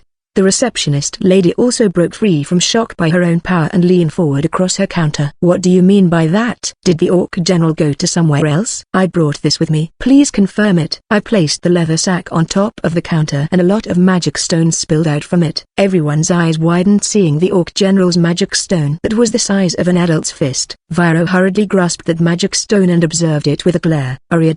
This is orc general's maxi stone, ain't it? Wait, then. These larger stones are from the higher rank orc soldiers? Other than them there are also 50 stones of the normal orcs. Yes. Saying yes like that, Arya Viro was making an exasperated face, but what else could I say? Also, it seemed by using appraisal on the remaining magic power in the magic stone, you could learn where that magic stone came from. So appraisal could also be used at non-living thing. But, thinking carefully, it was called appraisal. So obviously it was originally used to investigate object rather than human. The two adults started using appraisal to the many magic stones. The truth seemed to be too shocking that their voices were getting louder. The other adventurers who listened were starting to make a stir. Troublesome. Check the truth later. I think a report from the adventurers who are in that town will also come after several days. And, can you buy the magic stones from me? When I told them that dispassionately, the astounded receptionist lady hurriedly nodded her head. Why yes. Of course. But, if possible, please explain to the guildmaster. It'll sound unbelievable anyway. Even if I told the story, you'll learn what happened when the adventurers from that town return, so I won't give any pointless explanation. Then,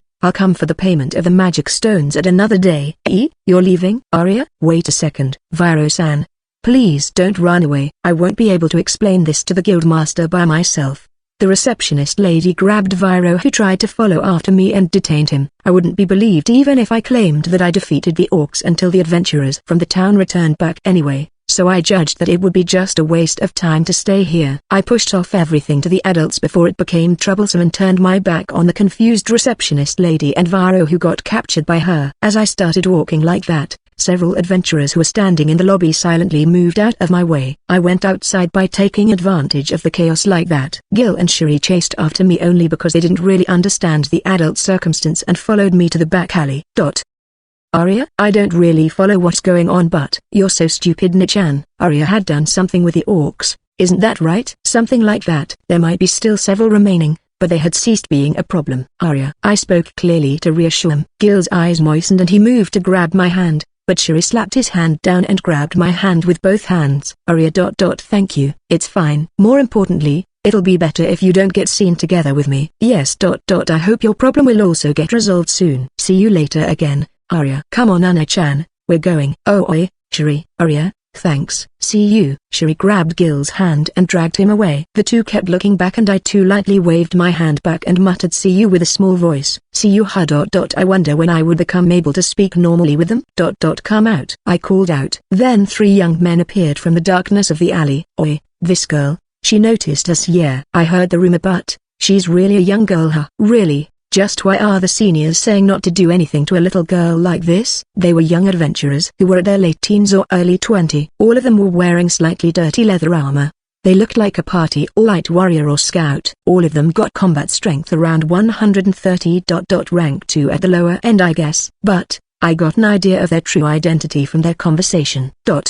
Thief Guild, huh? The other thief said that they won't antagonize me though. The thieves grinned condescendingly when I said that. Oi, little girl shouldn't act tough. That uncle looked strong, but you messed up by going out alone. The seniors said not to do anything, but if we can catch and drag you back, we won't only get accepted as formal members, we might even get promoted to the leadership in one shot. I see, they were the Thief Guild's grunt. No.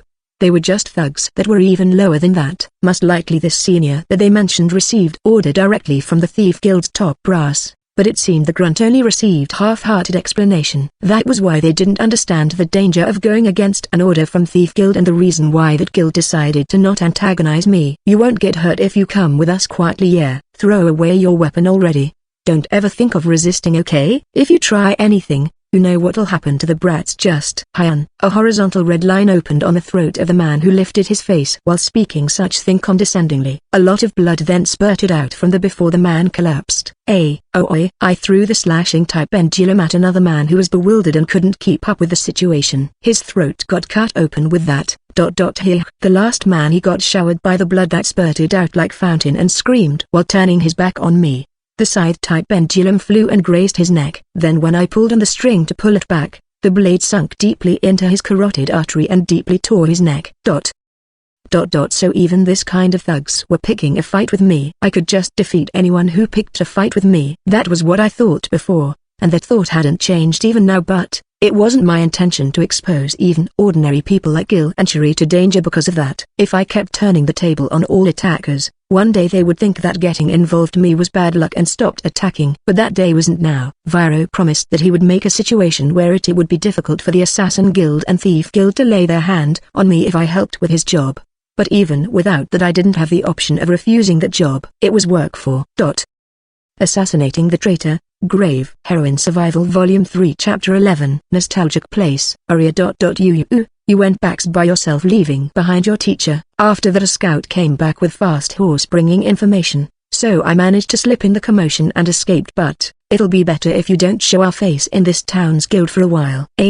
Also I got the payment for the magic stone with me, right? Sorry. Thank you. As I thought, it really became troublesome. Even so, I couldn't possibly just stay silent without reporting, so I only handed the information while pushing off everything else to others. But it looked like the scout in that town was capable and immediately came here to notify the guild about the extermination of the orcs. It will be hectic for the Lord and the Adventurer Guild after this. Oi, don't act like it's someone else's problem. But well, guess this is still better compared to having to face the orcs head-on. Baron Horace wouldn't be able to cancel his reinforcement request to his caregiver and other noble houses based on only report from Adventurer.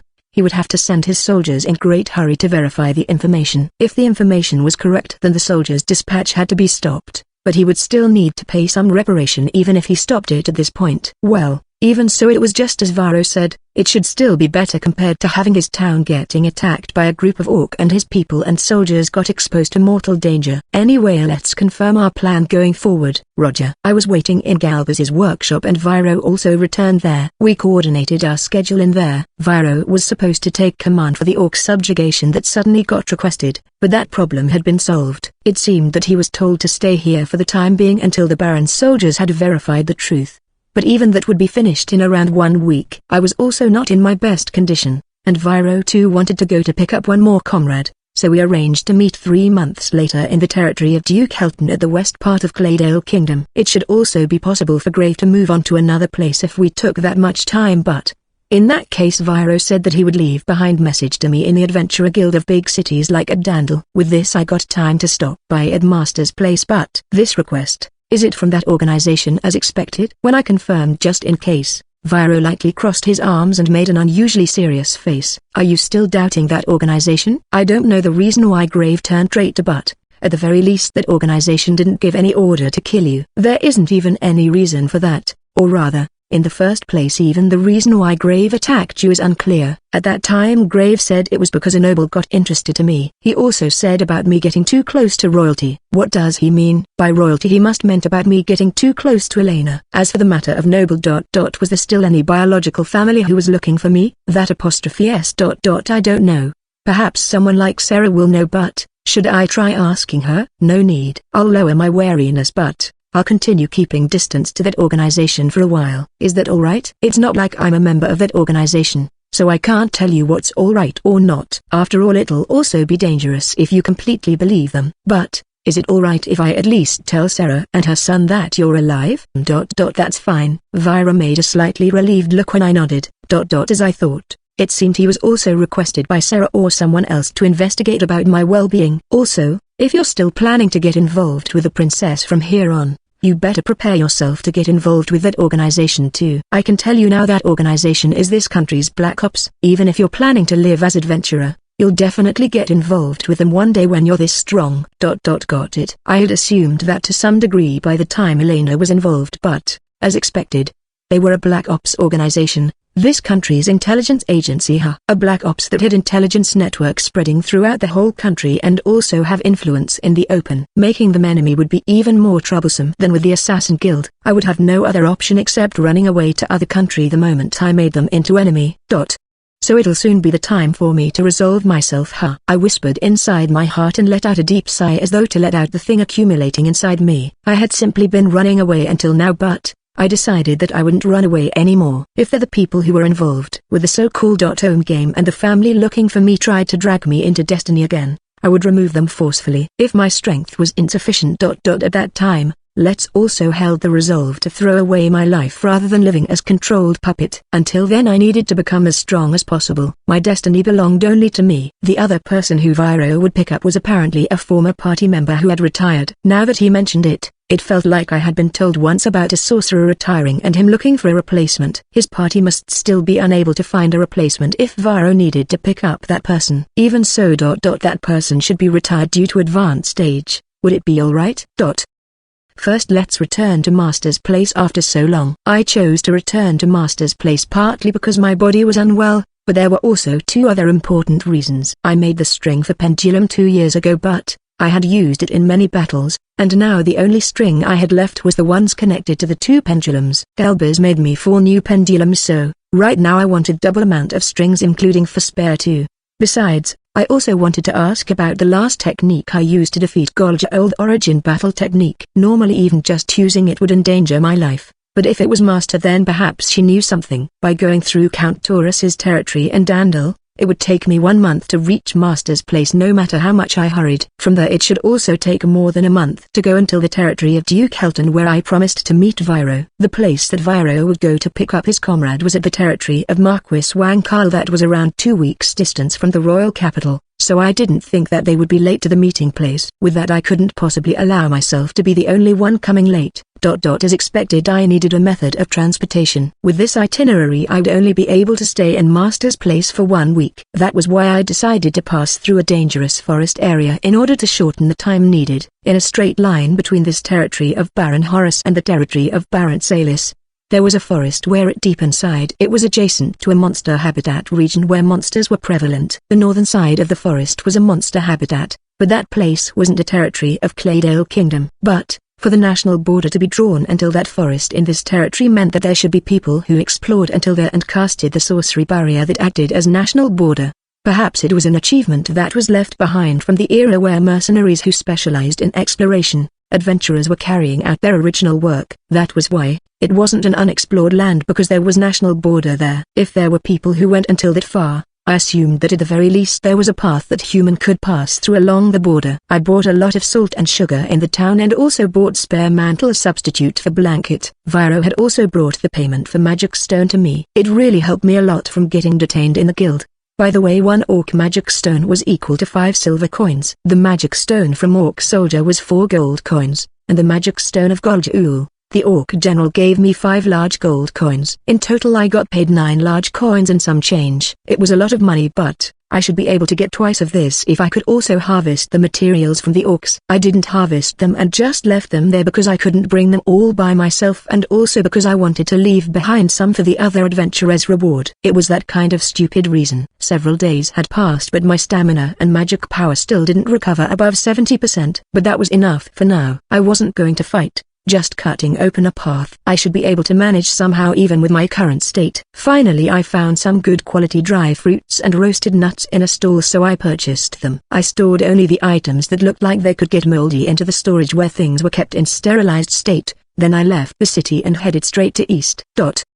I started running with 60% of my speed while using stealth. If I adjusted my mana amount while using body strengthening moderately, I should be able to traverse the same distance like riding a horse without forcing myself. But that was only assuming that I was running on a flat ground. Flat ground was rare inside a forest and my traveling speed would lower dramatically. Before that happened I would use magic power control and trained my body strengthening. I removed the attributes that acted as off flavor from the magic particles, just like when I used that original battle technique, and suppressed the magic particles from rampaging using my willpower. As long as it didn't go out of control, body strengthening would only exhibit the normal strength, but the training of magic power control skill wouldn't be a waste. The testing I was doing right now was heightening the fluidity of magic particles to increase the efficiency of body strengthening by using less magic particles to achieve the same result. Even so, perhaps because my body was too used to using magic particles, my arms and legs didn't get thicker despite my height getting taller. It wasn't like I didn't have muscle. The muscles in my whole body were properly developing, but I wonder why my stomach wasn't showing tone-ups. Even if my muscle structure was monsterized with the premise of using magic particles, I had seen the orcs and felt having such bulging muscles all over their body, and yet with my body, well, my body stayed being light was a good thing. Let's just keep it at that. I went out of the highway and entered into the forest. Just like when I was chasing after orcs, I didn't step on the ground where tree leaves were lying around and leapt around on rocks and fallen trees. I didn't do anything to any goblin or demon wolf that I found on the way. In the first place, the low-rank monsters didn't sense me while I was using stealth. I wouldn't kill living creature meaninglessly. I killed animal for eating. I killed enemy because that was the most logical way to solve a problem. That was why when killing enemy, I didn't feel anything. I didn't kill other based on emotion, and I also had no reason to show mercy to them. That was why I didn't feel hesitation with living. I became shadow and ran through the forest. I only ate fruits that I found and the preserved food I brought with me. When I got tired I would take a short nap on a tree. I didn't know the precise location of the national border, but I was able to find traces of people on large rock or cliff while moving through the forest. Barrier. I noticed that inside the forest there would be spaces that purified magic particles that were laced with negative attribute. Miasma in each interval. Human could live in this world that was filled with monster because the higher ranked a monster was, the smarter they would be. That kind of being knew just how threatening humans were in group. That was why stronger monster had the tendency to avoid human settlement. Most likely these purified spaces were from magic stones filled with light magic particles that were buried into the ground, just like in the surrounding of village or city where humans lived. That was a warning to monster that the place was where human lived. This was a trace that human had visited this place, which formed a path, and this path was definitely leading to a place where human lived. Even so, As expected from this location, I had caught sight of several powerful monsters, perhaps because of the proximity of this place to the monster habitat. Beast demi-human race ogre. That was a monster with strength of upper end rank 3, a rank 4 tree monster treant. Rank 5 mythical beasts griffin and troll. I managed to avoid the griffin because I noticed it first, but the chance I died would be higher if it found me first. There I passed through that forest where death was always lurking around closely, and after 10 days, I was able to see a big lake through the gaps of the forest from a rocky place where I was standing. That was the lake at the border between the territory of Count Bell and Baron Salis that I passed before this too. The only big lake around here was this, so there was no doubt. I headed straight to the lake from the rocky place, and then I headed north from there. I finally arrived at a human settlement there and stayed for a night in a nearby town. And then I spent 4 nights traveling before I finally arrived at the territory of Baron Salis for the 3rd time. The brother and sister of Salis House might be at the age to enroll into the academy around now. Were the two of them in the royal capital? Perhaps the big sister had come of age and returned here, but either way I had no plan to go meet them. The problem of mysterious person who attacked the people here had been resolved, so I had no more reason to meet the two of them. Even so, this was the place where I fought Grave and lost. This place left a deep impression to me. Grave. You tried to kill me after considering me a danger from getting too close to a royalty. But this time I'd be the one hunting you as an existence that might harm Elena. Regardless of what kind of reason you had, I'd deal with you as my enemy. It had been nearly a year since the last time I showed my face at Master's place to report about the destruction of the Assassin Guild. I arrived at Master's hermitage bringing a lot of salt and spices as souvenir. There I found that field of medicinal herb had grown a bit bigger with the addition of some grasses I didn't know. I'm back, Master. I entered inside the hermitage that was filled with nostalgic medicinal smell and put down my luggage. Master came out from the alchemy room in the back. She smiled suggestively while lifting up her face that had the characteristic glossy black skin of dark elf. You're late, surly disciple. Even though I had been making preparation because I thought it's about time you come back, all my efforts would get wasted if you take any longer. Preparation? It was as though Master had predicted my return. She put the potion bottles she was holding into a box without any hurry in her movement. Then she approached me and hugged me inside her arms. You have grown a bit bigger again. But aren't you getting a bit thinner? Welcome home. Aria. Like this I returned home to where the only person in this world who I could call family was living. Yes. I'm home, Master. Heroine Survival Volume 3 Chapter 12 String Hunting. I arrived at the hermitage where Master lived. I received additional lesson in alchemy while also spending 5 days to create the pills and potions that I had spent. Perhaps Master's medicine also worked well, because I managed to get good sleep and my physical condition managed to recover until nearly 90%. Then, it should be about time soon. Surly disciple, we're going out, so make your preparation. To where? Come to think of it, Master said that she was making preparation because she felt that I would come back soon. I didn't even have any time to ask her about that before she started teaching me about medicines to recover from fatigue and for nourishment and the like. She also told me to make them. But what should I be preparing for this time? It's already nearly 2 years since the last time you made the string. Shouldn't it be about time that you run out of string? How do you know? I felt a bit of chill because Master's prediction was just too precise. Even so I kept my expressionless look while asking her back. Then Master replied casually, that's because I know from the size of the spider you hunted, Aria, that you would run out in several years with that much. It's you we're talking about anyway. You must have gone through some reckless battles, haven't you? It looked like Master understood just how reckless I am, but as expected I might get scolded if she learned about how I fought an orc general and more than 50 orcs. So let's not tell her. The string of the giant spider I hunted used fresh ingredients, so it was well made, but in the end it was just mid-grade item. Few human or monster could cut string that fluttered mid-air, but there were also those who could do that among high-ranked humans or monsters. When Master saw my combat strength the last time I returned here, she thought that I might also encounter high-ranked enemy in the future. It seemed that she used the peddler who came here and the few connections she had to gather information about spider monster for me. It seems that an arachne has been sighted since several months ago in a valley with a river passing through it, located around 3 days north from here. There is still no damage caused by it and there is river, so no adventurer will go through the trouble to hunt it, but we're going to hunt it before it's gone. Roger. Master had 4 elements just like Elena. Her body couldn't work too hard because of the enlarged magic stone in her heart. Furthermore, Master had gone through many fierce battles that she even got called as war demon in the demon race army because of that. Her body broke down due to overwork and now her body became unable to fight for long. Don't force yourself. You don't need to do anything too straining. I didn't say anything like that to Master. Her life belonged to her alone. But that was exactly why I didn't want to allow what Master did for my sake despite her condition to go into a waste at the slightest.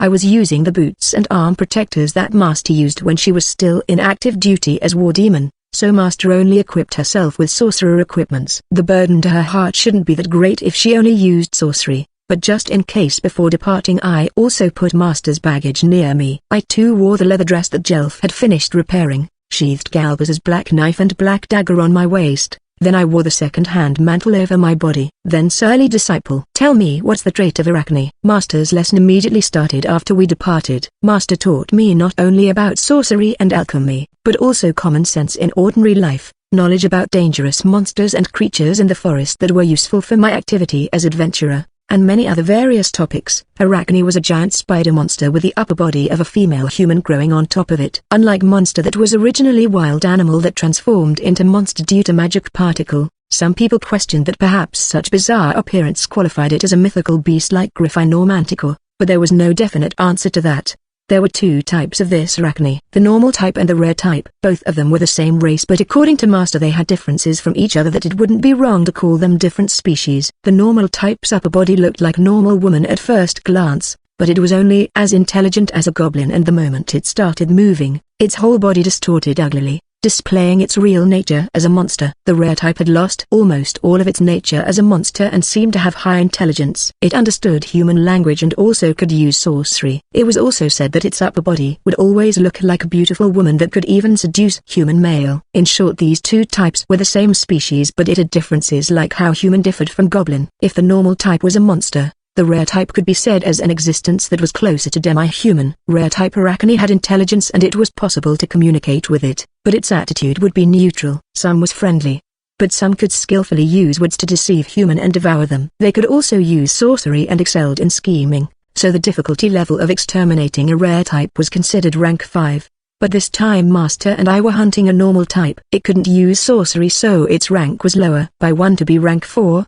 But its physical ability was superior than the rare type, so in the case of a scout like me who had low attack power, letting my guard down might lead to death. I gave such answer while moving through the forest. Master nodded to what I said, so it looked like I passed the test. Master, is there any difference in the strength quality of the normal type and the rare type? I tried asking about what drew my curiosity from the lesson. Master made a slightly conflicted look before telling me the answer with a wording that I could understand. They're generally considered the same. But monster is also a living thing, so there will be some differences between individuals based on their physical condition or eating habit. Especially with the rare type, they're paying attention to their hair and skin's glossiness in order to seduce man, so some of them are paying attention to what they're eating with even more fussiness than human. I see. It's hard to be a monster, huh? By the way, the toughness of the rare type's string was no different than the normal type, but it had good color and luster. So apparently it could be sold for good price to be made into noble's ornament. That day we camped in the forest. If I was going alone for just 3 days, I would sleep on a tree branch while erasing my presence without making fire,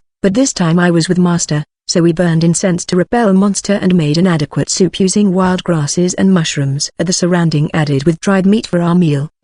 Surly disciple, I always wonder why your cooking is brimming with the charm of wilderness like this. It's nutritious.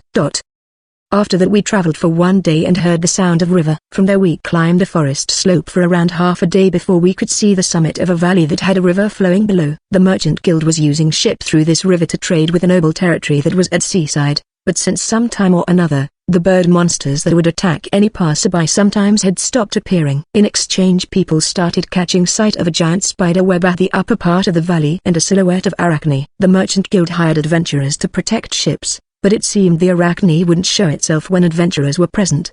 If it was possible to prevent any attack with just that, there wouldn't be any need to go through the trouble of going deep into the forest like this to proactively hunt the Arachne, so it was just left alone currently. Then, I'm going. Take care. First I needed to lure out the Arachne, who should be somewhere in the valley. Rather than using Master for that role, It should be easier to lure it for me to go alone, seeing that I was female and a child. I started walking alone toward the valley's chasm. Master was rank 5 as a sorcerer, but her close quarter combat skill was rank 3, so right now I was the most suitable to be bait.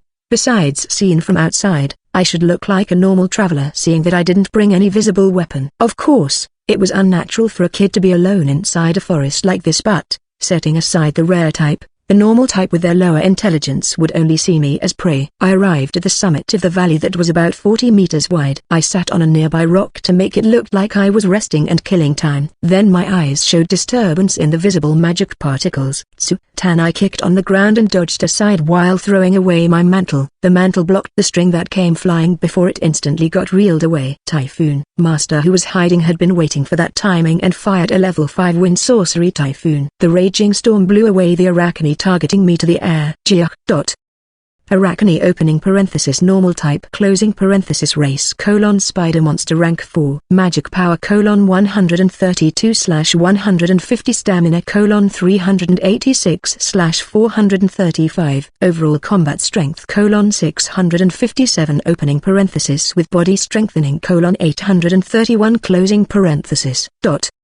A spider around 2 meter long with human's upper body growing on it. It was definitely an arachne. Typhoon's effective range was large, but if it didn't hit from close by, then human would only get blown away. The arachne was letting out a strange voice from getting blown away while falling on the ground. Its upper body's face changed from human female to a twisted look like a goblin as it glared to me. I already rushed forward at that time and threw a knife. In response, the arachne fired string not from its butt but its head and tied up the knife.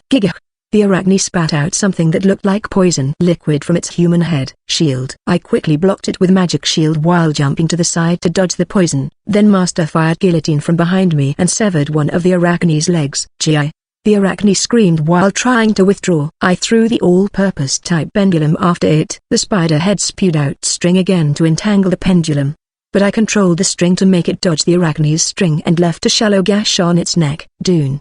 The next moment, a thunderous sound resounded above me and a huge rock fell down to crush the arachne and me. The arachne noticed that and tried to escape, but Master, who had circled to its side, threw 3 knives that stabbed deeply into its back, stopping its movement. I charged through Master's illusion of giant rock that didn't even make any air pressure from its falling and quickly cut off the confused arachne's right arm with my black knife. But, as expected from rank 4 perhaps, it still wasn't fatal for it. All the attacks that landed on it also missed its vitals. It tried to spit poison again at me, who approached while holding a knife and a dagger in both hands. But the arachne sensed Master also approaching from behind it. It might sense the disadvantage it was placed on and suddenly changed its warped face that looked like goblin to become a pretty woman face. It showed a fearful look. But, what's the point of doing that after this far? Thrust. Slash. My black knife and Master's hatchet hit the arachne's neck from left and right, severing it like a scissor. The human head that had the look of shock and fear etched on it fell on its own into the valley and vanished. It seemed that arachne had 2 brains in it, human head and spider head respectively. But the spider brain had the role of small brain, and on its own it could only move its body like actual insect. Just in case, I also stabbed the spider head. Then Master murmured softly, "Do we look like humans who will hesitate just from seeing a woman's face? Who knows?" There was no way we would go easy on an opponent that tried to eat us. This would take longer if I was alone, but Master worked together with me, so we were able to defeat the arachne without much effort. So this was how it felt to fight with a party. To think that the difference from fighting solo was this striking. While I was processing the torso of the exterminated spider, Master took out a simple alchemy tool set from inside the luggage she carried with her and handed it to me with a grin. https://bookapervert.wordpress.com/Heroine Survival Volume 3 Illustrations/IO053/ It's a match against time now. Surly disciple. If you want to get a proper string, try making the chemical to create string with the ingredients here in 1 hour. Roger. Master was strict as usual. Even while thinking that, I felt nostalgic and accepted the alchemy tool set before hurriedly starting to make the chemical. That day, the 3 noble ladies who became the Crown Prince's official fiancés met together in the palace of Claydale Kingdom. The daughter of Marquis Dandle, Clara Dandle. The daughter of Duke Feudale, Patricia Feudale. The daughter of Count Leicester, Carla Lester. The girls weren't told anything about the reason why they were gathered here today. Ladies from higher-ranked noble house like them were permitted to bring several servants and bodyguards even when going to the palace, but they were only permitted to bring 1 servant with them into the room while the others were told to wait in another room.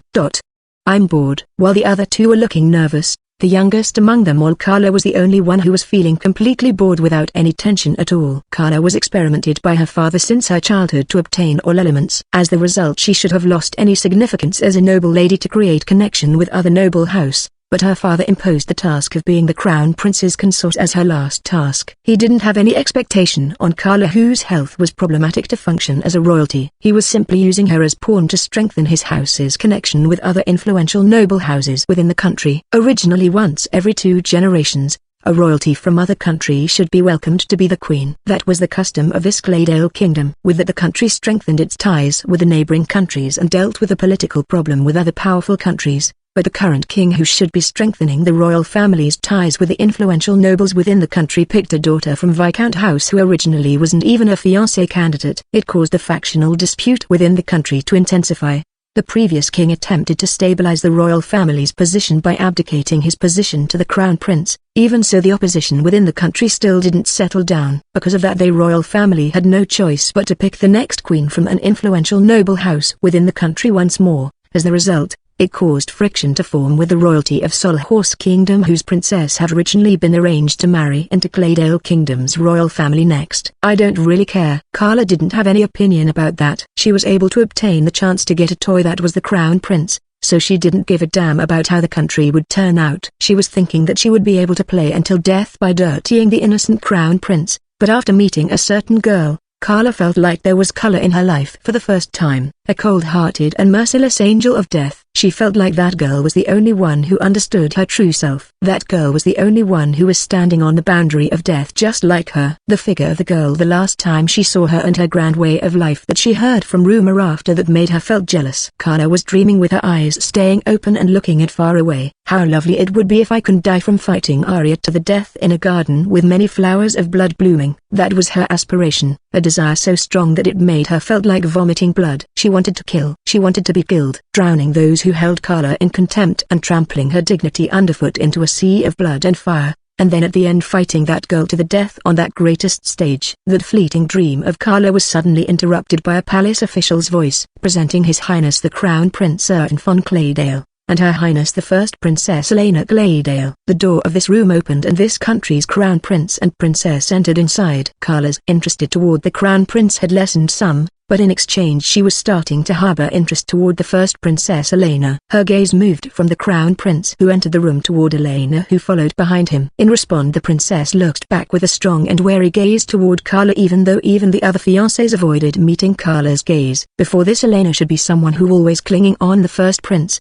But since around 3 years ago, that fixation had calmed down to a normal degree, and she started behaving resolutely as a member of the royal family so that the noble faction couldn't take advantage of her. What was the cause that changed her like that? Most people only saw it as her growing up, but Carla's interest was drawn by that change. It will be a bit better if only she is the crown prince. A short while after that, His Majesty the King entered the room with the Prime Minister and Carla's father, the head of the royal sorcerers, accompanying him. What were they planning to talk about by gathering the children of the royal family together with the fiancés in here instead of the audience hall? Everyone except Carla waited with a bated breath and tense posture. Then His Majesty the King looked around at the faces of the children and talked to them directly with a dignified demeanor. 1 year from now, I shall have all of you conquer the dungeon in an isolated island within Duke Feudale's territory. I wish for all of you to make a wish to the spirit that to obtain a gift and used it for the sake of the country as a member of the royal family. Everyone fell silent for a moment after hearing what the king said. Then they made a stir, while in the shadow Carla alone was sporting a thin smile on her lips. Heroine Survival Volume 3 Chapter 13 Samantha. The new monster string was completed without any serious problem. The only snag that I could think of was that the spider was bigger than I imagined, so it was a pain to mix the liquid that was the base ingredient of the string, and it increased the amount of my blood that was needed to be poured into the mix. I got a light anemia at the end of it. As expected, it was impossible to process this amount by myself. Unevenness would appear in the string's quality if master didn't help out, but it was worth it.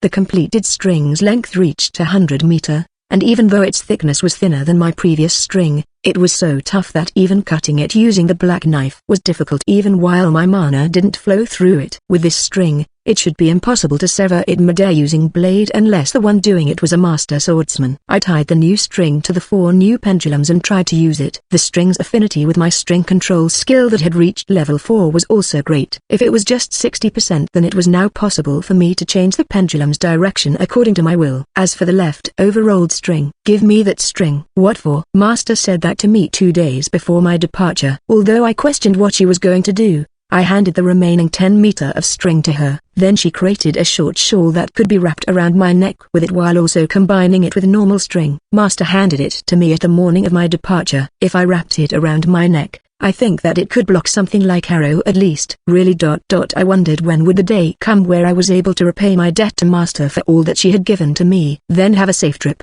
surly discipularia. I won't tell you to not be reckless, but don't try doing something impossible. You should just live in a way that befits you. Yes, I'm off, Master Serjura. I said farewell to Master and departed. I didn't know whether I would be able to come back here. But I always planned to go back each time we parted, as I said I'm off to her. My physical condition had also recovered completely. I calculated that I would be able to make it in time to arrive at the rendezvous place with Viro in 1.5 months with time to spare. I passed through several noble territories, from the territory of Baron Salis to the territory of his caregiver Count Bam. Then I crossed the territory of Count Haydale, where the North Frontier branch assassin guild that I crushed before was located. The Haydale territory had a lot of craftsmen with a lively atmosphere before, but now I caught sight of some people who looked ill-bred in the streets. The town felt like that it had lost its vividness on the whole. Perhaps. Count Haydale previously had secret agreement with the Assassin Guild here. With the Assassin Guild crushed, the financial situation and public order here worsened. He must have thought of improving the worsened situation by inviting the Thief Guild. The Count earned money by acting as intermediary between other nobles and the shady assassins, while also obtaining connection with those nobles at the same time. Through that, he must be loathing me very much, that even killing me wouldn't satisfy him for what I did. But at the same time, the Count was also someone who knew the strength of the Assassin Guild more than anyone else. Because of that, he wasn't actively trying to get involved with me who crushed such guild. With the influence of a Count, he might be able to invent some kind of trumped-up charge to imprison me in his territory. But none of the soldier or thief in this area had tried anything with me, not even once. It was also possible that he wouldn't try anything in the open and did something using the Thief Guild instead. But after I crushed the violent Thief Guild in Marquis Kendras's territory, the number of attack that came from Thief Guild had clearly decreased in number, so perhaps this was also related to that. I went south from Haydale territory to the territory of Margrave Dandel. From there were 2 routes that I could use to head toward the territory of Duke Helton, where I would rendezvous with Viro. I could head southwest from Dandel and pass through a region where Marquis Dans acted as caregiver,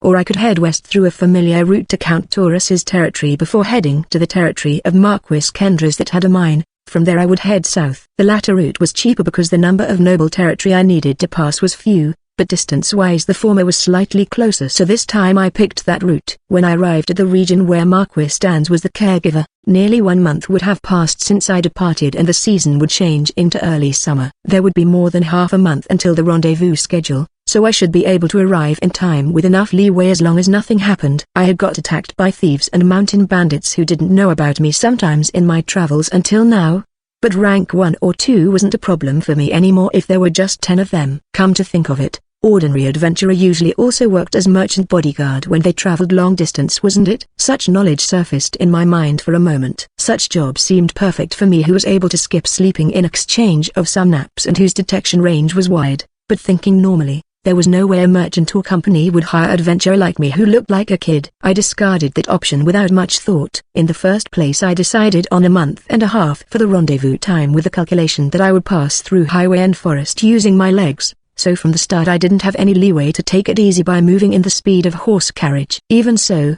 merchant hired bodyguard because there would be danger in their route. Monster, bandit, and depending on the situation even a pack of stray dog could be dangerous enough. You appear to be an adventurer. If you don't mind, can I ask you to guard me until the capital of Helton territory?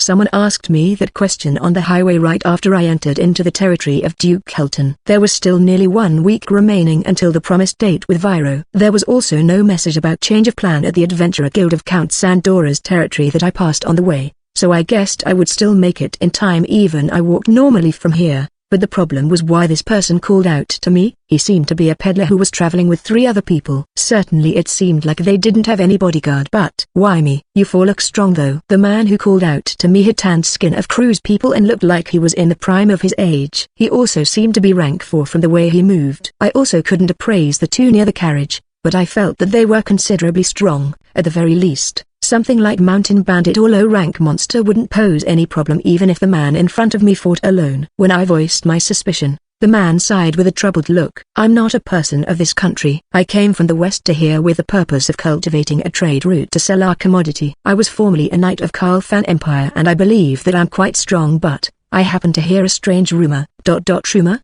The rumor that the man mentioned talked about an old woman who was said to make frequent appearances like ghost around here. I thought that just an old woman shouldn't be any problem, but it was said that old woman appeared on the highway at night and she would sprint through the street within human speed while scattering sand.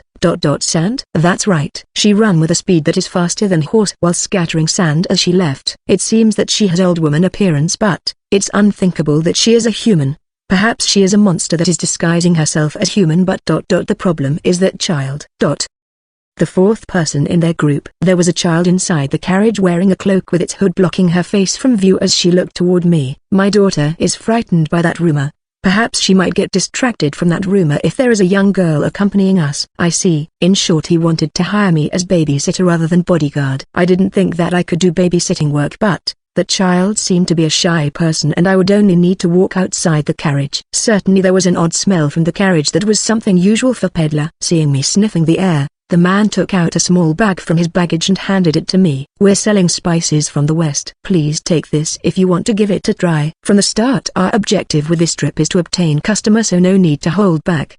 The small leather bag was filled with several small white grains. It was something that could rarely be found around here, but was this white pepper? If it's only until the next town. Oh, I'm grateful. Perhaps that child will be able to sleep at night with this. The middle-aged cruise person smiled cheerfully and bowed his head. We would arrive at the next town tomorrow evening. It wouldn't affect my schedule much if it was just that far. There was also something that bothered me, so I accepted that request. The request's content was to protect the carriage and to babysit. The advance payment given to me was 3 silver coins. It wasn't that much money, but it was an exceptional amount for an adventurer of my age. It was babysitting job, so I was walking near the carriage, but that child, a girl around 7 years old called Sarima, would only peek at me from inside the carriage. She never held anything that resembled a conversation with me. Forgive her, she is a shy girl. The middle-aged man's name was Namarad. The slender man was Tahir and the muscular man was Zana. Unlike Namarad, Tahir and Zana wouldn't even approach me, so it was pointless even if I knew their name. While traveling, I asked about the old woman who became the cause for this request. The rumor had only started since several days ago. Not even a week had passed. It seemed the old woman's sighting was gradually getting closer to the territory capital and the rumor was circulating between travelers. Namarad was slightly surprised when I told him that I had never heard about the rumor because I almost never stopped by in any town. The old woman's feature was how she looked so old that it was unclear what her age was, and how she could pass through with an unbelievable speed with her posture bending so low and close to the ground. Not only that, a rank 3 warrior once tried to attack the old woman, but she easily dealt with him by burying him in sand before running away. Was that really human? Perhaps it was a monster just like Namarad said, but it felt like I knew about that kind of existence. Did I hear it from Master's lesson, or from Adventurer Guild? In the end I couldn't recall anything.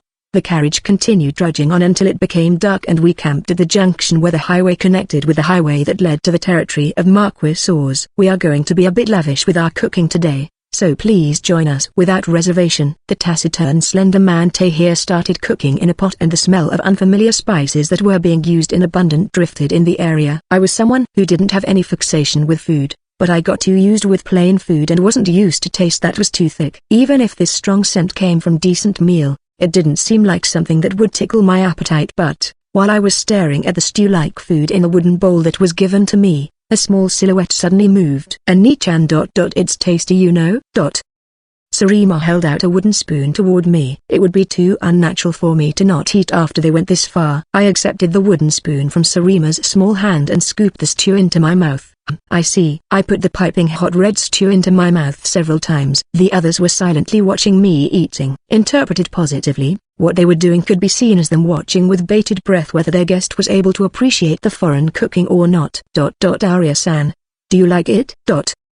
I stopped moving after eating almost half of the stew in my bowl. Namarad quietly asked me. He lightly sighed, seeing me keeping my eyes closed and not replying, and then he slowly stood up and approached me. Then, good night, Ash Crown Princess. Kin. Namarad swung down a scimitar without even radiating any killing intent. My black dagger clashed against it in that instant and a high-pitched sound rang out. I kept sitting as my knife lunged out glidingly across the ground. Namarad deflected it and leapt back. So the drug didn't work? Who knows? Do you think I'll answer that question? There was no need for me to go through the trouble of enlightening him. In the first place, I wasn't so trusting that I would simply eat the meal that was cooked by a suspicious group like this. I soundlessly stood up and took a fighting stance with the black knife and dagger in both hands. Tahir, who was still barehanded, and Zana, who was wielding a short sword, surrounded me. As expected, they weren't shaken from just this much. An opponent who called me Ash-Crowned Princess with this kind of strength and mettle, targeting my life. Naturally their true identity was easy to narrow down. Assassin Guild. Indeed. We are from the Central West Branch. Namarad slightly laughed. The wrinkles on his tanned skin deepened from that. I once heard that the Central West Branch of Assassin Guild was descended from a desert tribe. A lot of Cruz people lived in Karlfan Empire that was surrounded by sea and desert, so I had guessed it to some degree the moment I saw Namarad. As expected from the Ash-Crowned Princess, I heard that it would be troublesome to fight you head-on and attempted to kill you with trap, but this can't be helped. Now then, Ash-Crowned Princess, do you have any intention of joining our branch? Are you screwing around? What was he thinking, giving invitation for joining after almost killing me? Namarad slightly smiled while still being on his guard when I turned a narrowed gaze toward him. I'm not screwing around at all, Ash-Crowned Princess. If you're someone who would die just from that, then that's it. Targeting you is simply a matter of honor for the Assassin Guild. But there won't be any problem if you become our comrade. You aren't going to take revenge? It doesn't matter how many are dead when it happened to another branch anyway. We from the Central West Branch is a gathering of wanderer and people with nowhere else to go. Our unity is solid. If you join us, we will protect you from the other branches. But Namarad paused there and stared fixedly at me as though he was peeking into my heart. We will have you assassinate 100 people as proof of your reliability. Of course the targets will be decided by us. You two are someone who have lost any place to belong, aren't you? Don't you think just that much is cheap to buy trust and a place to belong?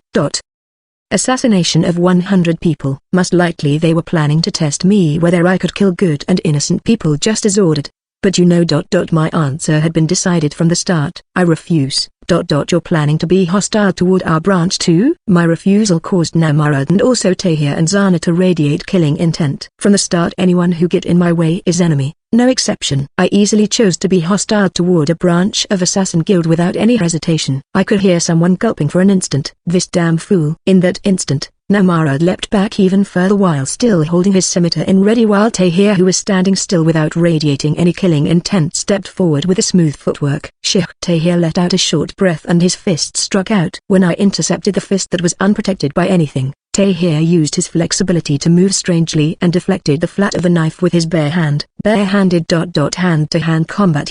His fist struck again and I bent backward to dodge while my hand touched the ground behind me. Then I kicked that fist with my blade-attached boot. Sarima, step back. Yes, Chichan. So the shyness was also in act. Sarima nodded strongly at Namarad's words and retreated toward the carriage. Namarad withdrew for some reason despite carrying a short-range weapon. Then he threw his scimitar at me, who was fighting Tahir. It was as though he didn't mind even if he hit Tahir with a throw. Tahir and I dodged the scimitar that approached with whirling sound using the minimal movements. But, the scimitar suddenly changed trajectory and attacked only me. I immediately copied Tahir and struck down the scimitar with my right glove that had magic steel plate incorporated in it. Good job dodging that. Namarad yelled that and pulled back his arm. The scimitar that had black string tied to it whirled through the air with that. It was a weapon with string control just like my pendulum. Furthermore, the range of his control was wider than me. The scimitar whirled through the air without falling on the ground, and then it came attacking once more. I dodged the two's attacks while parrying the scimitar with a knife and dagger in my hands. I rolled away from the two while Zana, who was just watching, simultaneously leapt at me from right above.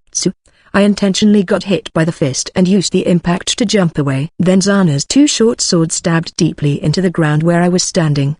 That man pulled out the short sword that was buried into the ground until its hilt without any trouble and howled like a beast. No, that wasn't it. Zana's face was covered with animal fur. He was transforming into a beast at the blink of eye. Lycanthrope.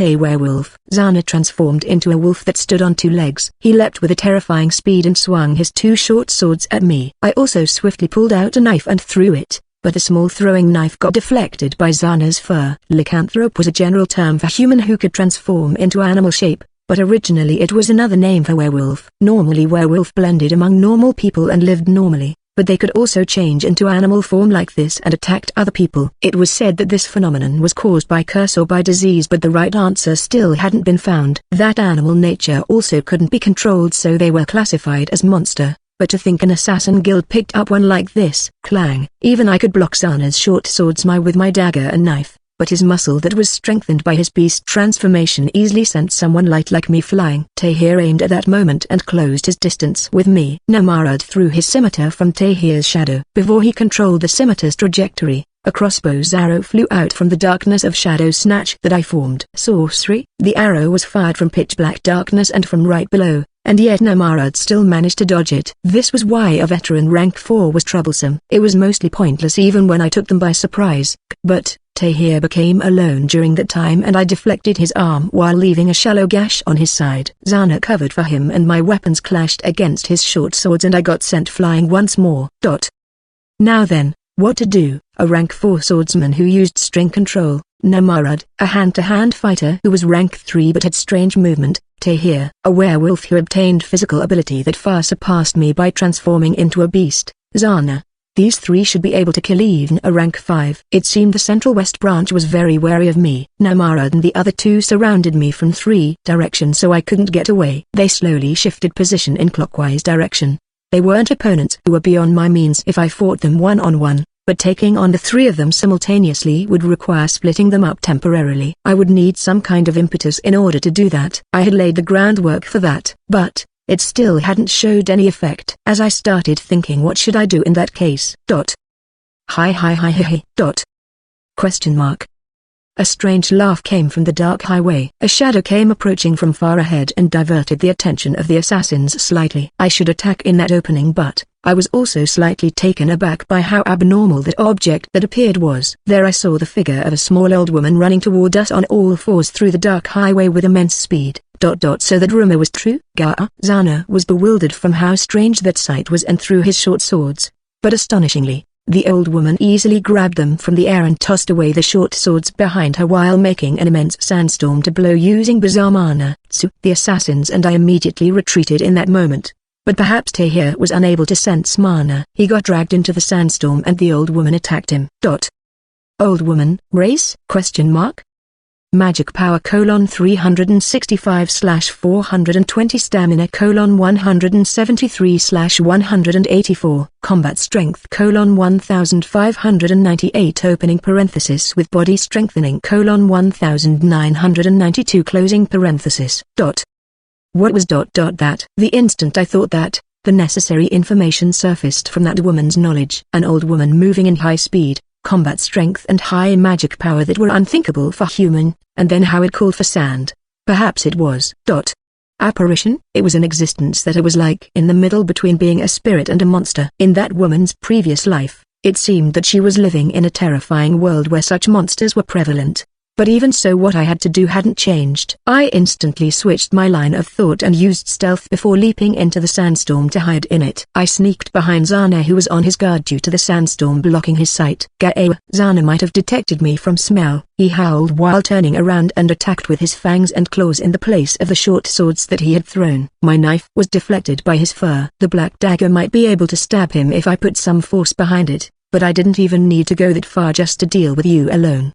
I created the storage's entrance on my palm and dumped out the stew that I pretended to eat. The door of the storage could be created as long as there was shadow.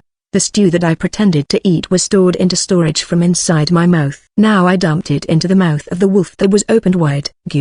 Most likely it got a powerful sleeping drug mixed in. Zana staggered backward and the weight-type pendulum that I swung down in that timing smashed through his skull. My knife got deflected, must be because of the thrust resistance that beast-type monster had, but with this it should work. But A werewolf with high stamina and durability didn't die yet even after that. Ash Crown Princess. Namarad had finally caught sight of us inside the sandstorm and threw his scimitar to interrupt me. I had seen your technique several times, that was why. Good timing. I was just thinking that I lacked weight to kill Zana. What? The string of Namarad's scimitar and the string of my pendulum were entangled with each other. The weight type that had the weight of the scimitar added to it crushed Zana's skull from right above. Gah! Zana left behind a weak groan and his completely crushed head burst with blood spraying out together. Damn you! Namarad threw away his scimitar because it was entangled with string and even got used to kill his own comrade. He picked up Zana's fallen short sword. Clang! Unlike me who was only level 4 in string control, Namarad was rank 4 even in close quarter combat. He was in advantage here. But, Namarad's movement had worsened compared to the beginning that he couldn't even overwhelm rank 3 like me from this close. It was only because the person himself didn't notice how his movement had worsened that I won in the battle of string control skill. I was finally able to overcome even you. Pain. Gijur. It seemed that you guys tried to cover up the smell of powerful sleeping drug using spices, but I myself had mixed in drug into the pot that Tahir used to cook using Shadow Snatch. It was a powerful muscle relaxation drug,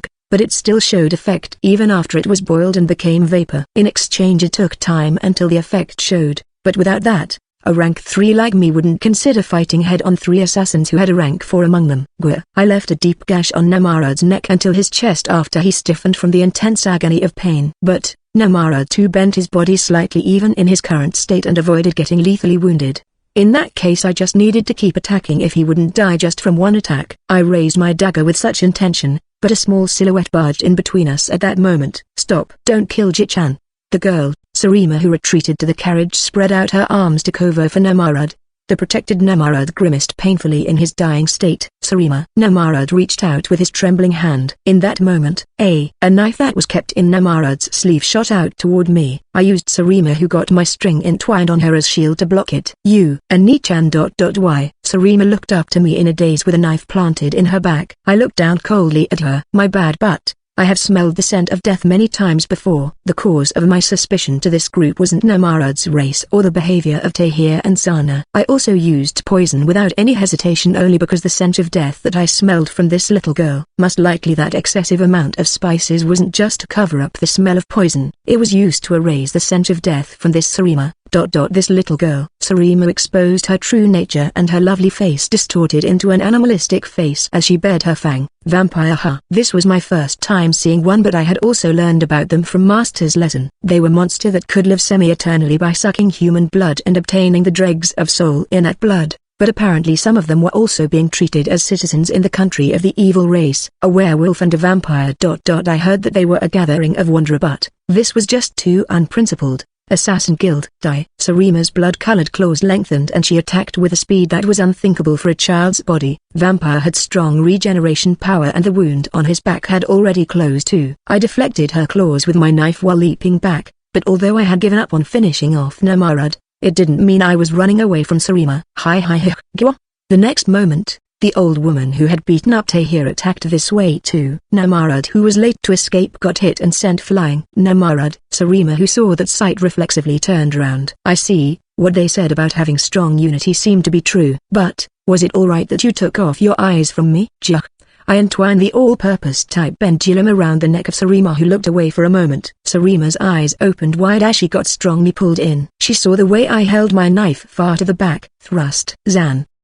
The battle technique that I unleashed lopped off Sarima's head. To kill a vampire, you either crushed the magic stone in their heart or destroyed their head. Even though she had the form of a little girl, I didn't believe in giving any mercy to enemy. Even so, a vampire with adult appearance would be a threat, but as expected there was a limit with the status of a child.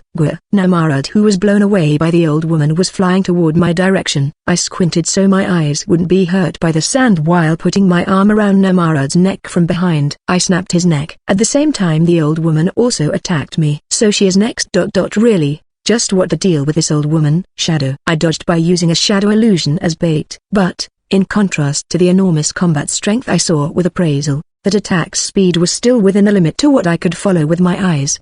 The attack strength was low and even Namarad, who got blown away, was still alive then, so perhaps, The old woman's skill in close-quarter combat was only body strengthening and martial art. I assumed that the old woman's immense combat strength came from her sorcery and took out all-purpose type and sickly type pendulums from the storage. Most likely I wouldn't have any chance to win if the old woman used sorcery. I'd finish this before she used sorcery. I expelled the heat from fighting the assassins together with my breath while increasing the killing intent inside me. I erased the matters of the assassins and also the mission from inside my head. In this moment, I removed all attention to other things and released all of my killing intent solely to kill the old woman. Hi! The old woman's eyes goggled glaringly at my heightened killing intent. In response she made vast amount of mana to overflow from her whole body. I too heightened the mana in my whole body and crouched down like a cat. Then I kicked on the ground and rushed forward while throwing my two pendulums. The old woman also unleashed her mana and met the attack. The battle would be decided in an instant with our respective stamina.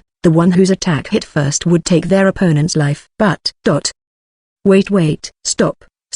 A familiar voice and a knife that came flying at the same time made the old woman and I dodged each other's body and the blade. We passed each other and rolled on the ground to take distance. This voice, Viro. That man who came running from the highway ahead and forcefully interrupted using that knife screamed seeing the old woman and me trying to killing each other. You too. Why are fellow teammates trying to kill each other? Huh? Teammate. What was that about? Viro who interrupted our battle yelled with a tired voice. Then that old woman apparition started laughing normally like a human. Hi, you're late, Viro boy. Stop calling me boy, granny. Geez. Well, anyway, Viro complained to the old woman in exasperation, but seeing the old woman and I had stopped fighting, he suddenly threw a knife to somewhere. In that moment, Tahir who had gotten beaten up by the old woman and stopped moving leapt up on his feet and started running away immediately. So he was still alive. The corner of Viro's lips slightly curled up seeing that. He unsheathed his favorite mithril short sword from his waist and rushed forward from his spot. If you think you can run away from me, Hyun. A black blade flew past his side. The sickle-type pendulum left a deep gash from the blind spot on the neck of Tahir whose attention was diverted by Viro and the old woman. A lot of blood spurted out and he collapsed. I pulled back the pendulum to my hand to remove the blood on it before turning to face Viro who was frozen on the spot with his short sword still held up in fighting stance. Viro. Explain. Arya. Really you, again? Was it another troublesome thing from Viro? I didn't think that I would be able to get away from this old woman, so I resolved myself to meet her attack head on but, if the battle continued like that, I would be the one who most likely got killed. This old woman was a teammate. In that case this old woman, was the party's sorcerer who had retired. I was amazed that I was able to survive against a rank 5 sorcerer like that. Perhaps my feeling was oozing out from my expression. Viro averted her gaze from my unblinking stare with a guilty look. https://bookapervert.wordpress.com/Heroine Survival Volume 3 Illustrations/IOO63/ Well, that you know, this granny is my comrade. I never heard about your comrade being non-human. She isn't non-human. She really look monstrous but she's a human. But, she has gotten a bit senile you see. Even while we were staying in an inn at the town, every day she would yell that she felt a suspicious presence and suddenly ran out to somewhere. Who you calling me senile you lad? I'm still just 99 years old. That's what you have been saying since 10 years ago.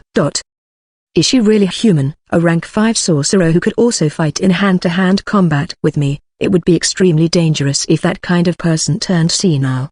Despite her look, her skill is the real deal. She retired because sometimes she would act senile like this but, if it's just a matter of strength then you don't need to worry at all. My name is Samantha, little girl. I see. How could I not worry after seeing this? The old woman Samantha introduced herself normally as though she had forgotten that we had just tried to kill each other not a minute ago. Even so I sheathed my knife and lowered my vigilance level from eliminate immediately to caution required. According to that woman's knowledge, something like senility was something that the person afflicted couldn't do anything about. It wasn't logical to keep harboring resentment toward her. Certainly there would be no problem in battle if we had someone this strong with us. You can call me Arya. I never expected of meeting you here but, Viro, what's our plan from here? Let's see. I plan to stay in the inn town nearby for a night but, there won't be any inn open at this time so I guess we'll just head to our next destination. The Duke Territory's capital. That place is just the rendezvous location. We will stop by the midway but, our target is in a baron's territory along the border. Roger. I tightened my grip on the pendulum in my hand when Viro said that. That guy Grave was there. I couldn't do anything at all when I fought him before. I just barely escaped alive by making an all-or-nothing gamble. Even now there was still a gap of almost double in our combat strength. but I too wasn't still the same like in the past, and right now Viro and Samantha would accompany me. If possible. I wanted to deal with him by myself, but killing him was a greater priority than my personal feeling. Then let's go, Arya, Samantha. I want to arrive at the town tomorrow. Traveling throughout the night like this, just what do you think an old person is? It was you, Granny, who ran out of the inn on your own. I felt a bit anxious. Samantha, who had worked as adventurer for long, almost a century, naturally had the night vision skill. Even on a highway at night like this, our travel was shockingly fast because everyone could use body strengthening level 4. Come to think of it, why can Samantha use body strengthening even though she's a sorcerer? She doesn't has close combat skills, right? Good question there, little girl. When I tried asking what was in my mind while running, both Viro and I were naturally erasing our presences, but Samantha paid no mind to that and answered with a loud voice that could be heard by the next 3 neighbors if we were in town. A sorcerer's natural enemy is light warrior who can move fast. That's why a sorcerer who has reached a certain level of strength will naturally learn body strengthening in order to perform thought acceleration. Master could also fight in close quarter even though she was a sorcerer, might also be because of that. Granny, even I didn't know that. Young gun these days aren't studying enough. Well, the current young sorcerers all only care about making their sorcery's power greater, and almost none of them bother to learn body strengthening. You two remember this. Be careful if you encounter a sorcerer who can use body strengthening in this era. Got it. I see. Story from adventurer who is skilled in fighting could be used as reference. For now, Granny, keep your voice down a little. You will attract monster like that. What did you say, boy? It's time to eat. You just eat dinner in the inn 2 hours ago, right? Would we really be fine? We finished our meal with only portable food that had insipid taste and hurried on with our travel. At noon the next day, we arrived in the biggest city of this region where the castle of Duke Helton was located. Samantha and I rented a room in an inn for one night, while Viro said that he would go to the Adventurer Guild to obtain information. Arya, stay in the inn together with the Granny. Samantha is famous despite her look, and not to mention you yourself. It'll be troublesome to bring this Granny when she's like this to the Adventurer Guild. Also, the Granny can suddenly turn senile even when in the middle of normal conversation, so be careful. Roger. It felt like it would only be troublesome even if I went to the Adventurer Guild, so I pushed everything related to the guild to Viro. The inn that Viro chose was a high-class inn that cost 3 silver coins per night. It was befitting a first-class adventurer like him. I thought that I would need to take care of Samantha, but she was still an adventurer despite her old age, and this was a high-class inn, so the staffs here could fulfill most requests if I asked them, so I wouldn't need to do anything much. Bam. Little girl, food. We're going to eat. Not even several seconds had passed after we entered inside the room that Samantha, who should be in the neighboring room, kicked open the door and rushed into my room. I heard that you already ate yesterday. Cruel daughter-in-law? There's a cruel daughter-in-law here. I don't remember ever becoming your daughter-in-law. Samantha, you want to eat 3 times a day even though you're an adventurer? Then follow me. If you want to eat proper food, there should be a restaurant at the first floor. For some reason Samantha hesitated for a bit when I said that dispassionately. She accompanied me to the first floor and the inn staff led us to a table with 6 people capacity. Samantha, what do you want to eat? Let's see. Meat. I want lamb meat. Roger. I asked her what she liked and called the waitress to place our order. Lamb meat dish. 1 whole lamb. Why you want 1 whole lamb? She keep complaining that she's hungry every time. Besides, we're adventurers, so there won't be any problem. Viro was a man who ate meat right from the morning, even when recovering from injury. His adventurer teammate surely wouldn't complain if she was also given similar thing. The surrounding customers fell silent, seeing an old woman and a child silently swallowing down meats that kept getting brought in one after another without really holding any conversation. Viro returned from the Adventurer Guild when around 2 hours had passed with such bizarre atmosphere filling the room. What? With this amount of meat? Samantha said that she want to eat. This little girl is a cruel daughter-in-law. Viro tilted his head, seeing Samantha, who had gotten somehow more chubby and greasy compared to when we just arrived to this inn. I don't really get it, but, well, forget it. Waitress, give me ale. I'll make my report for now. Viro sat down and ate the meat without asking while he started talking about the information that he got from the guild. His talk was hard to understand because he was using the jargon of Underworld, but in short this was what he said. After failing to kill me, Grave left the organization of Sarah and others and covered his track. It seemed he stayed quiet for a while after that, but one day assassination incidents started occurring.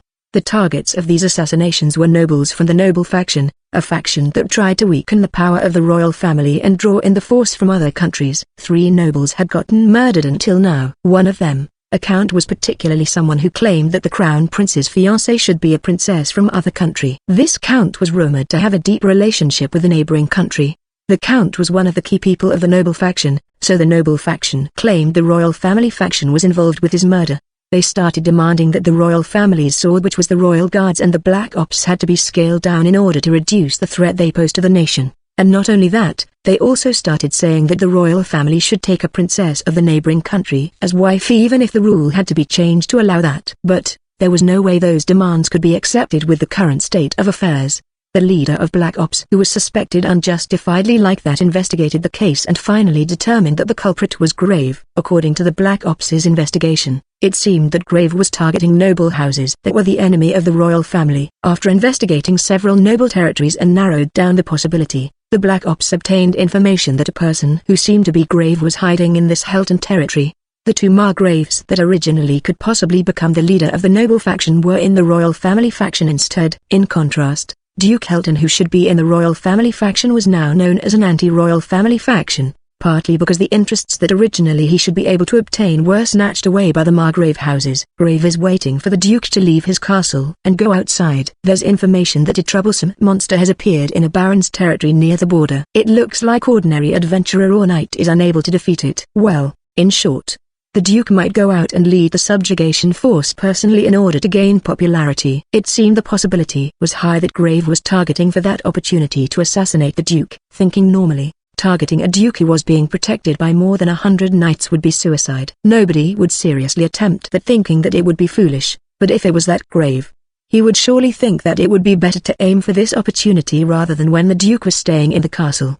The Duke's side too was unable to constantly be in a state of high alert against an opponent who they didn't know when would attack. If the situation was like that, I was sure that if it was Grave, he would surely do it. There was no reason for that surety. I was simply thinking that if it was me, I would also do that. And then even if we informed Duke Helton that there was a danger of assassination, he surely wouldn't cancel the subjugation just because he feared one person. We're going to depart tomorrow morning to that barren territory. What we're going to do is taking down Grave before the Duke arrive at the destination. Hi, there's no need to wait until tomorrow morning. We can just go now. Now, boy, little girl, you two should also prepare. Pan. Samantha looked like she would rush out immediately. I hit the table and stopped her. Not yet. We haven't finished the meats yet.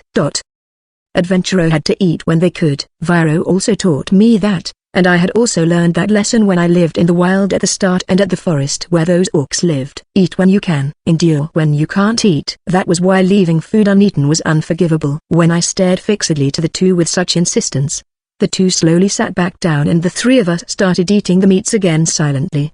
The next day, we departed from the territory capital of Duke Helton early in the morning and headed toward the Baron's territory where Grave was hiding. I would end up having an encounter in that place. Heroine Survival Volume 3 Chapter 14. Madman. Speaking of which, what's the monster problem that happened to the Baron territory? I haven't explained about that, huh? When we had gotten close to the Baron territory along the border, I asked that question while going through the highway. Viro taught me the information in order. First he told me the terrain information. There was a huge lake along the border that was located several days of travel to the west from the territory of Duke Helton. But the problem wasn't there.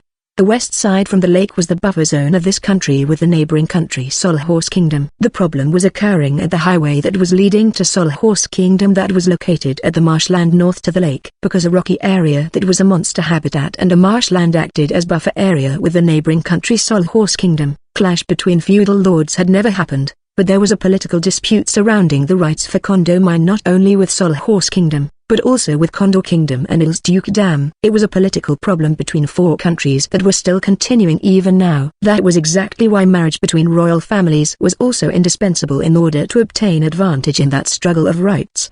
But despite the problem in national level, the relationships between the people of the countries were relatively friendly. The interaction between merchants was flourishing, and because there was also a large-scale dungeon near the side of Solhorse, a lot of adventurers obtained permission to come and go between countries. But One day apparently a black beast appeared in that buffer area marshland. It started attacking merchants and adventurers. Its true identity was an ancient mythical beast kill. In legend it was said to be a mythical beast that appeared from another world. It had the large body of panther and two whiskers that grew long and flexible like whips from the tips of its ears. It was cunning and merciless. Its intelligence was greater than human and its mighty strength even made it got called as Black Destroyer. It was a rank 5 mythical beast and it was said that one who had lived for particularly long could rival even dragon. Take kill. To be accurate, it wasn't a monster but a mythical beast. If the opponent was a mythical beast of that level, I could understand why the Duke would lead the subjugation force personally to gather popularity. In this Glaydale kingdom, the two Margrave houses possessed powerful strength both politically and financially. Duke House, that was also related by blood to the royal family, originally had the role of protecting the nation from external enemy. The territory of Duke Helton didn't have any special industry and became unable to maintain their authority as a Duke House, so they were deepening their relationship with the neighboring countries in the economic front, even though they actually should be keeping watch to those countries from trying anything. Although the Duke House could have it easy now in the financial aspects because of that, their authority within the country still hadn't recovered. That was exactly why if the Duke could personally defeat the mythical beast, although it wouldn't be as good as defeating a dragon, such feat would still give him a lot of popularity that praised his martial prowess. Based from the testimony of the witness that saw the size of the kill, it was assumed that the mythical beast was still young. Therefore it wasn't as strong as low-ranked dragon that was equal to rank 6, but the Duke chose to bring more than 100 high-ranked knights that served his house where all of them were rank 3 to face the kill. It was uncertain since when that Cole was staying in that land, but a story that there was a black beast living in a mountain near the nearby Kondo mine had been spreading in the village of the miners since a long time ago. But what was the reason that Cole started attacking human? Grave isn't hiding in the town but near the forest of the marshland where the mythical beast is sighted. Aquatic beast demi-human race, lizardmen are also living there, but if it's him then it shouldn't be a problem for him. Several agents of the Black Ops became sacrifice in order to obtain this information. We're going to settle this before Grave can start taking action.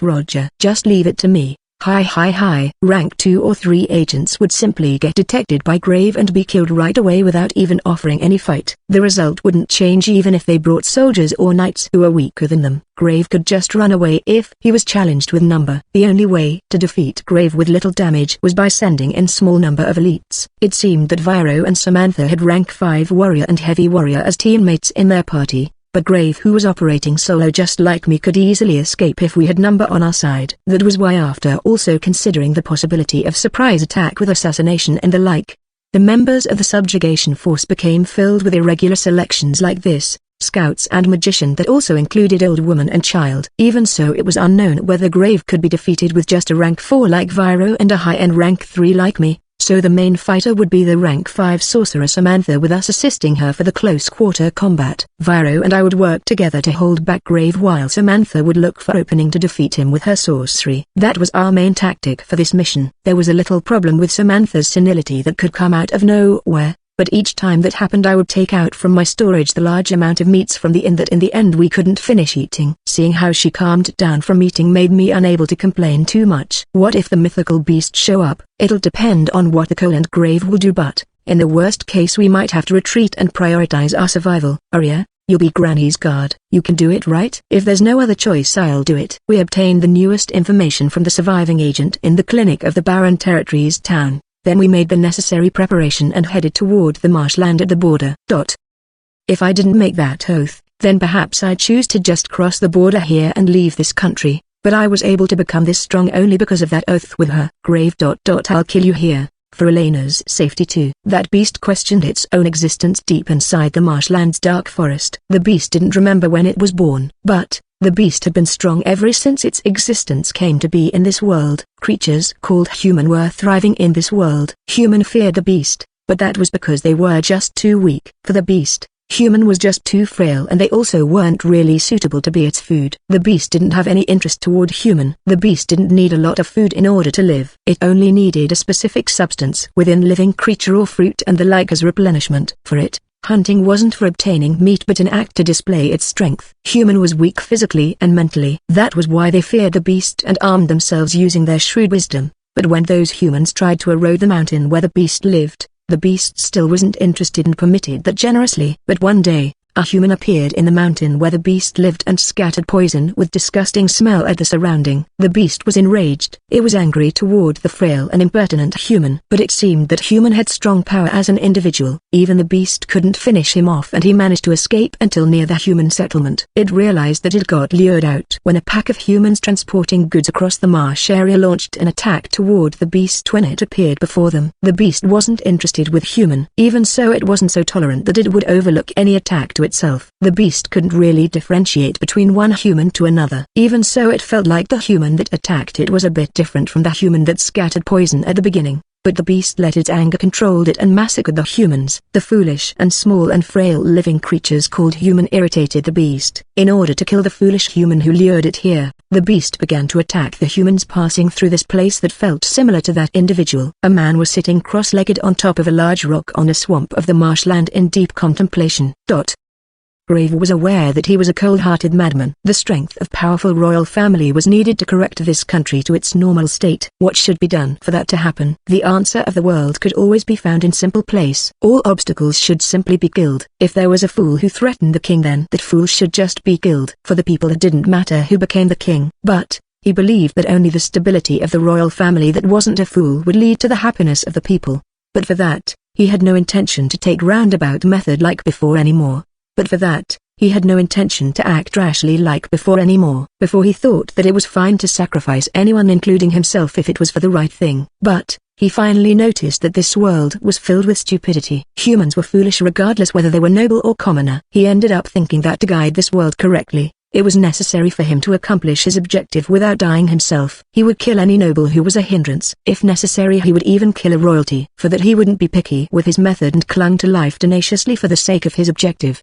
He learned that from the dangerous maid who he killed before. It was only because of that battle that Graves stopped being picky with his method for the sake of his objective. At that time he thought that the best thing to do was to kill that girl who got close to the princess, but looking back now, a part of him was also thinking that perhaps that girl might be the only one who could possibly understand his ideal and became his successor. He had worked out multiple plans and placed traps everywhere for the sake of his objective. One of those plans, in order to kill Duke Helton in this land, Grave relied on an uncertain information and lured a dangerous monster that was said to live in the mountain to the human settlement. The possibility of success for this plan wasn't high, but it wouldn't bother him even if this plan failed. Not many adventurers in this country could defeat rank 5 monster, and that number would be narrowed down even further if the opponent was a beast in a forest. And if that opponent was actually a mythical beast, some of those people would even hesitate. That was exactly why he thought that the Duke would dispatch his trump card, the high-ranked knights in was employed to take care of that threat. If things went well like that, the security for the Duke would become short-handed and he would be able to kill him. But the Duke foolishly decided to personally lead his soldiers, making it easier for Grave to go kill him. That was why Grave was waiting near this forest until the Duke came to be killed. He stayed in this area to provoke the mythical beast and prevented it from giving up and going home. He also made it so the mythical beast attacked the passing merchant or adventurer so that the Duke would have no choice but came out. But uninvited guests appeared earlier than the Duke's arrival. He was able to find the other party first before they could find him because of lucky coincidence, but it could also be considered as an inevitability with Grave's current strength. Even Grave knew very well the identity of the man who was stealthily walking through the forest along the highway. It was Varro of the rank 5 adventurer party Rainbow Sword, who also had connection with the Black Ops. The party leader, the heavy warrior dwarf, wasn't here. It must be because they thought that Grave would run away if that person also came here. But it was pointless. He too wasn't the same anymore with the past him who Varro knew about. Depending on his method, Grave was confident that now he would be able to assassinate his opponent one by one even if all the members of Rainbow Sword were here. But in battle there was nothing absolute. If he wanted to play it safe, he could simply lure them and allow the mythical beast to kill them. If all members of Rainbow Sword were present here, it would be likelier that the mythical beast would be the one that got killed. But if less than half of their members were here, it was unthinkable that they would be able to deal with the mythical beast. But Grave recognized the figure of the girl walking at the very back and his lips expressed a twisted delight. He decided to face them personally. So you're alive, Aria. Heroine Survival Volume 3 Chapter 15 Intruder. We chased after Grave and entered inside a forest alongside the highway in a marshland where it was said that Grave is hiding. Before this, Varro had gathered information in the Adventurer Guild. It seemed that this area had the lake water flowing into it and the ground was always muddy. There were small swamps dotting the area everywhere, acting like invisible pitfall. It was a dangerous place for those who weren't familiar with the area. It wasn't difficult to stand guard over this place. That too was because of the highway here that was leading to the neighboring country was more like a bridge that connected the flat grounds and rocks being interspersed in the strategic positions throughout this area. Although it was called a bridge, it wasn't something much like in imagination.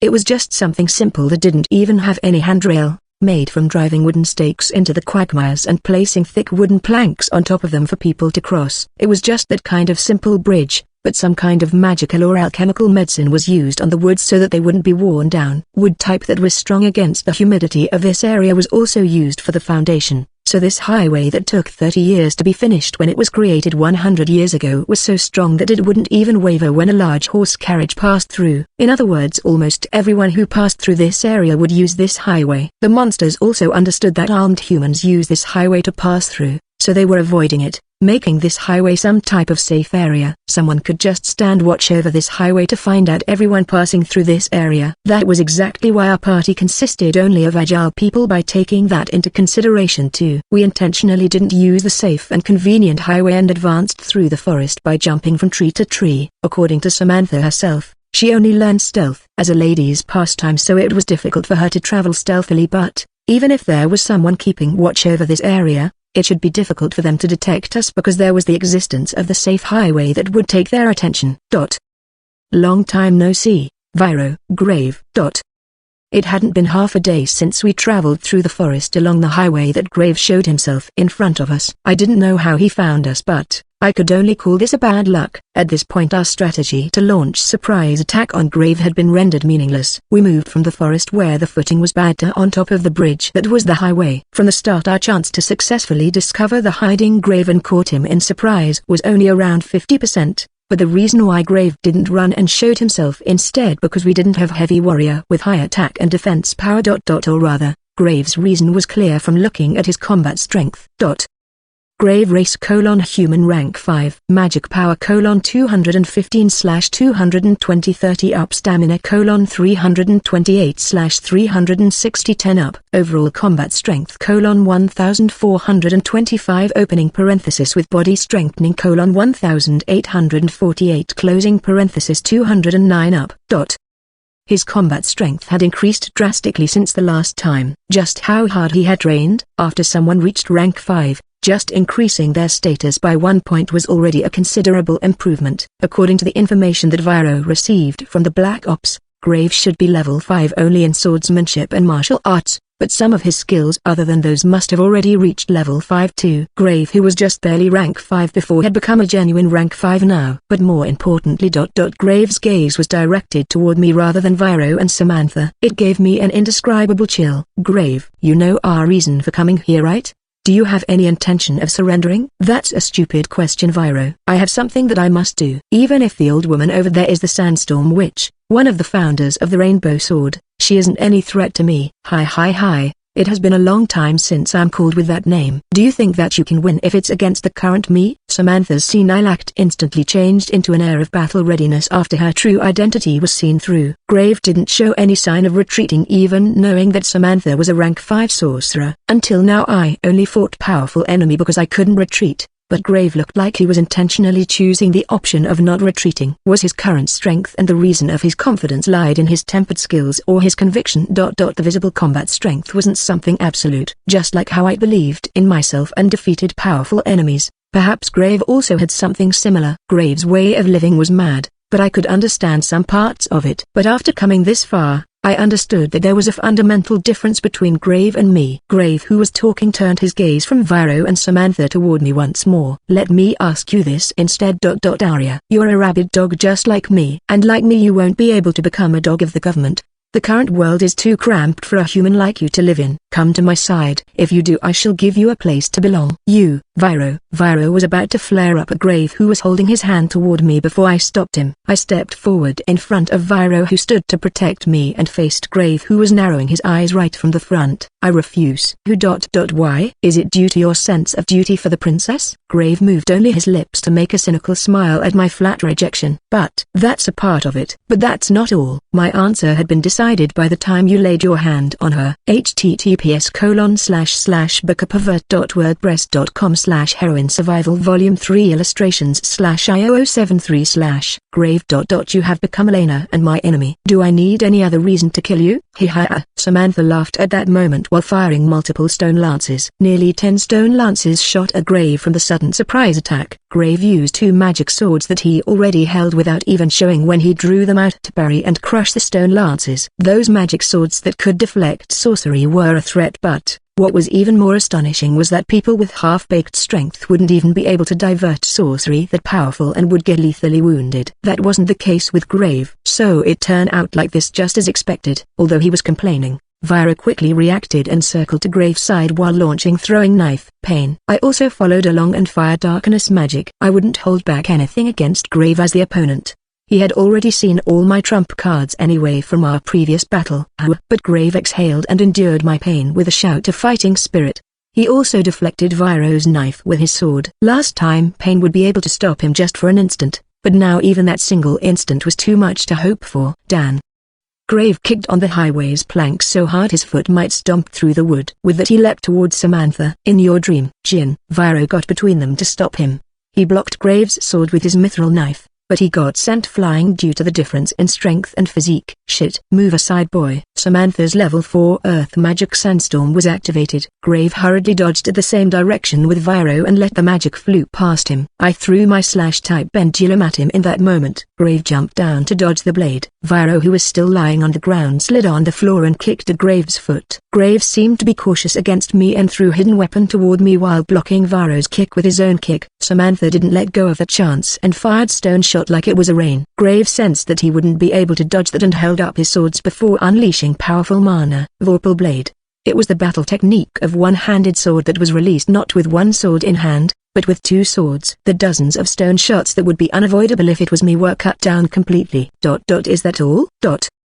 As expected, Grave is strong. He fought the 3 of us head-on while managing to keep the fight even or even advantageous for him. It wasn't only because of his skill, but he also possessed the courage that enabled him to calmly make the decisions even with death breathing on his neck. Grave took a step back to rally himself and stood in the position where he could keep the 3 of us within his field of vision while taking a fighting stance with his weapons. It's not only Viro. Even Yuria has become so strong that you're unrecognizable from before. As expected, it will be dangerous to fight the 3 of you head-on like this. It should be the time soon. Can you hear it? Had he prepared some kind of plan? All of us kept our vigilance toward Grave in response to his words even while straining our ears. We could hear the sound of something getting closer from afar. I called it to this land. I have a complete understanding of its action. A violent presence is approaching. Powerful mana gushed out. This is.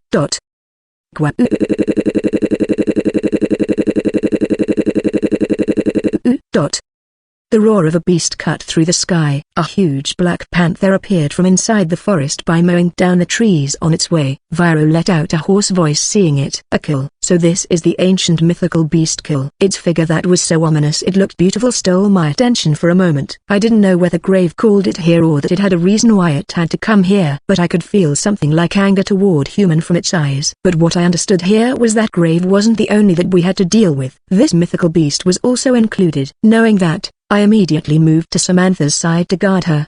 But the mythical beast ignored Samantha and me. It attacked Grave and Viro without hesitation. The 2 whiskers that grew from its ears attacked like whips. Viro immediately blocked the whip with the flat of his knife. Grave hid himself behind Viro to use him as shield. Grave just now said that he called the cull here?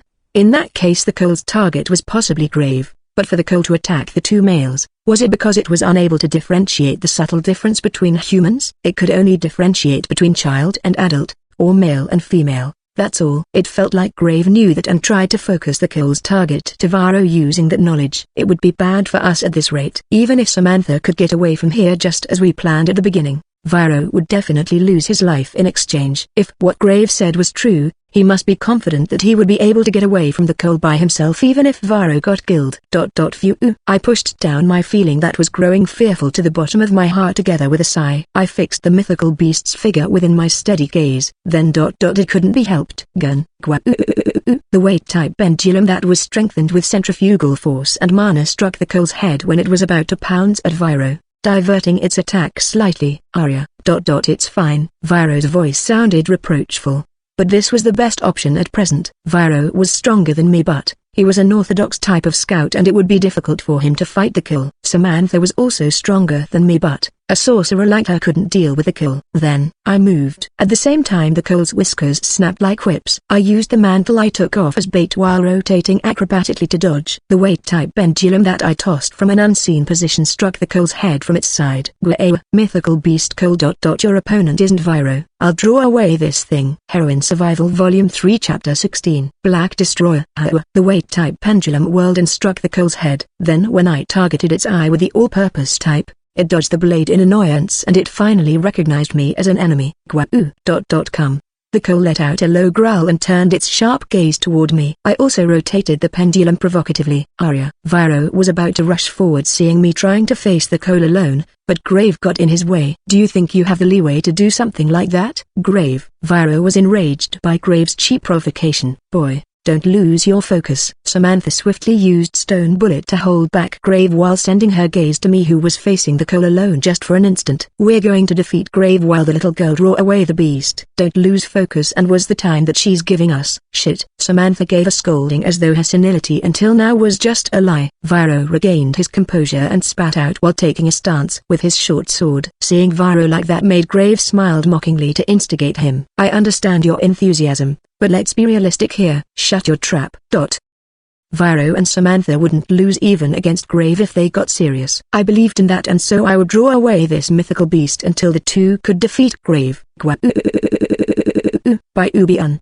The coal stepped forward and used its two whiskers to attack like a whip. Fast. But it wasn't beyond my ability to keep up with. Steel yourself. Don't avert your eyes even just for a moment. Guess its attack from the movements of its muscles. I saw through the trajectory of the whips using my eyes based on my magic power control that had reached level 4. I bent backward to dodge the whips and used that momentum to somersault backward and opened some distance. Since defeating the Orc General, I kept practicing to remove the unnecessary magic elements in my mana bit by bit even when I was in a normal state. With that my body strengthening was gradually improving in its precision though it was still unstable when running at full strength. Even so the improvement was still negligible, but in a fight of this level, even that slight difference could decide my fate. The coal didn't immediately charge forward with all its strength because my attack at the beginning was effective. I didn't know whether someone weak like me would be able to cut through a mythical beast's skin. It was also possible that the coal had resistance against sharp weapon just like the werewolf from the Assassin Guild, but it seemed that a blunt weapon like the weight type was quite effective. The coal was clearly on guard against the pendulum. High intellect. That was an advantage in almost all cases, but it could also become weakness. If the coal charged forward using its large body just like it did with Viro,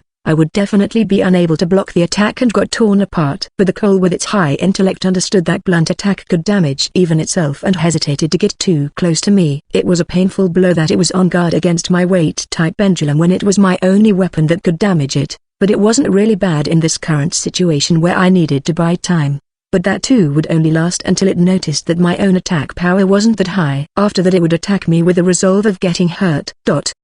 Coal Race: Mythical Beast Rank 5 Magic Power: 281/324 Stamina: 426/510 Overall Combat Strength: 2136 Opening parenthesis with Body Strengthening: 2705 Closing parenthesis. The coal's combat strength far surpassed even the Orc General.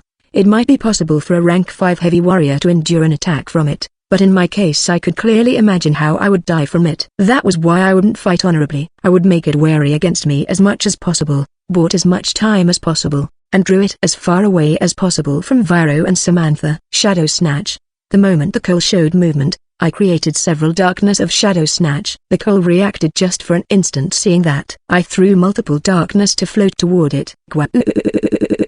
It quickly swept away one darkness with its two whiskers like a whip. I used the easily erased darkness as cover and pulled out a knife from between my skirts slit and attacked the coal. Clang. The coal noticed the attack instantly and its whiskers smashed the knife with a metallic sound. Just how hard they were, the coal judged that the darkness was to blind it and charged toward me while ignoring them. I too fired my crossbow's arrow into my own shadow seeing that a darkness that the coal was about to pass from the side let out the arrow toward its eye. The arrow appeared in a distance of less than a step from its eye, and yet the coal twisted its neck and dodged it. The arrow that aimed at its eye hit its black fur and got deflected. For a crossbow arrow to not wound it, as expected, it might really have thrust resistance. No, it was also possible for the coal to have a skill's superior version, the sharp resistance. The skills /resistance and thrust resistance were characteristic skills of monster that had their body protected with fur or shell. Human like us couldn't possibly learn them. There were also people like that werewolf or the very rare beastman who had similar resistance to those, but even then it wouldn't be at a level that could deflect arrow. Their superior version, the sharp resistance, neutralized more than 80% of the damage from close quarter attack skill that had lower level than it. If the rank 5 coal had that skill, its sharp resistance's level would be rank 4 at the lowest. My archery skills level was 1, so it couldn't even be used as comparison, but most likely even my knife and dagger would be mostly useless. This was an existence that was already counted as one of the strong by birth. There was an insurmountable gap between it and human due to its skills and also status. But Cole had given me various information from this short fight. Even an attack from a weakling like me would deal damage if it landed on its eyes or inside its mouth. Its huge claws and fangs were unsuited to deflect small weapons. It would use its whiskers that had the same hardness like steel to deflect them away. It deflected even my knife that didn't aim at its eye because it was smart and stayed wary of any strange attack from me. What were you wary about? Poison? Or else you disliked getting wounded? Laid bare your everything to me. I'm going to lay bare your everything. Even the weakness that you don't know about. The Cole's wariness grew stronger. Did it see something from my eyes that were staring fixedly at it? Come. In order to use the sense of distance too, I kicked on the wooden plank to jump backward and lured the Cole into the marshland forest. The Cole knew that I was provoking it. Even so, it gave chase without hesitation. It gave chase even knowing that it was just a provocation because it prioritized its emotion rather than its animal instinct. This too was the adverse effect of high intelligence. I kept the Cole within my field of vision while letting the pendulum flew. I jumped from tree to tree through the marshland. Gah-ha! Its whiskers whipped out, mowing down the small tree that I was going to jump at. The Cole's fangs rushed me as I floated in the air, but I scattered red mustard's powder at it! The Cole averted its face. Its movement dulled a little. The red mustard's effect was small, but it wasn't zero. In that instant I kicked at the Cole's nose with my boots that got magic steel inserted inside. The recoil helped me flew back while at the same time the weight-type pendulum hit the Cole's face from the side. But the Cole's body also spun and dodged the weight-type pendulum while hitting away the pendulum's string with its whiskers. As I thought it was on guard, but I managed to take some distance. I left that place and started moving to lure Cole again. Ahead from here was a dangerous area that was even more threatening than the previous place that was riddled with bottomless swamps. Ahead from here there was no water. At the surrounding there were dry and weathered ground and bare rocks. There were countless huge aquatic trees here. All of them had dried out, and while the tree parts above ground could still be seen, their enormous roots had withered into dust and left behind many gaping wide holes in the ground like pitfalls. This place was also a marshland before, but the water from lakes stopped flowing here, the swamp dried out, and now not only human, even wild animal couldn't pass through here. Now only few small animals and insects could exist in this place that was called as the desiccated forest. Seeing that I was a human and the Cole was an animal, the forest would always be advantageous for the Cole as a battlefield. But there was a reason why I lured the Cole to this desiccated forest. I used the roots extending from the holes on the ground as footholds and jumped around freely to all directions. The Cole used the tree trunks as stepping stones and swung its sharp claws toward me. There was no way for me to dodge that while midair. Right now the Cole must be very on guard against my weight-type pendulum and the red mustard powder. I couldn't dodge anima normally. My mind was sharpened to be razor-edge with my extreme concentration. I grasped the state of my surrounding using not only my detection skill but also my eyes and my whole body. In that moment I used weight and martial arts to erase my weight and warded off the claw's power like a feather fluttering in the wind. I slipped through the claws in paper-thin difference with several strands of my hair severed.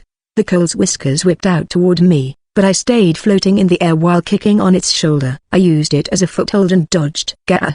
The Cole let out an enraged roar in response to my acrobatic way of fighting. Then, the Cole's foothold suddenly crumbled when it was readying itself to pounce. Snap! Wow!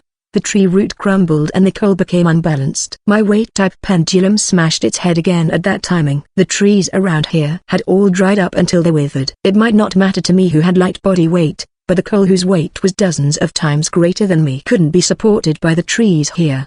The trees might hold if it was moving quickly, but they weren't solid enough to be foothold for fighting and launching powerful strike. Fighting here decreased its offensive power and agility sharply.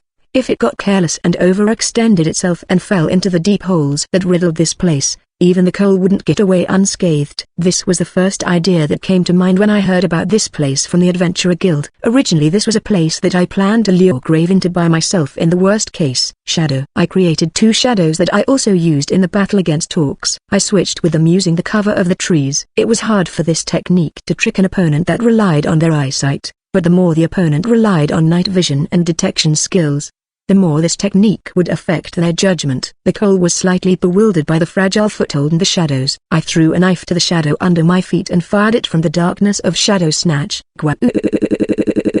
The coal, whose high-speed movement was sealed, deflected the knife with its whiskers. But that was fine. I never expected the knife to be effective anyway. Gawa. In that moment I swung down the weight-type pendulum that was my main intention from right above in an arc. This time it landed a direct hit on the side of the coal's head for sure. The coal that got hit on its head again roared angrily to the sky. It was so loud it felt like the whole desiccated forest was shaking.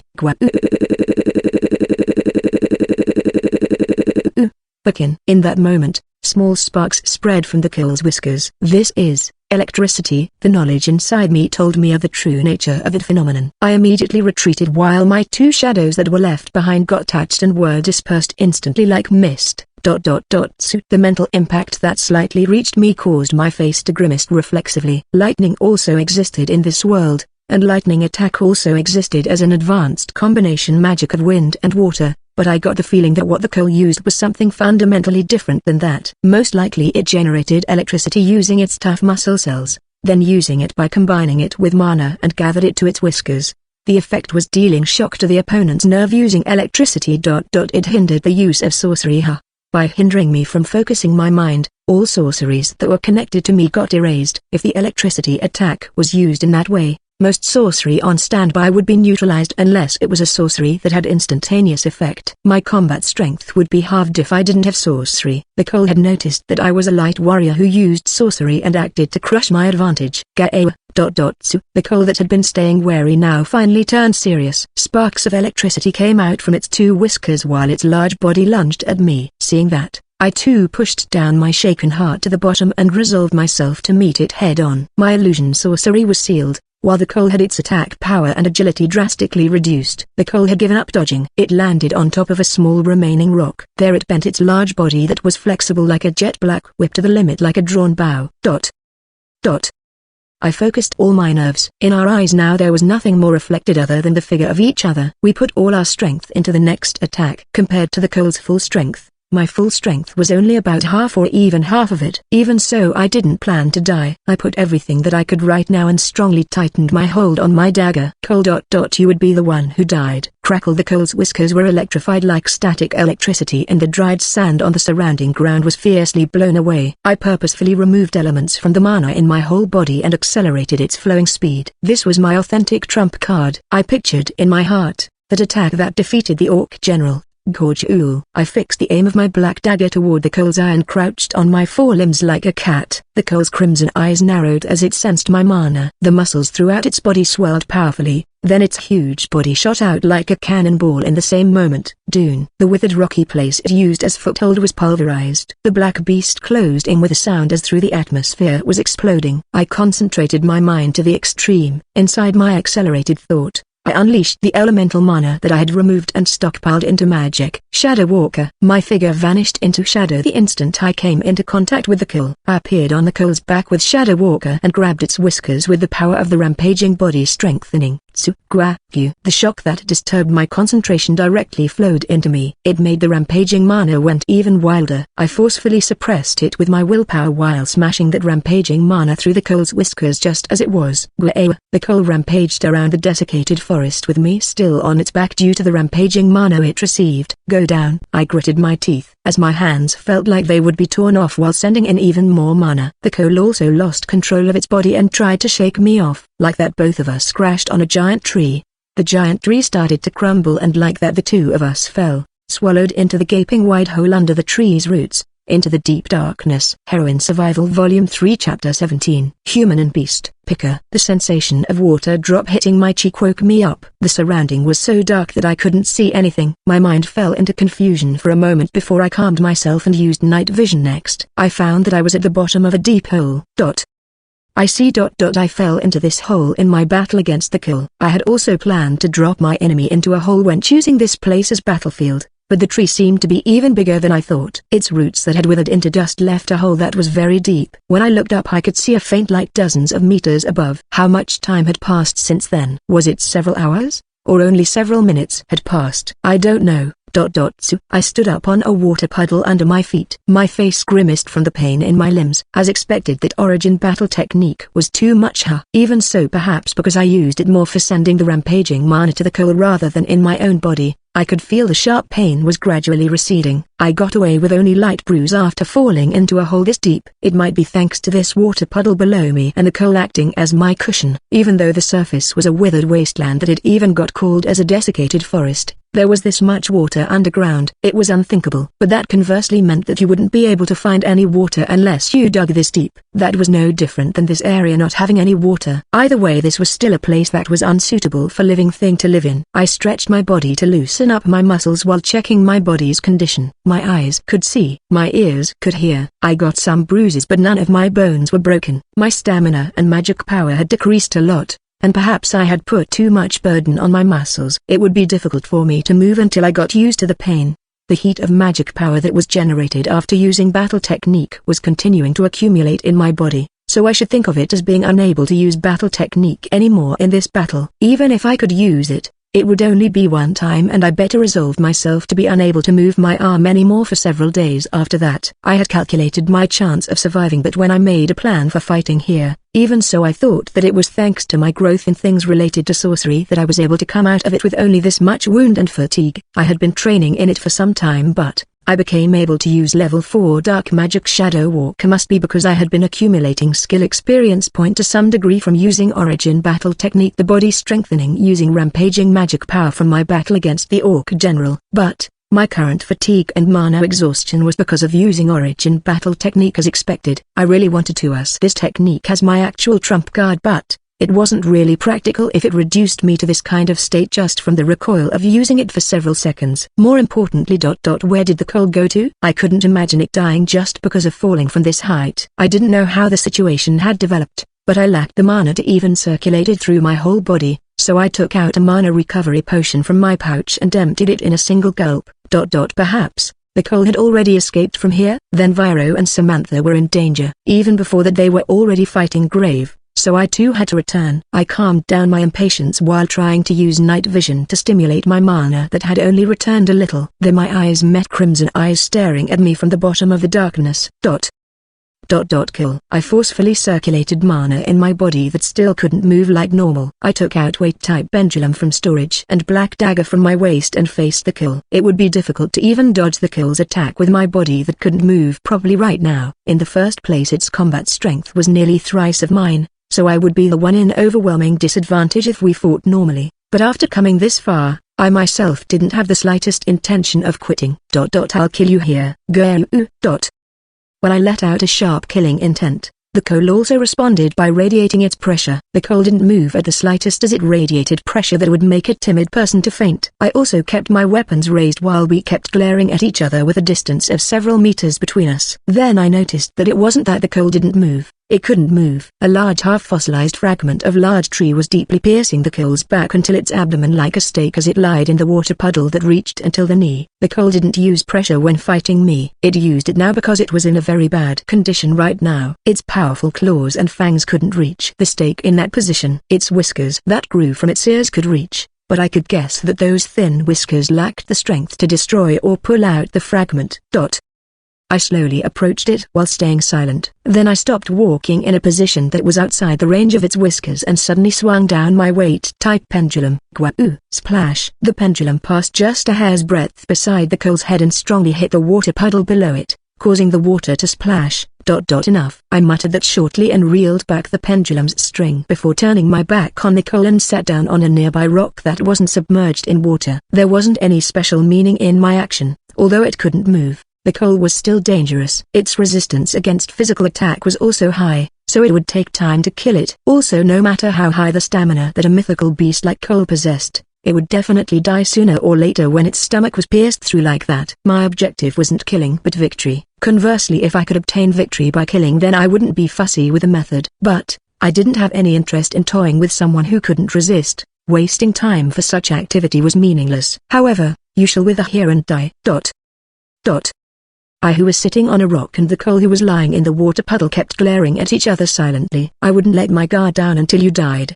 Perhaps the coal could sense that from my cold gaze. It felt like its gaze was slightly wavering. I had to regain my stamina in order to escape from here. I felt that my mana had recovered to some degree due to the potion and used heal to return my stamina and cure to treat my bruises and other wounds. The coal was staring at me with eyes of indiscernible emotion. I couldn't surmise what it could possibly be thinking, but human couldn't possibly understand what went in a mythical beast's mind anyway. I managed to recover to a certain degree, but my stamina couldn't improve past a certain line because my fatigue still remained. That was something that I learned from the battle against orcs. In order to quicken my mana's recovery, I was thinking that I should have proper meal instead of just nutrition pills and took out the leftover lamb meats inside my storage. There were still a lot of them. I sank my teeth into the meat to bite it off. An hour passed.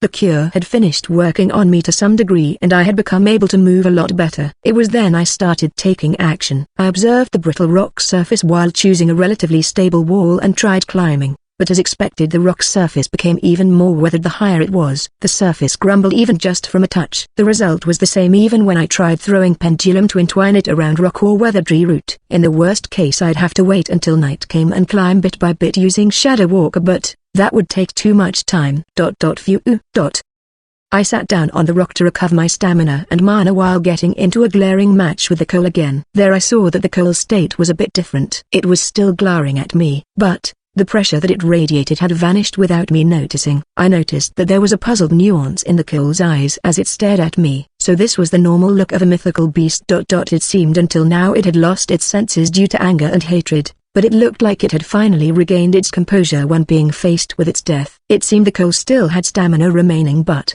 the blood that was flowing out from its wound was shaving off its life force steadily. Bucky. A small electricity spark suddenly crackled from the coal's whisker. Even though the ground was covered with water, the electricity that the coal generated wasn't so strong that it could be used to attack on its own. I guessed it could use it to shock small fish, but it lacked strength to defeat me. But I finally noticed that the electricity generated from coal's whiskers originally wasn't something for the purpose of attacking. It felt like I could hear a voice for an instant. No comma. It wasn't a voice. Bucky. Each time the electricity sparked, a signal transmitted meaning to me like a word. Was this your will? Kill. When I replied, the coal's whiskers continued sending signal to me. Are you telling me to save you from there? Correct. Huh. To think it would ask me that. What was it thinking? To ask an enemy who had been fighting it just now to save it. You're saying that your enemy isn't me, but a male human?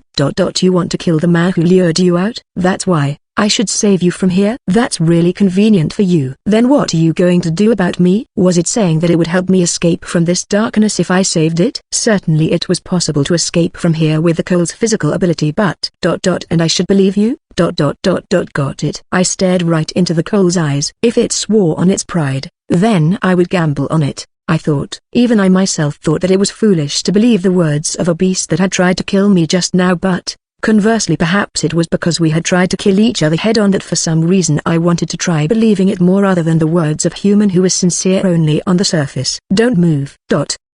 https://bookapervert.wordpress.com/ Heroine Survival Volume 3 Illustrations/I0083/ I muttered those words briefly and approached closer. Then I climbed on the coal's back even while both of us were still on guard. This was horrible. I couldn't believe that it was still alive. I entwined a string on the rock fragment that pierced the coal's back several times. Then I began to pull out the fragment using body strengthening at full power by pulling the string in a posture that was like performing a shoulder throw. The coal roared with a voice that sounded like it was in its death throes from the intense pain. It was accompanied by my yellow fighting spirit. Our voices echoed on the bottom of the hole. The fragment was gradually getting pulled out. Both the coal and I were shaking. When the fragment was completely pulled out, the coal stood up so abruptly that I fell down. When I complained from getting dropped on my butt, The coal's whiskers twined around me and pulled me out from the water. No need for apology or thanks. Put me down. There was no falsehood in the oath that it made over its pride. The coal listened to me and quietly lowered me on the water puddle. The wound on its back contracted and blood had already stopped flowing from it. As expected, it wouldn't heal right away, but from the look of it, it would recover in only several days. Even so, the reduction of its stamina was concerning. I didn't care whether it would die or live, but it would be troubling if it didn't stay alive until we met Grave. Eat. I gave it all the leftover meat. The coal glared at me for a moment, seeing that the meats were left over from me, but then devoured the armful of meats in a single bite. Go anytime however you like. I'll also just grab on you however I like. The coal roared after I told it that, and then it leapt up powerfully after tensing all its muscles. At the same time, I didn't even need to hold on. The coal's whisker twined around me and dropped me on its back. It then finished climbing the height of dozens of meters in zigzag movement like lightning. The rock surface didn't even have time to crumble. Then without pause it dashed through the ground. The sun was already starting to sink. Stars were glittering at the sky that was gradually being dyed in madder red. I closed my eyes a little while feeling the smell of the air and the wind on my face. Then I glared at the direction of the battlefield that I would be heading to after this. The coal also turned its face to the same direction. Let's go. To where our enemy is.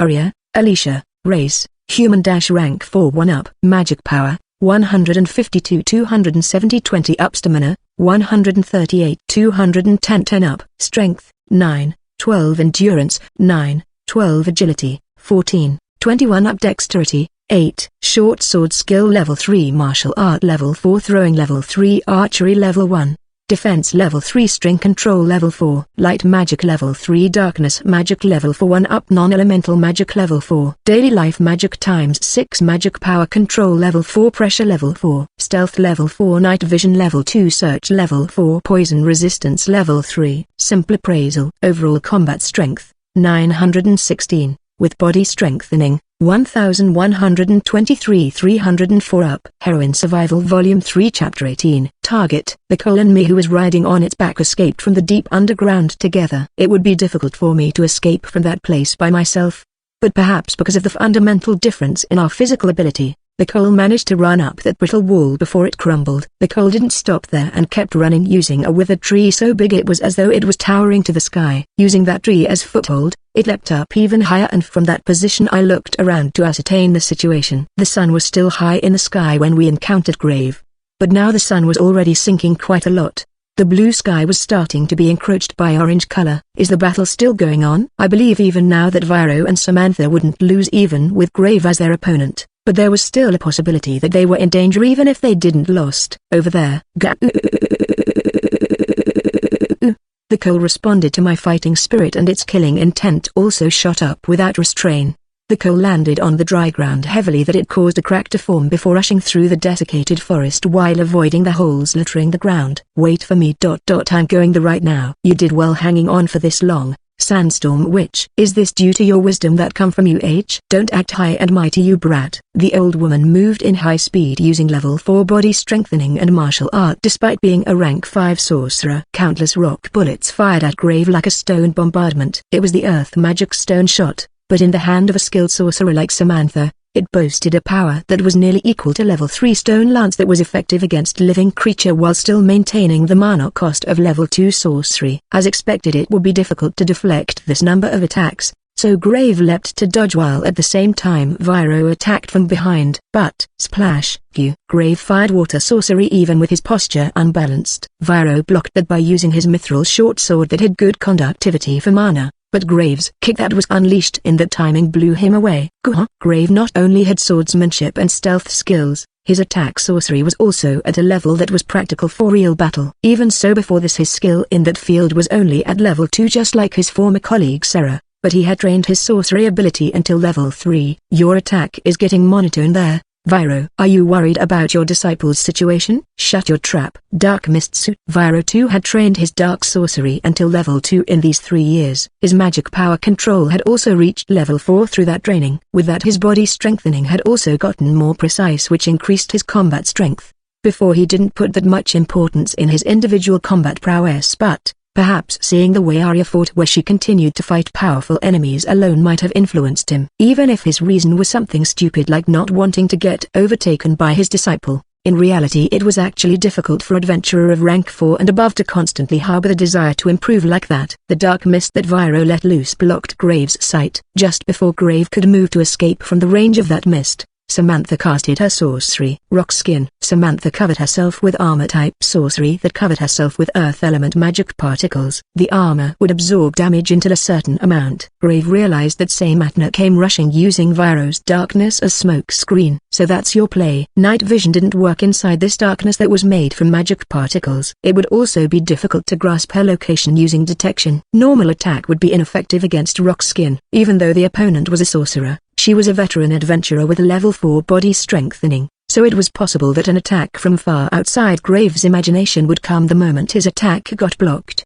He thought that he would be able to cut the rock armor altogether with Samantha herself if he used battle technique, but if his attack missed inside this darkness, his opponents wouldn't be so kind to wait until he recovered from his freezing state. I can only back away here. Grave made that judgment and jumped down. At the same time Samantha's sorcery was fired once more from inside the darkness. Water Ball. Grave knew about this level 3 water sorcery because he could also use it. It was a sorcery with weak power and also slow, but the advantage of this sorcery was that it was a no attack which was rare for level 3. Grave got washed away by the surging water pressure. He would be able to hold his ground if he was standing on soil ground, but doing that on a wooden plank would require special equipment. Viro aimed for that moment and leapt even while getting hurt by the water pressure too. Their figures crossed and Viro's blade finally landed on Grave, cutting his side. Eat that you fucker. Don't let your guard down boy. Samantha, who came out of the darkness, scolded Viro as she stood beside him with vigilance. Grave grimaced at the blood that flowed out from his side. Even so he glared at the two to keep them in check before using healing sorcery on himself. High Heal. It was level 3 light sorcery that instantly granted recovery and healing effect. Its mana cost was 3 times greater than Heal, but in exchange tremendous effect could be expected from it. Grave had trained himself until he was able to cast this sorcery without chanting. For him sorcery was a tool, although he hadn't reached the level of changing its composition like magic.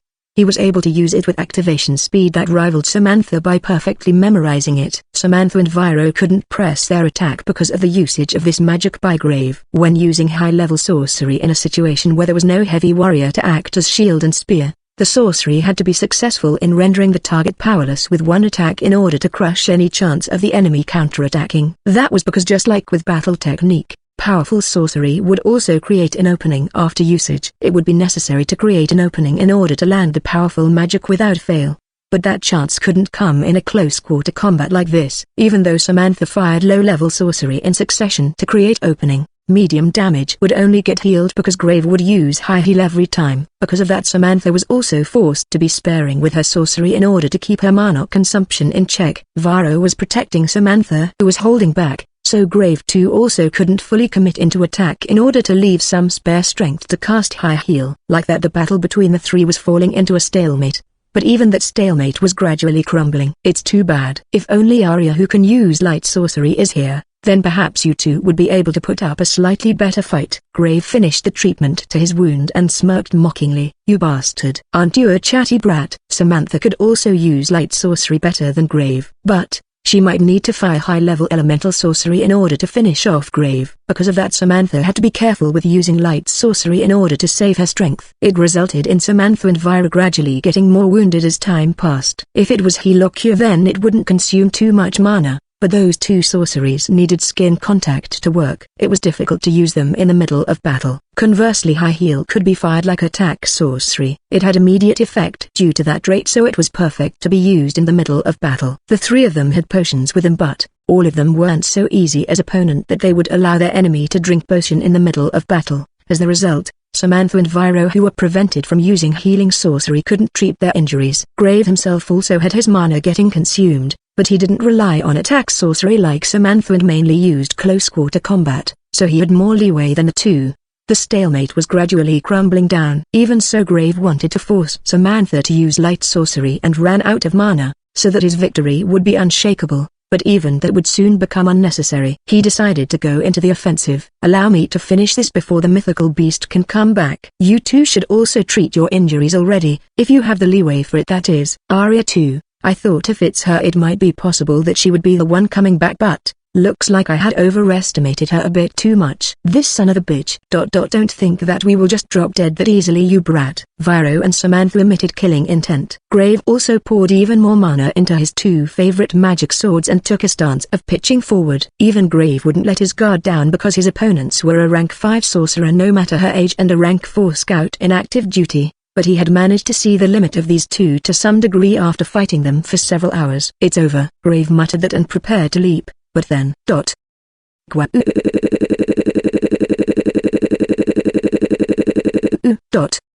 The roar of a beast resounded through the marshland forest. The three looked to the side and saw the figure of the jet black mythical beast Cole dashing here from far away with a terrifying speed. Looks like we have spent too much time. There was a possibility that it wouldn't come back if it got injured in its fight with Arya due to its uneven temper as a beast, but Grave felt disappointment, thinking that he might have really overestimated that girl too much. But this changed nothing to Grave's plan. The Cole couldn't really differentiate one human to another. It didn't even understand the difference between Grave and Viro. He didn't think that he would lose easily even if he fought against the Cole. But it was still a powerful enemy that ought to be feared even for Grave, who had trained himself to his current level. At present the Cole also wasn't an opponent that he ought to defeat even at the risk of his life. The best plan would be to run away unashamedly. If he used Viro as bait, Viro should be able to buy at least enough time for Grave to escape. Then after Viro and Samantha got killed by the Cole, he could return to his assassination plan of the Duke leisurely. Besides, in his pocket he still had the trump card against beasts that he had prepared since the time he decided to lure out the Cole. He needed to negotiate with a certain group in order to get his hand on this, but it was worth it. It would even be possible to direct the Cole to the Duke's knights if he used it effectively. The mythical beast. Damn it. Viro noticed that for the Cole to be here meant it was possible for his disciple Arya to have been defeated. He turned an angry look toward the approaching Cole. Back off, boy, Viro. Grave changed his position to use Viro as bait. Samantha reacted to that and tried to get away from there. But Viro remained there alone. She raised her voice at him. But a faint voice from the direction of the Cole reached the ears of the people there. Number. Not that. The Cole, who was about to pounce at Viro, nimbly jumped over him in response to the girl's voice. Viro looked up at the Cole that jumped over his head. His eyes caught the figure of an ash-covered girl who was holding a dagger with her right hand and her left hand in the tight grip of the Cole's tail. Arya. Viro's joyful yell spread through the battlefield. Arya muttered before that voice faded. Let go. Grave held up his sword to respond against the Cole that was just a moment away from attacking him. But before he could swing down, the Cole stopped rushing as though it had pulled the emergency brake. Arya was snapped away from its powerful tail and flew like a bullet. Her black dagger stabbed deeply into the shoulder of Grave, who was taken aback in surprise just for a moment by that. You should just die already. So you're alive, Arya. Grave displayed a warped emotion that was similar to delight even though his shoulder was stabbed with a surprise attack. This is unexpected. Phew, haha. Grave let out a twisted laugh while swinging his sword at Arya using his still usable hand. Arya too seemed to have predicted that and quickly jumped away, dodging the blade with a somersault while pointing his fingertip at Grave from midair. Pain, a phantom agony that dealt intense shock. But Grave was already aware of that. It wasn't something to be feared as long as he was ready for it. Something like that at this point too. The phantom pain that should be endurable gave him a sharper pain than expected. That slight difference stopped his movement just for an instant. Impossible. Did she increase her sorcery level in this short time? But even that only lasted for an instant. Arya couldn't continue attacking properly while she was still midair. Viro and Samantha too still hadn't been ready to get back into the fight due to their momentary confusion. Even so, Grave's enemies weren't just them. Gaewa, the Cole that let go of Arya, attacked Grave using its remaining momentum. Grave just barely managed to avoid having his throat getting tore apart, but his left arm was bitten off as the Cole's mouth passed through. As expected, even Grave let out a pained moan from that. He leapt back to open a distance from Arya and the Cole. Stone shot. Samantha fired her sorcery from a distance and it pierced Grave's side. A knife that Viro threw also slashed open his right shoulder. There Arya swiftly swiped aside her skirt while pulling out a throwing knife and targeted his forehead. Grave could only block that by throwing his remaining sword. Then without pause he opened the distance even more using martial art that was unthinkable from someone who just lost an arm. His arm reached toward the back of his waist while he looked toward Arya with joy that he couldn't completely conceal. Impossible for you to tame the Cole. Did you turn fate itself into your ally? Don't talk of me using that kind of cheap word. Arya turned a cold gaze toward Grave with her pendulum at the ready vigilantly. Grave's eyes snapped wide open and next he suddenly began to laugh. Phew, ha ha ha ha ha. Certainly it's just as you said. I don't know you, and it's just as I expected from the start. I'm right to think of you as dangerous. Grave had lost one arm and also his favorite weapons. Even so, his eyes were still filled with vigor as he fixed his gaze on Arya. Then he suddenly took out a sphere from behind his waist and threw it on the wooden highway. Don't let Grave get away. Viro, who saw that, rushed forward, but Samantha yelled to stop him. Boy, get back. That's poison smoke screen. The smoke with a strange smell spread through the area instantly. Even so, the coal still tried to chase after Grave, but it couldn't endure the odd smell and leapt aside to dodge.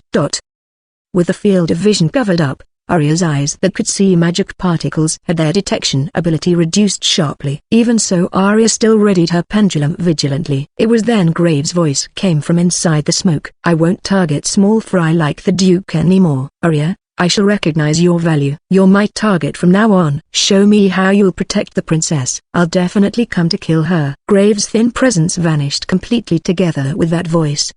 He got away. Arya covered her mouth with her shawl while muttering that with a low tone. Grave was a scout-type light warrior who could even use light sorcery, so she judged that it would be pointless to give chase.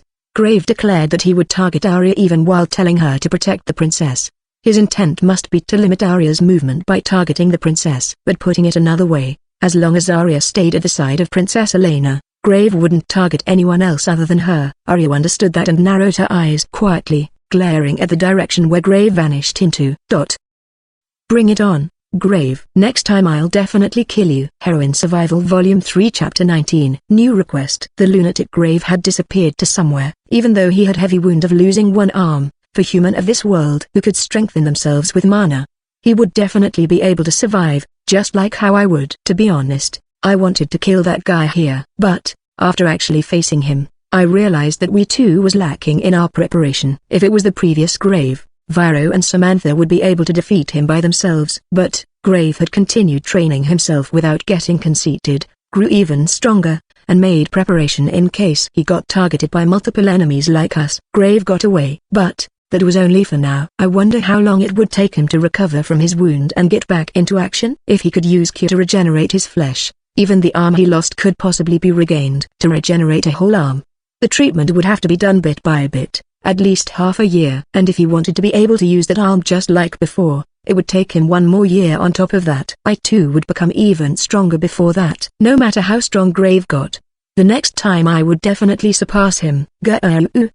Kill. As I renewed my determination, the coal that was prowling at some distance let out a dissatisfied growl because Grave got away. What are you going to do? Chase after him? Or are you going to settle thing with me? I circulated mana throughout my body as though to ask it that. With that, Viro and Samantha, who was warily observing this way, also radiated tension. Most likely the two of them also planned to fight together with me, but even if they didn't, I was going to accept if the coal said that it would fight.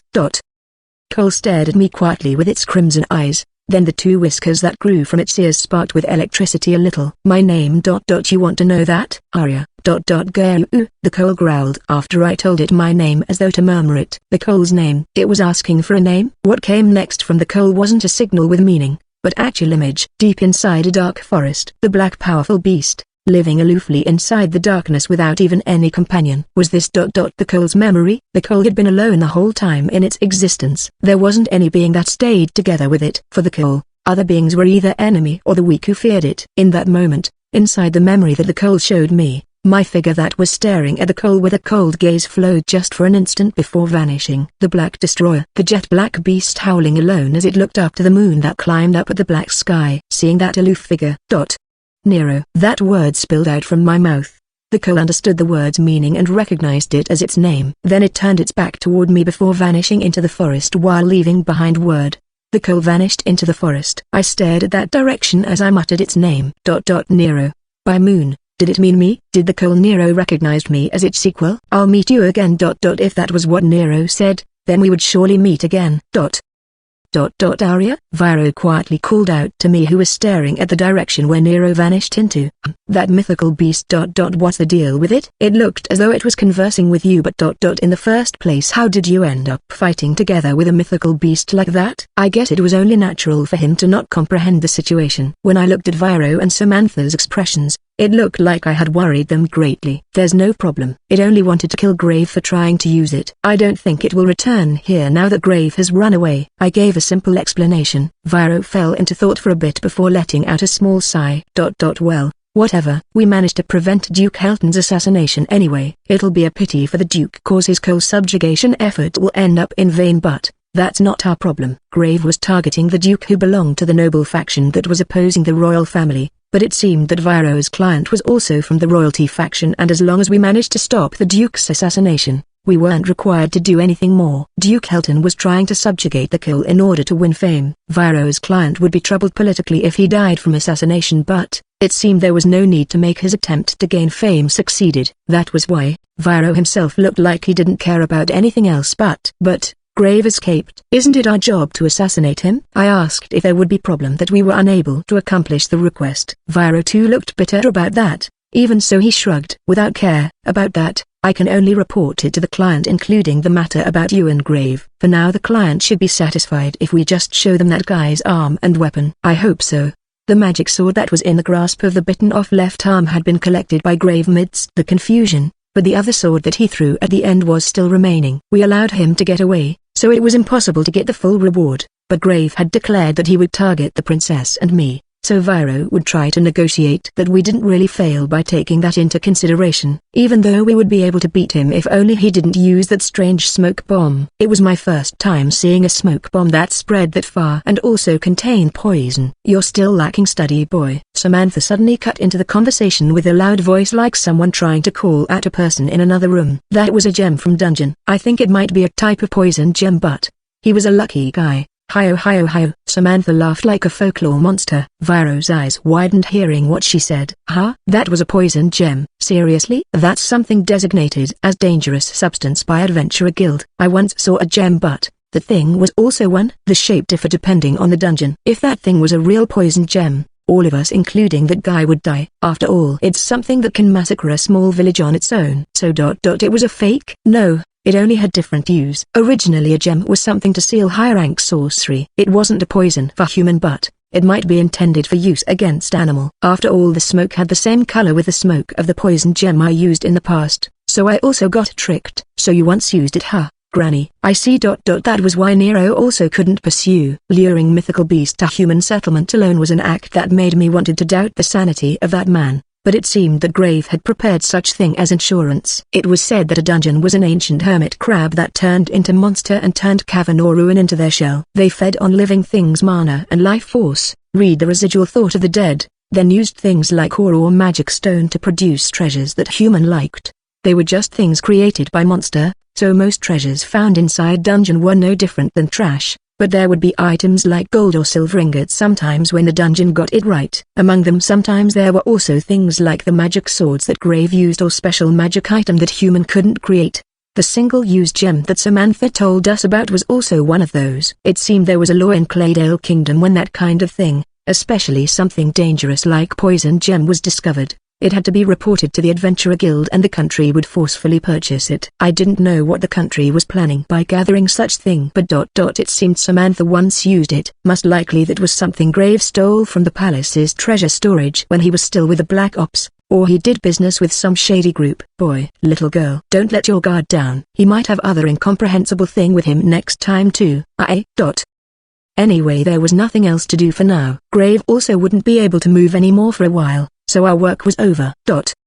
Arya, about your reward. Viro broached such topic when thing calmed down. We failed to assassinate Grave, right? I don't really care about it. The reward that Viro offered me was about keeping the Assassin Guild and Thief Guild in check so they would stop attacking me too often. In other words, the reward was my safety. It bothered me a little because this current situation was making it troublesome for me to get involved with ordinary people, but my objective was also Grave himself, so I had forgotten about this reward until now.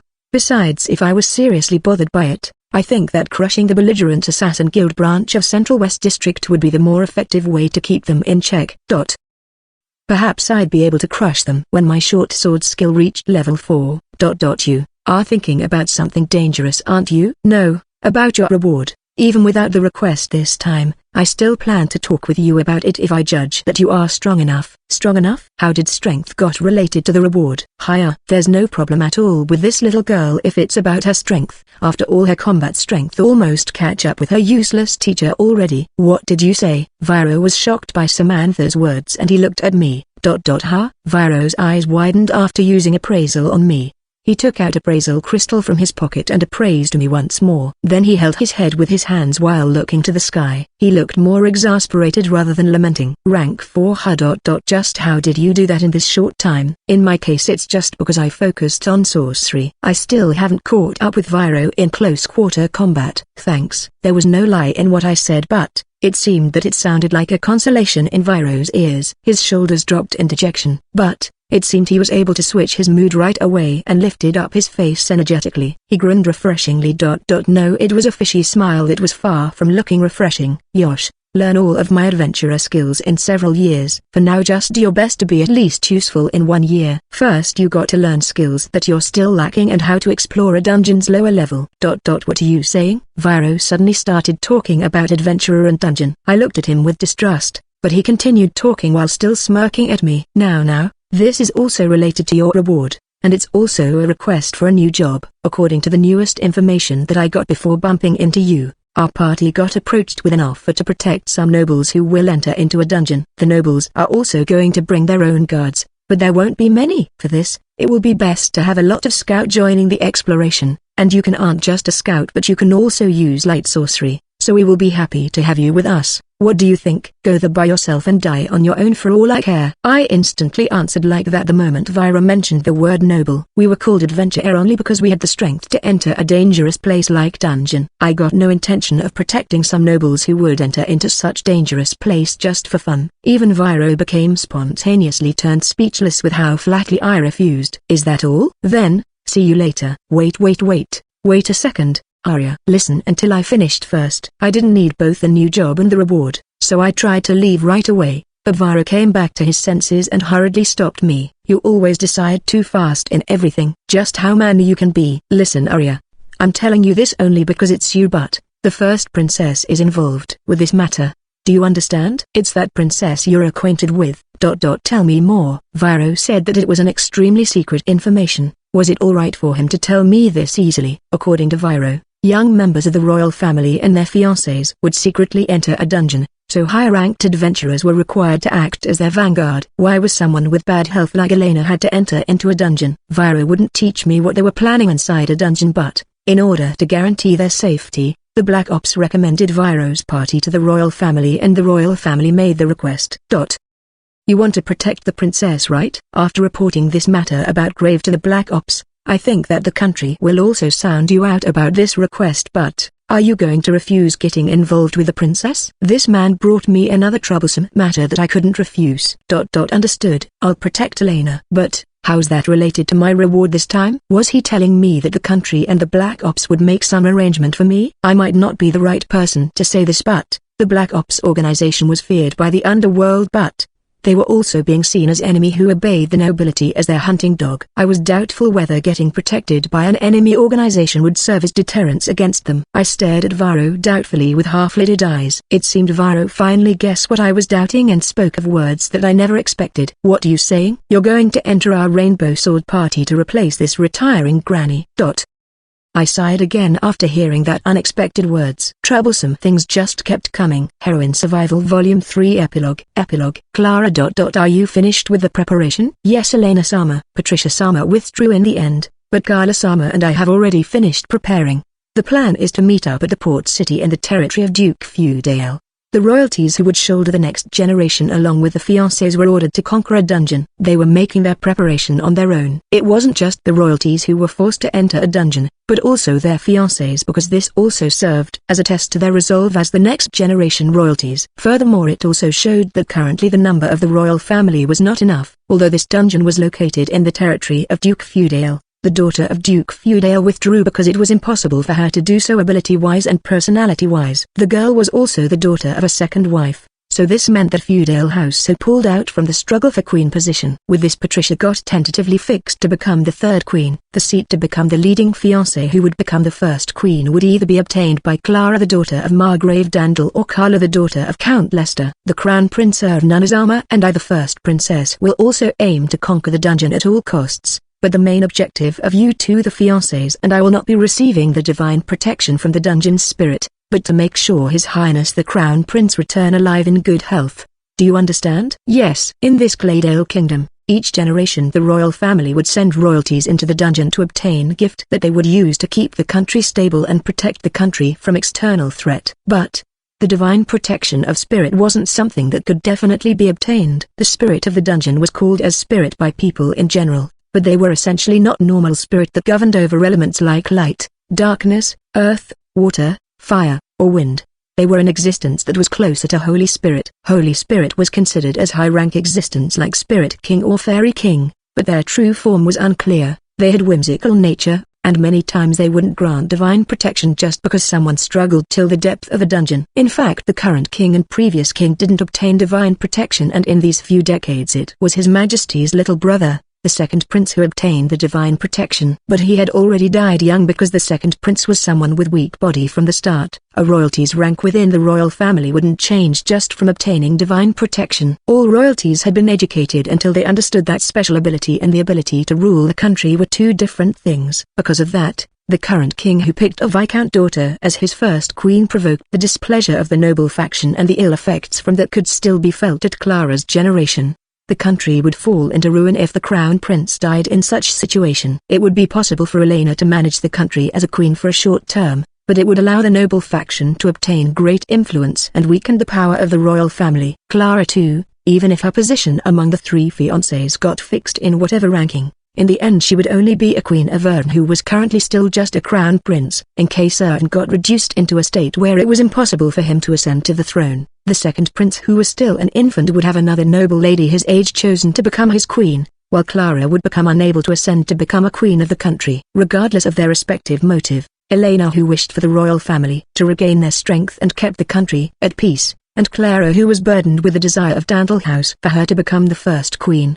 The two of them were in the same page for this matter. But even while they were talking to each other without anybody else present like this, the gap that was formed between the two of them was still remaining as a deep rift that separated the two of them. The one who created the gap was Clara, who regained her memory from her previous life and became an otherworld reincarnator. Since then she was on guard against Elena, who would grow to be called a villainess. What became the impetus of that gap widening must be the pink-haired maid who became close with Elena. That maid had the same hair color with the Autumn Games heroine who Clara instinctually felt rejection toward. And then, that maid girl's whereabouts became unknown, and Clara expressed her condolence to Elena. It caused a decisive gap to form between the two because Elena believed that the girl was still alive. This time the two of them were meeting like this was also solely because the Supreme Night Order commander was feeling worried for his daughter, who would enter a dungeon, and asked his little sister, the second queen, to arrange for the two to meet so it could become an impetus for the two to make up with each other. This dungeon conquering by the royal family is something that is kept secret from other noble houses,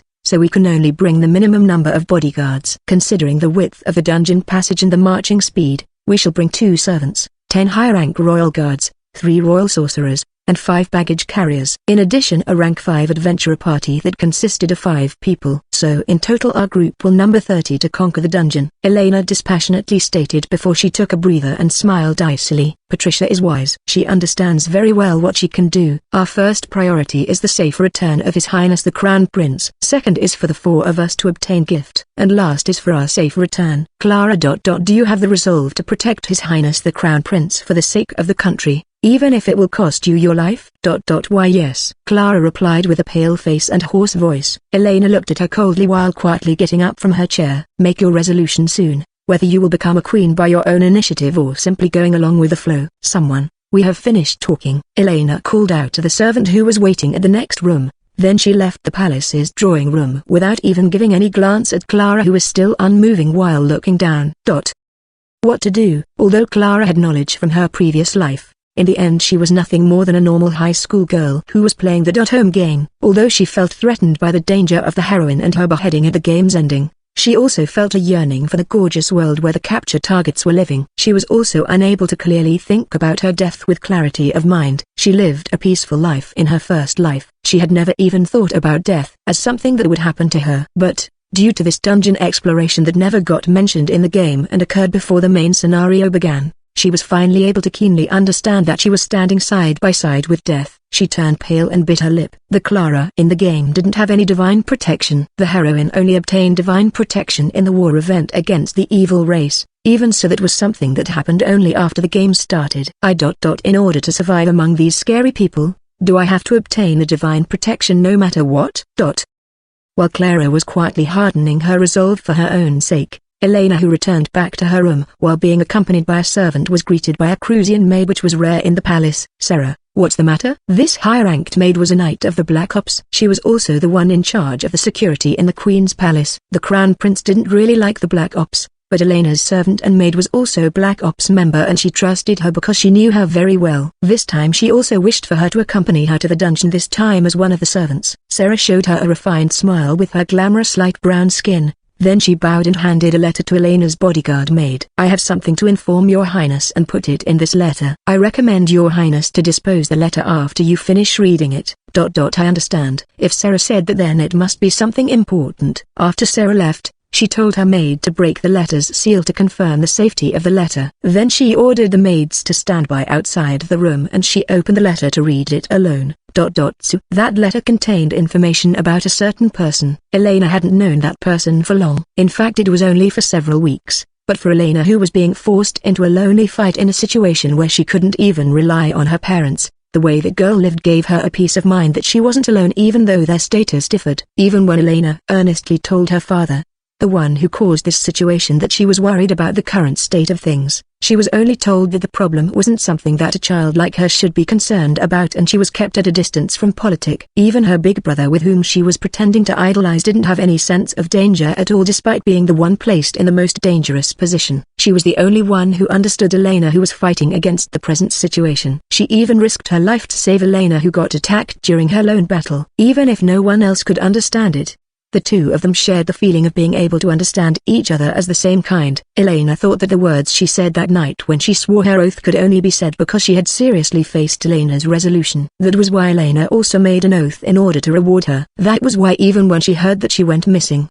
she believed that there was no way that she had died. Alone inside her room, Elena pressed the letter on her chest and embraced it strongly. Thank goodness. Aria.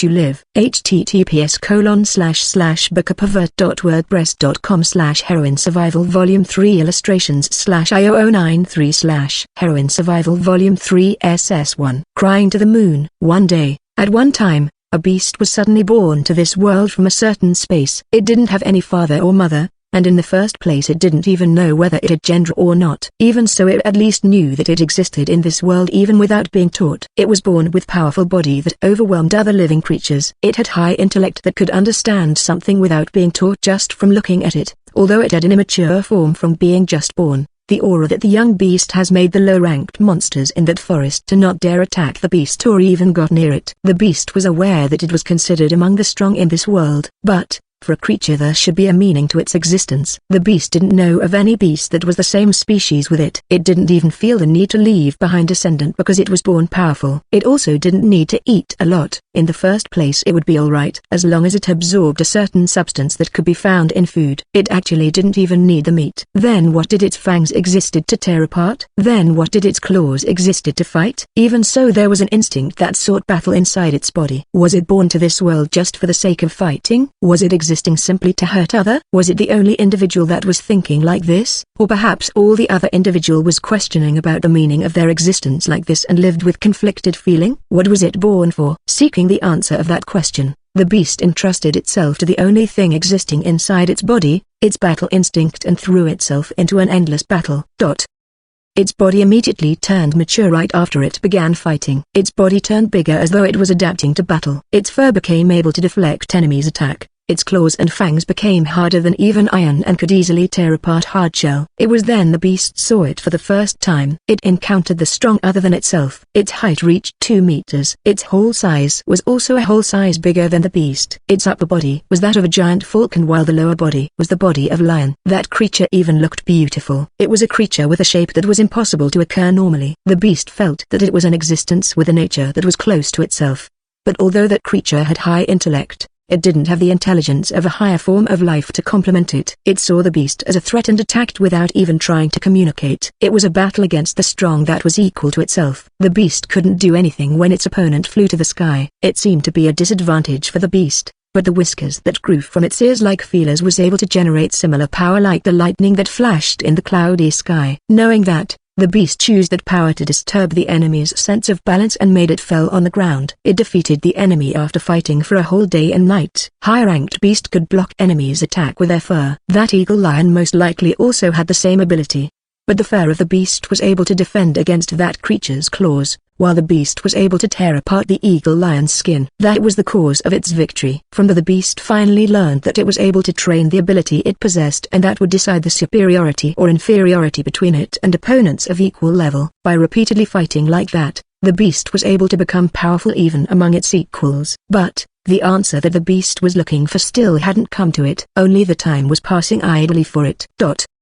After that the planet finished its revolutions several times and the many seasons had passed before a single creature appeared in front of the beast. It knew about this creature's existence. It belonged to a species that was the most prevalent in this world. That species didn't have any strength to hurt the beast. Its value as food was also not much. It boasted the prosperity of its species only based on their great number, an uninteresting existence. That was how the beast thought of that race. When members of that species encountered the beast, they would either fear it or pointlessly oppose the not hostile beast. They were simply a frail creature, but this specimen before it introduced itself as human and attempted to hold a meaningful communication with the beast, which was the first time for it. The word human too was something that it learned from that particular specimen. During that process it also learned that it could communicate using the lightning that previously it only used to send other creatures' senses into disarray. That human possessed high intelligence regardless of its appearance. The beast showed interest toward the existence of human for the first time. It conversed with that human who called himself as a scholar, and like that both sides increased their knowledge, heightened their intelligence, and it also learned that it was a mythical beast called Cole that appeared from other world. The human sometimes also showed unnatural fear or emotion as befitting a frail creature it was, but the beast didn't look down of that as weakness due to the human's race. Far from that, it even grew to harbor a type of respect to the species of human for possessing knowledge that even itself didn't know about. But that was nothing more than one side of the species called human. That human who was investigating about the beast suddenly poisoned it. Then it called for unknown humans wearing iron shells to its den, and of all things to do they attempted to capture the beast. From the start the objective of the human was to capture the beast and sold it to other person. The beast was enraged. Even if they weren't equal in status, it was an existence that it could consider as an equal in intelligence for the first time. But then it learned that it was actually a wretched creature that harbored a thought this foolish. The beast felt scorn. The human investigated the beast and made a preparation to be able to capture the beast. It certainly showed some result, however. It was a pity, but the short life of human was completely insufficient to know everything about the beast. At least 5 more years. If the human spent that much time, he might be able to capture the beast, or perhaps realize that it was impossible to capture it. But the human was unable to reveal everything just from 1 year of investigation. He foolishly used common poison to drug the beast. The beast overcame the poison and he ended up getting killed. The beast was disappointed by the wretched and sly the weak. It lost interest to them just like before. That was a creature that it had no need to understand. They heightened their intellect not for living but only for their greed. It thought of them simply as a creature that only excelled in crafty plan that they disguised as intelligence. Because they were weak, it shall forgive them in exchange of their life. He would allow their existence if they lived without getting involved with the beast. But the beast that was disappointed by the race called human had stopped having any higher expectation than that for them. The beast became alone once more. There was no existence that was of the same race like it. All beings that were of equal status to him were enemy, and someone who it thought as intelligence turned out to be entirely foolish. The beast thought once more. What kind of being was itself? What was the meaning of its existence? Was there any other existence in this world that was equal to it? The beast was lonely. Only the moon that was floating in the dark night was staring at it. The moon was always accompanying this world. Would an equal existence that would accompany the beast just like what the moon was doing for the world appeared. The beast howled toward the moon. It howled in longing. It howled in lamentation. The beast cried to the moon.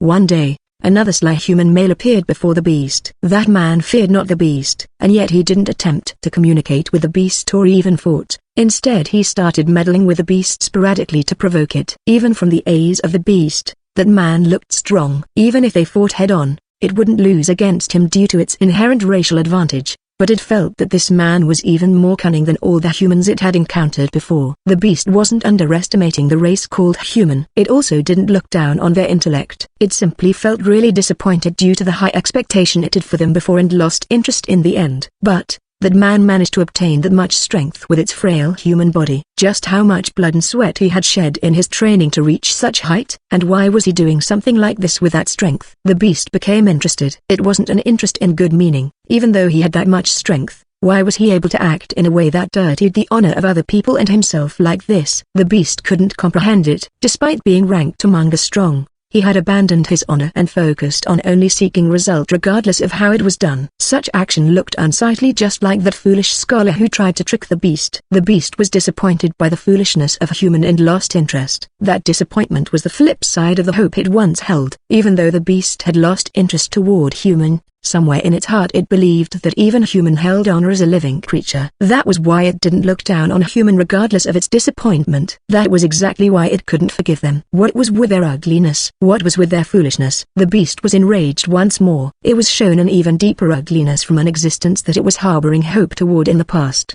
Now it couldn't tolerate even their existence. The beast gave chase to the man. It lost its mind in rage in order to erase that ugly existence. But the man was still among the strong regardless of how low it had fallen. He skillfully dodged the pursuit of the beast and wouldn't allow himself to be captured. As the beast chased after the man like that, it suddenly encountered a lot of humans crossing a path of wooden planks. The beast couldn't differentiate human. It could only use the slight difference in smell to know whether a human was male or female, adult or kid. The strength that he sensed from those humans it encountered was weak. Even the beast that couldn't differentiate human understood that they weren't that man. But those frail humans foolishly attacked the beast. They were most likely startled and panicked from the presence of the powerful beast. Even small creatures sometimes would bare their fangs even against the strong in order to protect their child. But what were these beings protecting? It wasn't their beloved child, or even their comrade, but only some rocks and metals. The beast knew how humans sought pretty rocks and metals. Crow and Dragon also had that kind of disposition, so it didn't think of that as something strange. But was something like that really worth their life? The way they risked their life for their greed, just like that scholar and his men, looked very foolish to the beast. The beast finally felt anger to the race of human and slaughtered all the humans that attacked it. When it calmly thought about it later, it realized that it must be a scheme of that man too. But at that time the disappointment that the beast felt toward human was so great that its calm completely vanished and its mind was swallowed by rage. Like that, the beast was driven by its fury and continued chasing after the man. When the beast was about to regain its composure, the man would appear in front of it and provoked it again. Such thing kept repeating before one day the beast encountered a certain human woman. That woman boldly stood against the beast on her own. She was still considered immature based on the size of her body, and even her fighting strength didn't even reach half of the beast. Even so, that individual faced it alone. What could her reason be to do something like that? Was it to protect her comrade? No, that was an answer that came from only looking at the surface of the truth. The woman trusted her comrades. She trusted her own trained strength. Even if there was a wide gap in strength between them, even if an instant of hesitation could rob her of her life, she believed in her comrades even then and risked her life in the slightest hope in order to grasp for life. With that strong heart, she stood against the powerful beast without fear. Despite her weak strength, the woman was strong. She was genuinely strong, unlike itself and that eagle lion who glorified power with only the strength that they were born with, regardless of how powerful they were or how beautiful their furs were. Even though she was weak, the way she nimbly whirled inside the withered forest that broke apart just from the touch of the beast displayed the beauty of life dancing in the threshold of life and death. The woman made the full use of her intelligence and mustered her courage in order to survive, and then her fang finally reached the beast. The two of them were dropped together deep into the bottom of underground. The beast fell on the ground and a fragment of fossilized tree pierced its body. It was unable to escape from its predicament on its own. It might be able if it had time, but it didn't think that woman would allow it. But that woman didn't try to kill the beast who couldn't move. Even so, she definitely would come to kill the beast right away if it showed the slightest hostility. The woman didn't kill the beast right away because she had no reason to kill. The woman had something important that she prioritized more than that. The beast sensed death from very close for the first time since it existed. Being weaker or stronger didn't matter. The difference of species was meaningless. It was convinced that if this woman wanted to kill, she would definitely kill the beast. The woman rested her body like a wounded beast while staring fixedly at it with a merciless gaze. An existence that could kill it. That was a unique encounter in this world for the beast with an existence that was equal to itself. The way she sought something without caring of the method she used might be similar with that sly man. But that woman possessed honor for others and herself. That was why the beast wanted to know about the woman. That too was an emotion that the beast felt for the first time in its life. It also didn't hesitate and honestly ask for help because they were equal. It also allowed other to ride on its back for the first time. It was said that each human had their own name. Until now the beast didn't have any interest in symbol to differentiate others, but the beast wished to know the name of the woman, and recognizing its own sense of self, it sought a name from the only person it recognized in order to differentiate itself. That person's name was Ariash, was the only existence that Nero recognized in this world. It wouldn't cry to the moon anymore, because a moon had finally appeared beside it. But the moon Aria that Nero recognized seemed to be a human who was living in great hurry. Aria was strong, but she was still weak. She was an existence that Nero recognized. One day she would surely become as strong or stronger than itself. But that wasn't now. It would look after Arya until then. But Nero thought that staying at her side like a guardian would be an act that dirtied the pride of someone strong like her. Arya seemed to find something that she had to do. Nero moved through the forest while secretly following behind her. When there was a moderately strong monster called Ogre passing nearby, it secretly crushed it, thinking that it might get in her way. Where was Arya going? Nero didn't know. But as time passed, Arya was heading toward an area with a lot of humans. It didn't hold any interest toward human other than Arya, but it would become troublesome if the weaklings found it. Seeing that Arya was a human, it should avoid coming into contact and be hostile toward humans more than necessary. It was necessary for Nero to wait for her somewhere. Then, where should it wait? The frail and sly human had the habit of forming group to protect themselves from other threats. Human also used their intellect as weapon, but Nero understood that their greatest strength was their number. The largest nest of human around her was surrounded by a wall that even Nero needed to look up to see the top. Outside the wall there was forest, plain, rocky mountain, and so on, but it could see humans everywhere. There was no place where it looked like Nero would be able to hide at. Nero searched for a good place of hiding. Then he found it at the southern part of the forest. The place had a lot of undulations and it was like a natural fortress that hindered monster and even human to come to. Even that place had been touched by human hand, but only immature humans were there, and it had an excessively vast ground, but the number of human there was surprisingly little. Was this the learning place for human, the academy that had once heard from that sly scholar? There were quite the number of human there, but human didn't enter the forest that surrounded the place like a fortress, and there was also no external enemy. Nero thought that it was a good spot for hiding. But Nero found a previous occupant there. Even though human rarely entered this place, when this place was being opened up, there were also people who directly went through the forest. In that place, there was human belonging that could be brought but couldn't be transported and abandoned midway. They were left behind half rotten. Among those there must be also human who tried to move along with family. Nero had heard how the frail humans sometimes kept animal to be used as their livestock. Perhaps there was monster attack or there was accident. It didn't find any human corpse, but there was that animal left behind together with the belonging. That animal was dwelling in that place now. That animal was called a cat. Furthermore, there wasn't just one cat. The cats seemed to have multiply in that place. Several cats, mature and immature, were existing there. Based on the information it had, Cole was apparently very similar with a panther that was a carnivore that was categorized as feline animal. This cat was also classified as feline, but they were just so small. Cole wasn't a feline despite its close resemblance with a large feline species. In the first place, it wasn't even an animal. It was a type of creature that originally didn't exist in this world. Despite the resemblance in their form, Nero didn't consider these cats as its relative, but it seemed the cats didn't think the same. The immature cats rubbed their body on the leg of Nero, who suddenly appeared there. Even the mature cats that should be protecting their children didn't show any wariness or fear toward Nero. They looked at Nero like seniors watching a newcomer and meowed before walking to somewhere. A cat stopped walking and looked back and meowed at Nero as though to urge it. What are you doing just standing there? What was happening here? Should it follow after them? Nero was bewildered by this first-time experience, but it was true that Nero was the newcomer here. Throwing weight around toward small existences that didn't harbor any hostility toward it somehow felt just a bit right and also wrong. In short, Nero was confused. It didn't know what was going on. Even so, it got interested by the action of the cats, and Nero followed behind the previous occupants of this place. And then the place they arrived at seemed to be the dwelling of the cats. Apparently the cats were using the belonging that the humans left behind as bed. The cats led Nero forward before each of them entered into their own box that they use as place to sleep. Then they started relaxing inside. Even from Nero's perspective, the boxes looked small, but most likely the cats had the trait of liking cramped place. They weren't inconvenienced at all by the small size. They even looked like they were intentionally choosing the box that was somewhat cramped for them. Nah.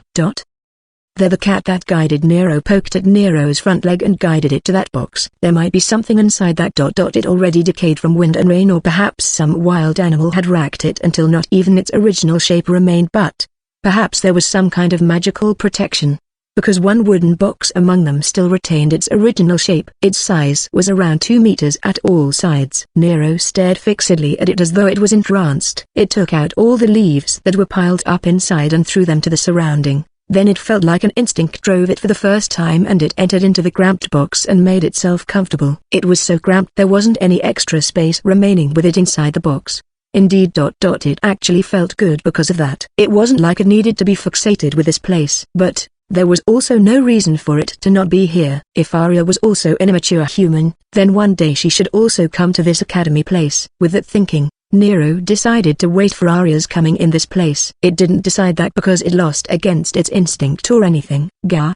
Heroine Survival Volume 3 SS2. Viro's Stomachache Diary. Month Week. One day a message from Castro, who was working in the Black Ops, suddenly arrived through the Adventurer Guild. I hadn't met him since the incident with Arya, but I heard that even that guy had a change of heart since then and had mellowed greatly. But what kind of business does the Black Ops have with me? I and my party were undertaking several requests from the Black Ops. This was a classified information, but the leader of the Black Ops, His Excellency the Prime Minister, had a matter that he would want our party the Rainbow Sword to undertake soon. It seemed that the Prime Minister personally contacted our party and wanted us to start preparing for an expedition. But even he wanted that, our party still hadn't recruited any sorcerer. I myself were doing request from the Black Ops right now by myself. I was making preparation in order to subdue Grave, but perhaps there was new information about it. I reflexively groaned, seeing the content of Castro's letter. I myself had heard since some time about the rumor of a crazy fellow who massacred a branch of the Assassin Guild and also annihilated a branch of the Thief Guild. Furthermore, the rumor mentioned that the culprit was still a kid. I didn't believe the rumor, because if there was anyone who would do something absurd like that, then it would only be someone like Arya. But it seemed that Ash-crowned princess was really Arya. Seriously?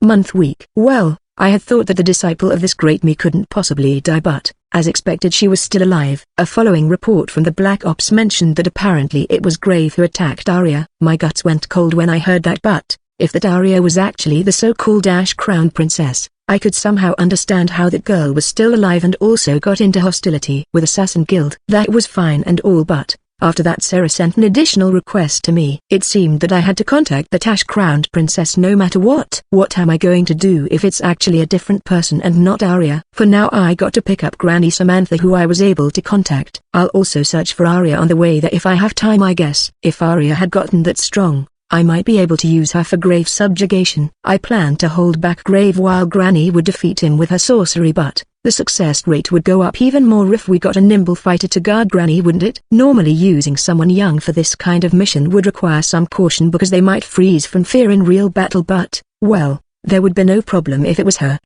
In fact, she had actually defeated a rank 3 thief when she was 7 years old. Even if that so-called Ash-crowned princess actually wasn't Arya, she might be growing to be rank 3 soon. But even if I found her, how am I going to persuade that stray cat to accept the request?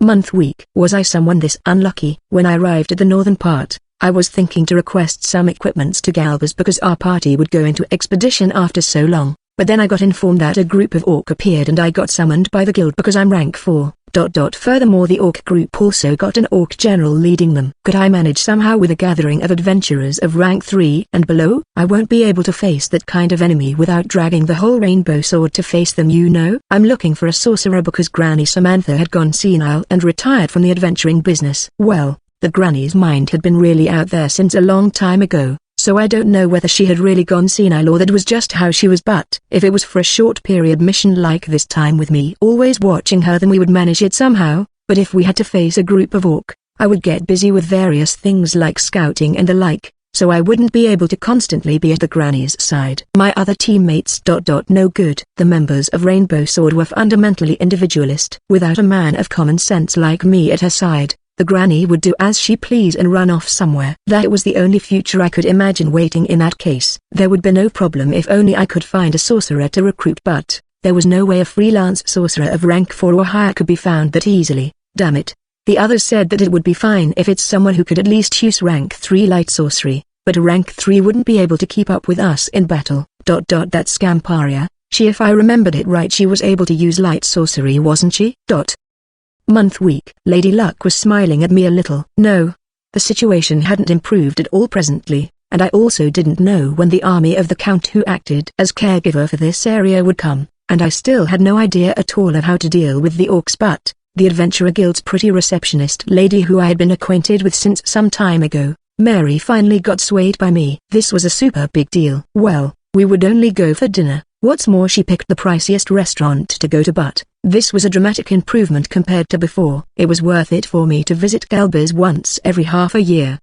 Just why was I so weak against strong-willed woman, I wonder? Guess I'll just show my face at Galba's place tomorrow. It was tiresome being told to hold back the orcs with just rank 3 adventurers until the army came, but my motivation was at different level, that there was a good thing happening to me no matter how slight it was. Yeah, all the women I met before this were completely messed up in various ways, like that one who only aimed at my money and splurged like there was no tomorrow, or a woman who was friendly with me from the start but it turned out that she was only trying to invite me into an evil religion, or a woman who I laid my hands on turned out to be actually a mafia's mistress. But Mary was different from all those women. Ha ha ha, I'm a winner in life too with this. Let's take a bath.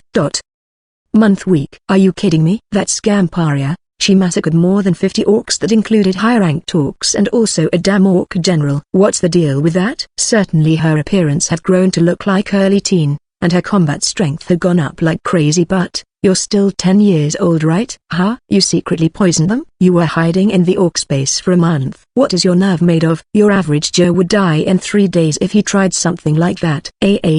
This is why she got no problem with making the Assassin Guild and the Thief Guild her enemy at the same time. This might sound strange to say, but those guys were really unlucky. The scariest person was one who would come to kill you in earnest when a fight broke for real. It didn't matter what their actual experience or skill was. After all, even the Thief Guild was sent into chaos from the on-site reports that said things like, that girl will come to slaughter everyone. No question asked if we try something with her, or how she can't be beaten even though she's still a kid, or how she don't have any weak point to be taken advantage of. Instead, she will make use of our own weakness. Because of that, they decided to adopt non-interference policy with her for the time being. What Arya was doing was extremely reckless and absurd, but it still resulted in them getting goddamn scared of Arya's retribution and became unable to try taking revenge. Even so, the fellows who were fixated with honor would still try something. So this scamp Arya had completely returned to be the prickly stray cat, just like when I first met her. Only someone like me who could deal with problems on my own could interact normally with this girl. If she joined our party or Sarah's place, then it would serve as deterrence against those die-hard fellows, but well, this was lucky for me, I guess. In the end, I don't need to face the orcs anymore, so for now let's keep that thing a secret while dragging her into Graves' subjugation. Month week. I went to pick up Granny Samantha, but that damn granny suddenly said that she won't go because she's busy playing with her great-great-grandchild. I got no other choice, so I asked Granny's grandson, he was older than me, to persuade her. Seriously? Please help me. Granny is absurdly strong, so I won't be able to defeat Grave without her. When are we going to eat? You just eat lunch together with your great-great-grandchild. I won't last like this unless I quickly meet up with that Arya. That girl looked cold-hearted, but she was unexpectedly caring and wouldn't be bothered with doing troublesome work, so I wished that she was here in this kind of time. Even so, I'm still not gonna eat the food that she made no matter what. It seemed that Arya was visiting the place of her master in order to heal her tattered body. Then, Perhaps I should contact Sarah now while I can. Wait, that girl's master is me, isn't it? Well, doesn't matter. Even Arya understood that I was the one who trained her. She understood, right? Well, I'll report to Sarah about Arya at the next town. No, it will be a waste with that kind of combat strength. It feels like she can become even stronger. I'll watch the situation for a bit more. Say Granny, actually I got a disciple who seemed useful. Wait, Granny, where are you? Month week. Granny Samantha vanished from the inn again. When I tried asking the inn's owner, she handed me the bill from Granny's food and drink. Just what did she eat that made the bill bloated like this? Seafood. We're in the middle of a mountain, you know. You gave her products that were frozen using sorcery? This inn is actually that high class? TSK. Well, fine. Send the bill to the Black Ops. No, this isn't the time for this. I got to look for the granny. When I tried asking a group who looked like merchants if they know something, I got told that these days, a monster who rampaged through the highway and sprayed sand everywhere would appear when night came, so I gotta be careful if I'm bringing someone with me. So there is something like that around here. Fuck. Don't screw with me, Granny. There should be a limit to how senile you can be. Are you seriously senile? You aren't doing this intentionally, right? Then the granny had returned when I realized while I was getting enraged on my own like that. Granny, where did you run off to? There was a suspicious presence. There isn't anyone more suspicious than you, Granny, around here. You're hungry? Shit. Waitress, give us a sausage platter and a strong drink. Month week. The granny vanished again when I realized I couldn't find her around the inn, so I started searching outside the town. Why is the granny fighting Arya? What's more, it's a real fight where they both aim to kill in one attack at the other's vital spot. Stop. You two are dragging some strange fellows there into your spat. So these guys are assassins, These guys really got no luck at all, getting dragged into the fight of these two of all people. Shouldn't the Assassin Guild start seriously considering of calling an exorcist? But more importantly, with this we finally got complete members. I can leave Granny to Arya with this. I'm tired. I don't wanna work. Also Arya, this Granny isn't a monster but an actual human, more or less. But, despite everything, these two were unexpectedly well matched with each other, weren't they? This scamp is handling the granny even better than her own great-grandchild. As I thought she could be used. As expected from the disciple of this great me. When I tried visiting the Adventurer Guild just now, there was a message from the Black Ops about that mission. It was decided. I couldn't read it fully with how much code it had, but it seemed some royalty would go into dungeon. Looks like our job is going to be acting as their vanguard, but there was additional request from Sarah to quickly find Arya. Is her objective to make Arya the princess's bodyguard? No, that's not all. Maybe I should also start making plan to bring her into our party for real. For now, let's get a move on. With this lineup even traveling at night won't be a problem. You're hungry? Granny, you just ate at the inn. Arya too, where did you take out that meat from?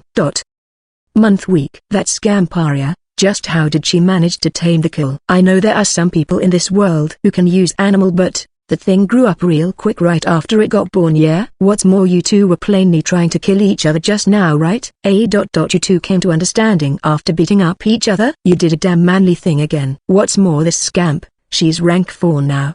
Do you know how long it took me to become rank 4? There isn't that many rank 4 people out here, you know. I still think that I'm not gonna lose when it came to close quarter, but if sorcery is also used, then perhaps she would be able to fight in equal footing even against someone like Sarah. At first I was thinking to take custody of Arya in Rainbow Sword as an apprentice scout who could use light sorcery, but if she was a rank 4 dark and light sorcerer who was also a scout who could even fight evenly against Grave, it would be better to recruit her not as an apprentice but as a formal member. I was sure that Sarah was looking for Arya partly because of her feeling, but she must also be wishing to raise Arya as her successor, seeing that Arya was close with the princess and could be entrusted with the duty or protecting her. In fact, if it was Arya, then she should be able to immediately replace Sarah after staying for 5 years in the Black Ops. But, too bad, Arya wasn't Sarah's disciple but mine. I too looked young thanks to mana, but I was an expert as adventurer instead of merely being middle-ranked. Unlike the long-lived demi-human race, not many human could work as adventurer until they were 50 years old. Even I was confident that I would be able to keep fighting as first-rate adventurer for 10 more years if I worked hard, but I too wanted to marry already. I felt bad for Sarah, but I'll have Arya become my successor. Now that's decided, I'm going to put in serious effort to sweet-talk Mary. I'm going to marry after this job is finished. I'll say this before anyone can make any funny retort. I'm not gonna die no matter what. Okay. Heroine Survival Volume 3 Afterward. It's the third volume. My many thanks to those who picked this book. For the first timer, nice to meet you. For the old timer, welcome back. I'm Heroine Survival. This time too the volume can come out thanks to you readers and the bookstores and to books and everyone involved. So once more, my many thanks to everyone. This time the volume consisted of the Orc Extermination Battle and Grave Revenge Battle. This too will be important even until the next volume. The theme this time is strength and the reason human and monster fought. I guess in a normal tale, monster is usually the enemy and thing will turn into deathly battle the moment you encounter one. The monster got described as enemy right from the start without even any reason to defeat them, and even the reason to be hostile against them is vague. Of course there are also a lot of works that have deep explanation about that. But I'm someone who was curious about the reason of fighting monsters and how mankind can survive while powerful monsters existed around them. Even the monsters are intelligent and humans still survive only because they live in group and the monsters are wary against that. Humans fought against those monsters because of a simple reason as living thing to protect their nest and raise their children. In order to become stronger, monster would instinctually attack human who possesses mana in a level that formed magic stone inside their body. Perhaps it looks like it might be possible for monster and human to reconcile if both sides are intelligent, but it's impossible for predator and non-predator to understand each other. I also often got asked what's with the Autumn game theme. Of course, it was partly because I liked the story of Autumn game, but I imagined that behind the gorgeous scenes of Autumn game is actually muddy with love and hate, with politics dirtying everything mixed with some brutality. I wanted to depict such thing.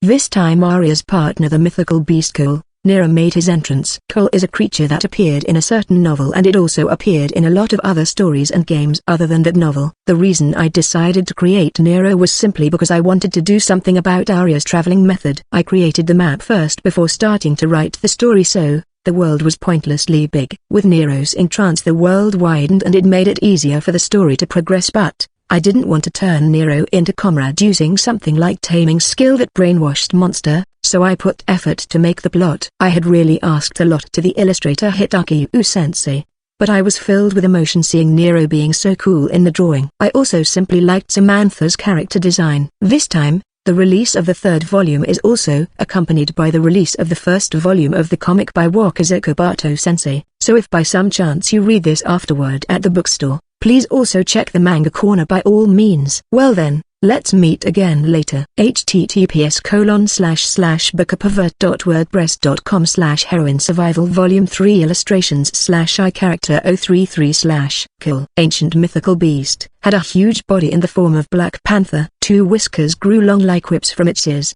Cunning and brutal. More intelligent than human, a rank 5 mythical beast that was also called the Black Destroyer. Samantha, one of the founders of Rainbow Sword, an extremely powerful sorcerer who was called Sandstorm Witch, a female human, Milson-ear race, possessed light, earth, and wind elements, wearing a robe made from griffin's fur and carrying a solid stick. https://bookapervert.files.wordpress.com/2022/04/icomic29.jpg. Heroine Survival Volume 3 SS3, Shuri's Adventure. I'm Shuri. Right now I'm working as adventurer together with my big bro. Sorry, I mean Shun. We are earning money for our daily life as luggage carrier for other adventurer. We're living in a barren territory that was located at the furthest north of the kingdom. I'm still 10 years old while big bro is 13 years old, so we have it hard, but we're managing somehow. This place is a remote region and frankly it's the sticks, but there are a lot of monsters here, so many adventurers came here. Among them there is a big brother who we were acquainted with in the town that we previously lived in, and we luckily got hired by him as luggage carrier instead of getting worked like slave by awful adventurer. Actually we wanted to be actual adventurer. Most adventurers are like a group of outlaw who barely made ends meet every day, but our acquaintance Kevin and his party have a sorcerer who told us how in the past adventurer was mercenary who specialized in exploring undeveloped land. He also told us how even now higher-ranked adventurer would get hired by noble. Well, there isn't anyone like that around us. That's a lie. There is just one person. It was because of that person, big bro, and I thought of becoming adventurer. It was because of that person. Arya. Our encounter with Arya 3 years ago was something unforgettable. It was after a bit of time passed since we got abandoned in this town. It was really hard for us at that time. That woman took over the house and field of our departed dad. Even now I wanted to punch her face. No, I'll definitely do it one day. I never said it because Big Bro would get worried though. Arya was strong, and also so cool. At first Big Bro picked a fight with Arya and almost got killed, but Big Bro was in the wrong for that. If that was all, then as expected even me would never want to get involved with Arya anymore. But then Arya helped us after seeing a drunkard was hassling us. I think it was after that. Big Bro and me wanted to become adventurer.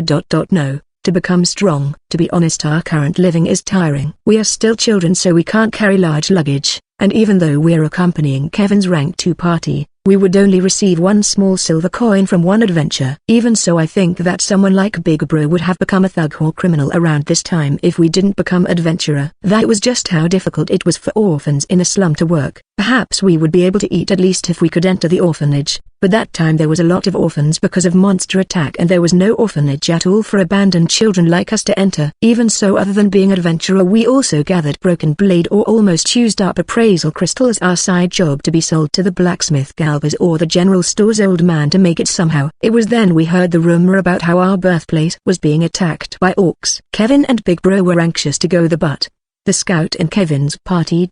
What's his name again? Anyway, the scout opposed them from going to that town. That guy was an unpleasant guy. But I also agreed with him in regard to that. I'll just die if I go to a place with a lot of orcs. My half-brother, who was still a baby when I got discarded, would die at this rate. I felt slightly just a little bit sad imagining it. Even so, Big Bro's death scared me much more than that. But the one who resolved that problem was Arya, who returned to this barren territory after 3 years. Arya, who was a girl now. She was a girl from the start. I didn't know that. She was already cool, but now she was also pretty and cute when dressed as a girl. Someone like Big Bro couldn't even meet her eyes now that he had realized her gender and became completely conscious toward her. Just what's the deal with that? In the first place, how did she become that big? Our height was about the same when we first met, wasn't it? Though certainly she had gotten a bit bigger in just 3 weeks at that time. What's more, she had gotten absurdly strong. Rank 3, she said. Her appearance is around 13 years old. Somehow she looked mature now. And what's more, she's super pretty and eye-catching. Ha! I told her. Sayonara, my first love. No, wait a second. When someone is this pretty and cool, isn't it fine even if she is a girl? In fact, there isn't any boy cooler than Arya around here. There's also no man stronger than Arya. There's also nobody lovelier than Arya. She looked cold-hearted, but the truth is she is also compassionate, sincere, and won't break her promise. She's kind and also smell nice. She's pretty and wearing cool outfit. She's radiating this strange sex appeal even though she's still a kid. Even though my outfit is second-hand, I had done my best to make it look stylish. But what's this difference between us? Her breasts also had gotten bigger, even though I'm still flat like this. What can I do to become like Arya? Big Bro's chop fell on my skull when I was getting excited like that. It was simply painful. Well, that was just how lovely Arya was. And that lovely girl Arya solved even the orc incident so easily. But I realized then, Arya is surrounded by various problems in exchange for that strength. Someone like Arya couldn't even be seen together with shitty small fries like us. That was why I easily said farewell to Arya, and since then I started taking action to become strong. That's why, Big Bro, let's go already. I think you might have aptitude for water elementary.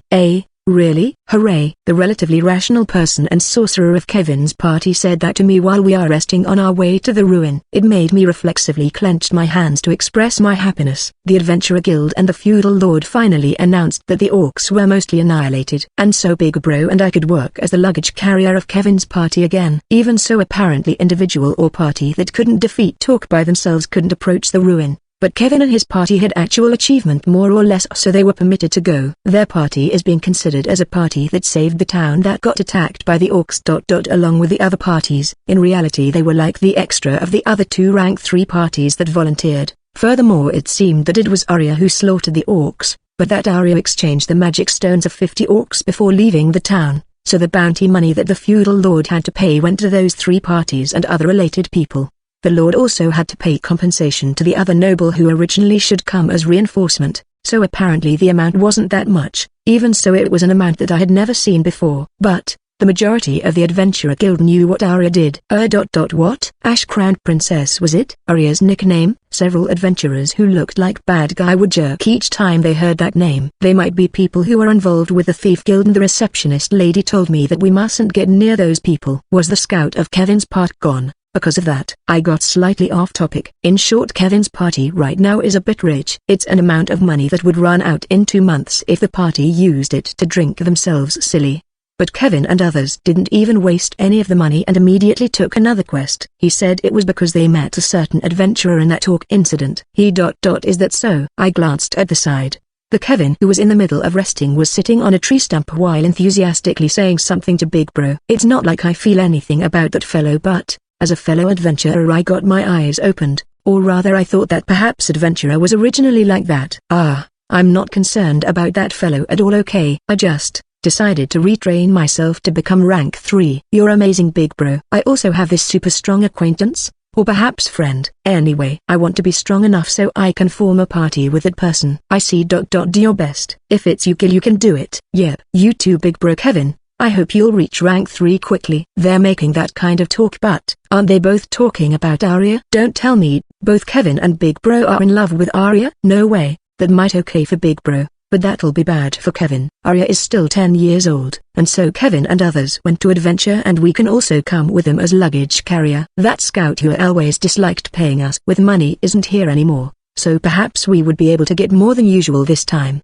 I was also inspired by Arya when meeting her in the past, so I'm asking the sorcerer Big Bro to teach me things like letter or simple math. Big Bro isn't going to study anyway, so I need to be dependable. And so I asked for teaching too during the break this time, but I was told that I might have aptitude for water element. Perhaps that was why I could only use water among the daily life magic even though I had been taught several of them. I think what caused me to be able to use the daily life magic of water was because of that incident with the drunkard that told us to pay to use the well in the slums. Arya was really intense after all. I got off topic again. And so the sorcerer Big Bro is becoming my teacher who is teaching me sorcery, but he too might have also gotten inspired by Arya. His attitude is different from before. How should I say it? Before this it felt like he taught me only for killing time. But now the way he underestimated me just because I'm a kid has lessened a lot. The treatment toward Big Bro is also the same. Before it felt like Big Bro got taught how to use sword only for killing time, but now Kevin or the hunter Big Bro would proactively teach Big Bro. But the things that they taught him, like how to use short sword or how to erase presents, aren't those things for Scout? Perhaps they're trying to turn Big Bro into replacement for the missing Scout?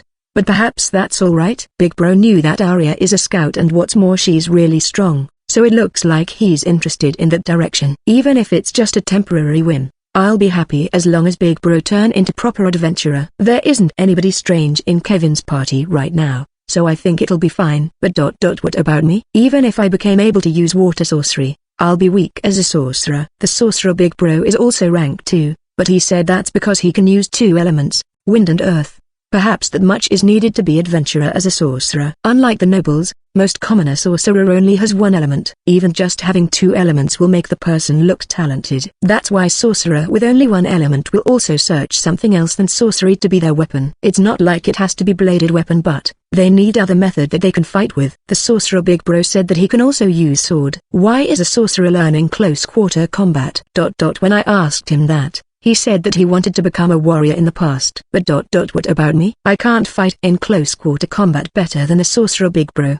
Perhaps I won't even be able to block the enemy's sword and died from getting overwhelmed. Then what should I do? To be honest, there is something that I had decided. Because I looked up to Arya too much, it pushed me to train in that obsessively. But I was at a loss because something like that wouldn't serve as my main weapon on its own. However, I might be able to do it if I can use water sorcery.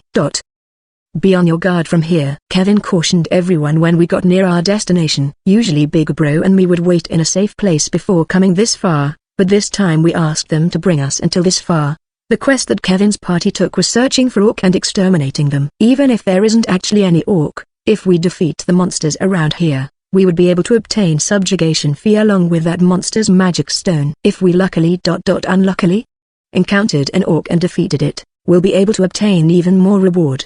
But well, the feudal lord is also dispatching his soldiers to defeat the leftover orcs, so I don't think the chance of us being able to encounter an orc will be that great. That's also why Kevin's party agreed to bring us until this far.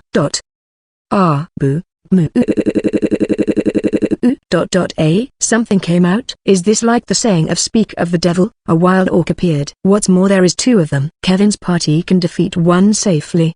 But what about 2? If we found 2 or more orcs, we would decide whether to launch surprise attack or retreat. but for some reason these two orcs appeared suddenly in front of Views. A attack, moo. An awkward atmosphere almost formed, but Kevin and the orc raised their voice at the same time and battle broke out as a matter of course. Clang! The party's heavy warrior and one orc clashed. But Kevin's party only consisted of rank 2 adventurer while the orcs were rank 3, so the heavy warrior instantly started getting pushed back. This bastard! Kevin couldn't bear to watch and assisted. But what's he doing? Kevin had worked hard since that incident and got stronger. That's why Kevin should hold back one orc while the rest defeat the other, shouldn't it? No good. I can't think. There is one more person, the hunter, but that person is the same like the sorcerer. I don't think he is good with fighting at the front line.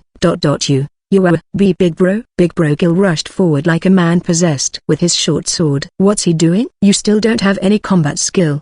Perhaps Big Bro himself knew that he can't fight. He ran past the other orc in front of its eyes to distract it. Mo.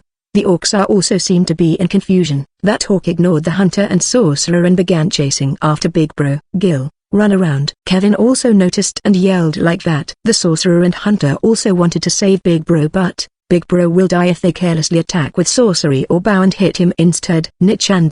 Dead.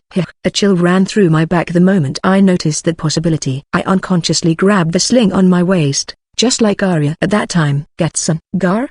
The small rock that I threw with the sling hit the orc's head, but it didn't deal any damage, and no blood came out. Even so, the orc's fury moved away toward me. Shuri, run. I can hear Big Bro's voice. My head almost turned pure white by what I had done. Something like orc is a terrifying monster for children like us. I heard that even adventurer can't face it when they are just rank 1 and would get killed no matter how many of them are there. But in that moment, Arya's face flashed in my mind like a revolving lantern. A mere survivor of the orcs that she slaughtered doesn't seem that horrifying, although it's still scary. Water. I used the only daily life magic I can use, water, while backing away. Something like that can't even serve as distraction. That is even more so when the opponent is an angry orc. I threw a small rock at the orc at that moment. I didn't even have any leeway to use the sling, but the orc that got hit by the rock just now dodged it, even though there isn't any need to do that. Moo. Its posture was unbalanced. Its foot slipped by a water puddle and it fell forward. Right here. Moo.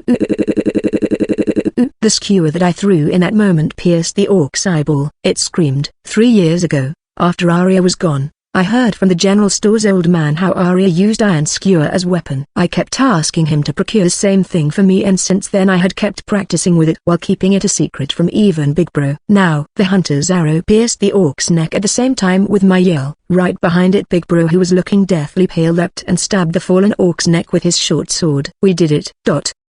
From the result that attacking seemed to be almost fatal. The hunter also used a short sword and beat up the orc together with Big Bro. After that, the remaining orc wasn't even a problem anymore. Everyone surrounded it and finished it off. Shuri. Since when you became able to do something like that? That was damn reckless. The senior adventurers Kevin and others praised me, but Big Bro got slightly angry with me, even though he himself was also reckless. Guess that was why he didn't scold me too much. Even I'm going to be an adventurer, Big Bro. I'm going to be stronger than you if you let your guard down, you know? And no way that can happen.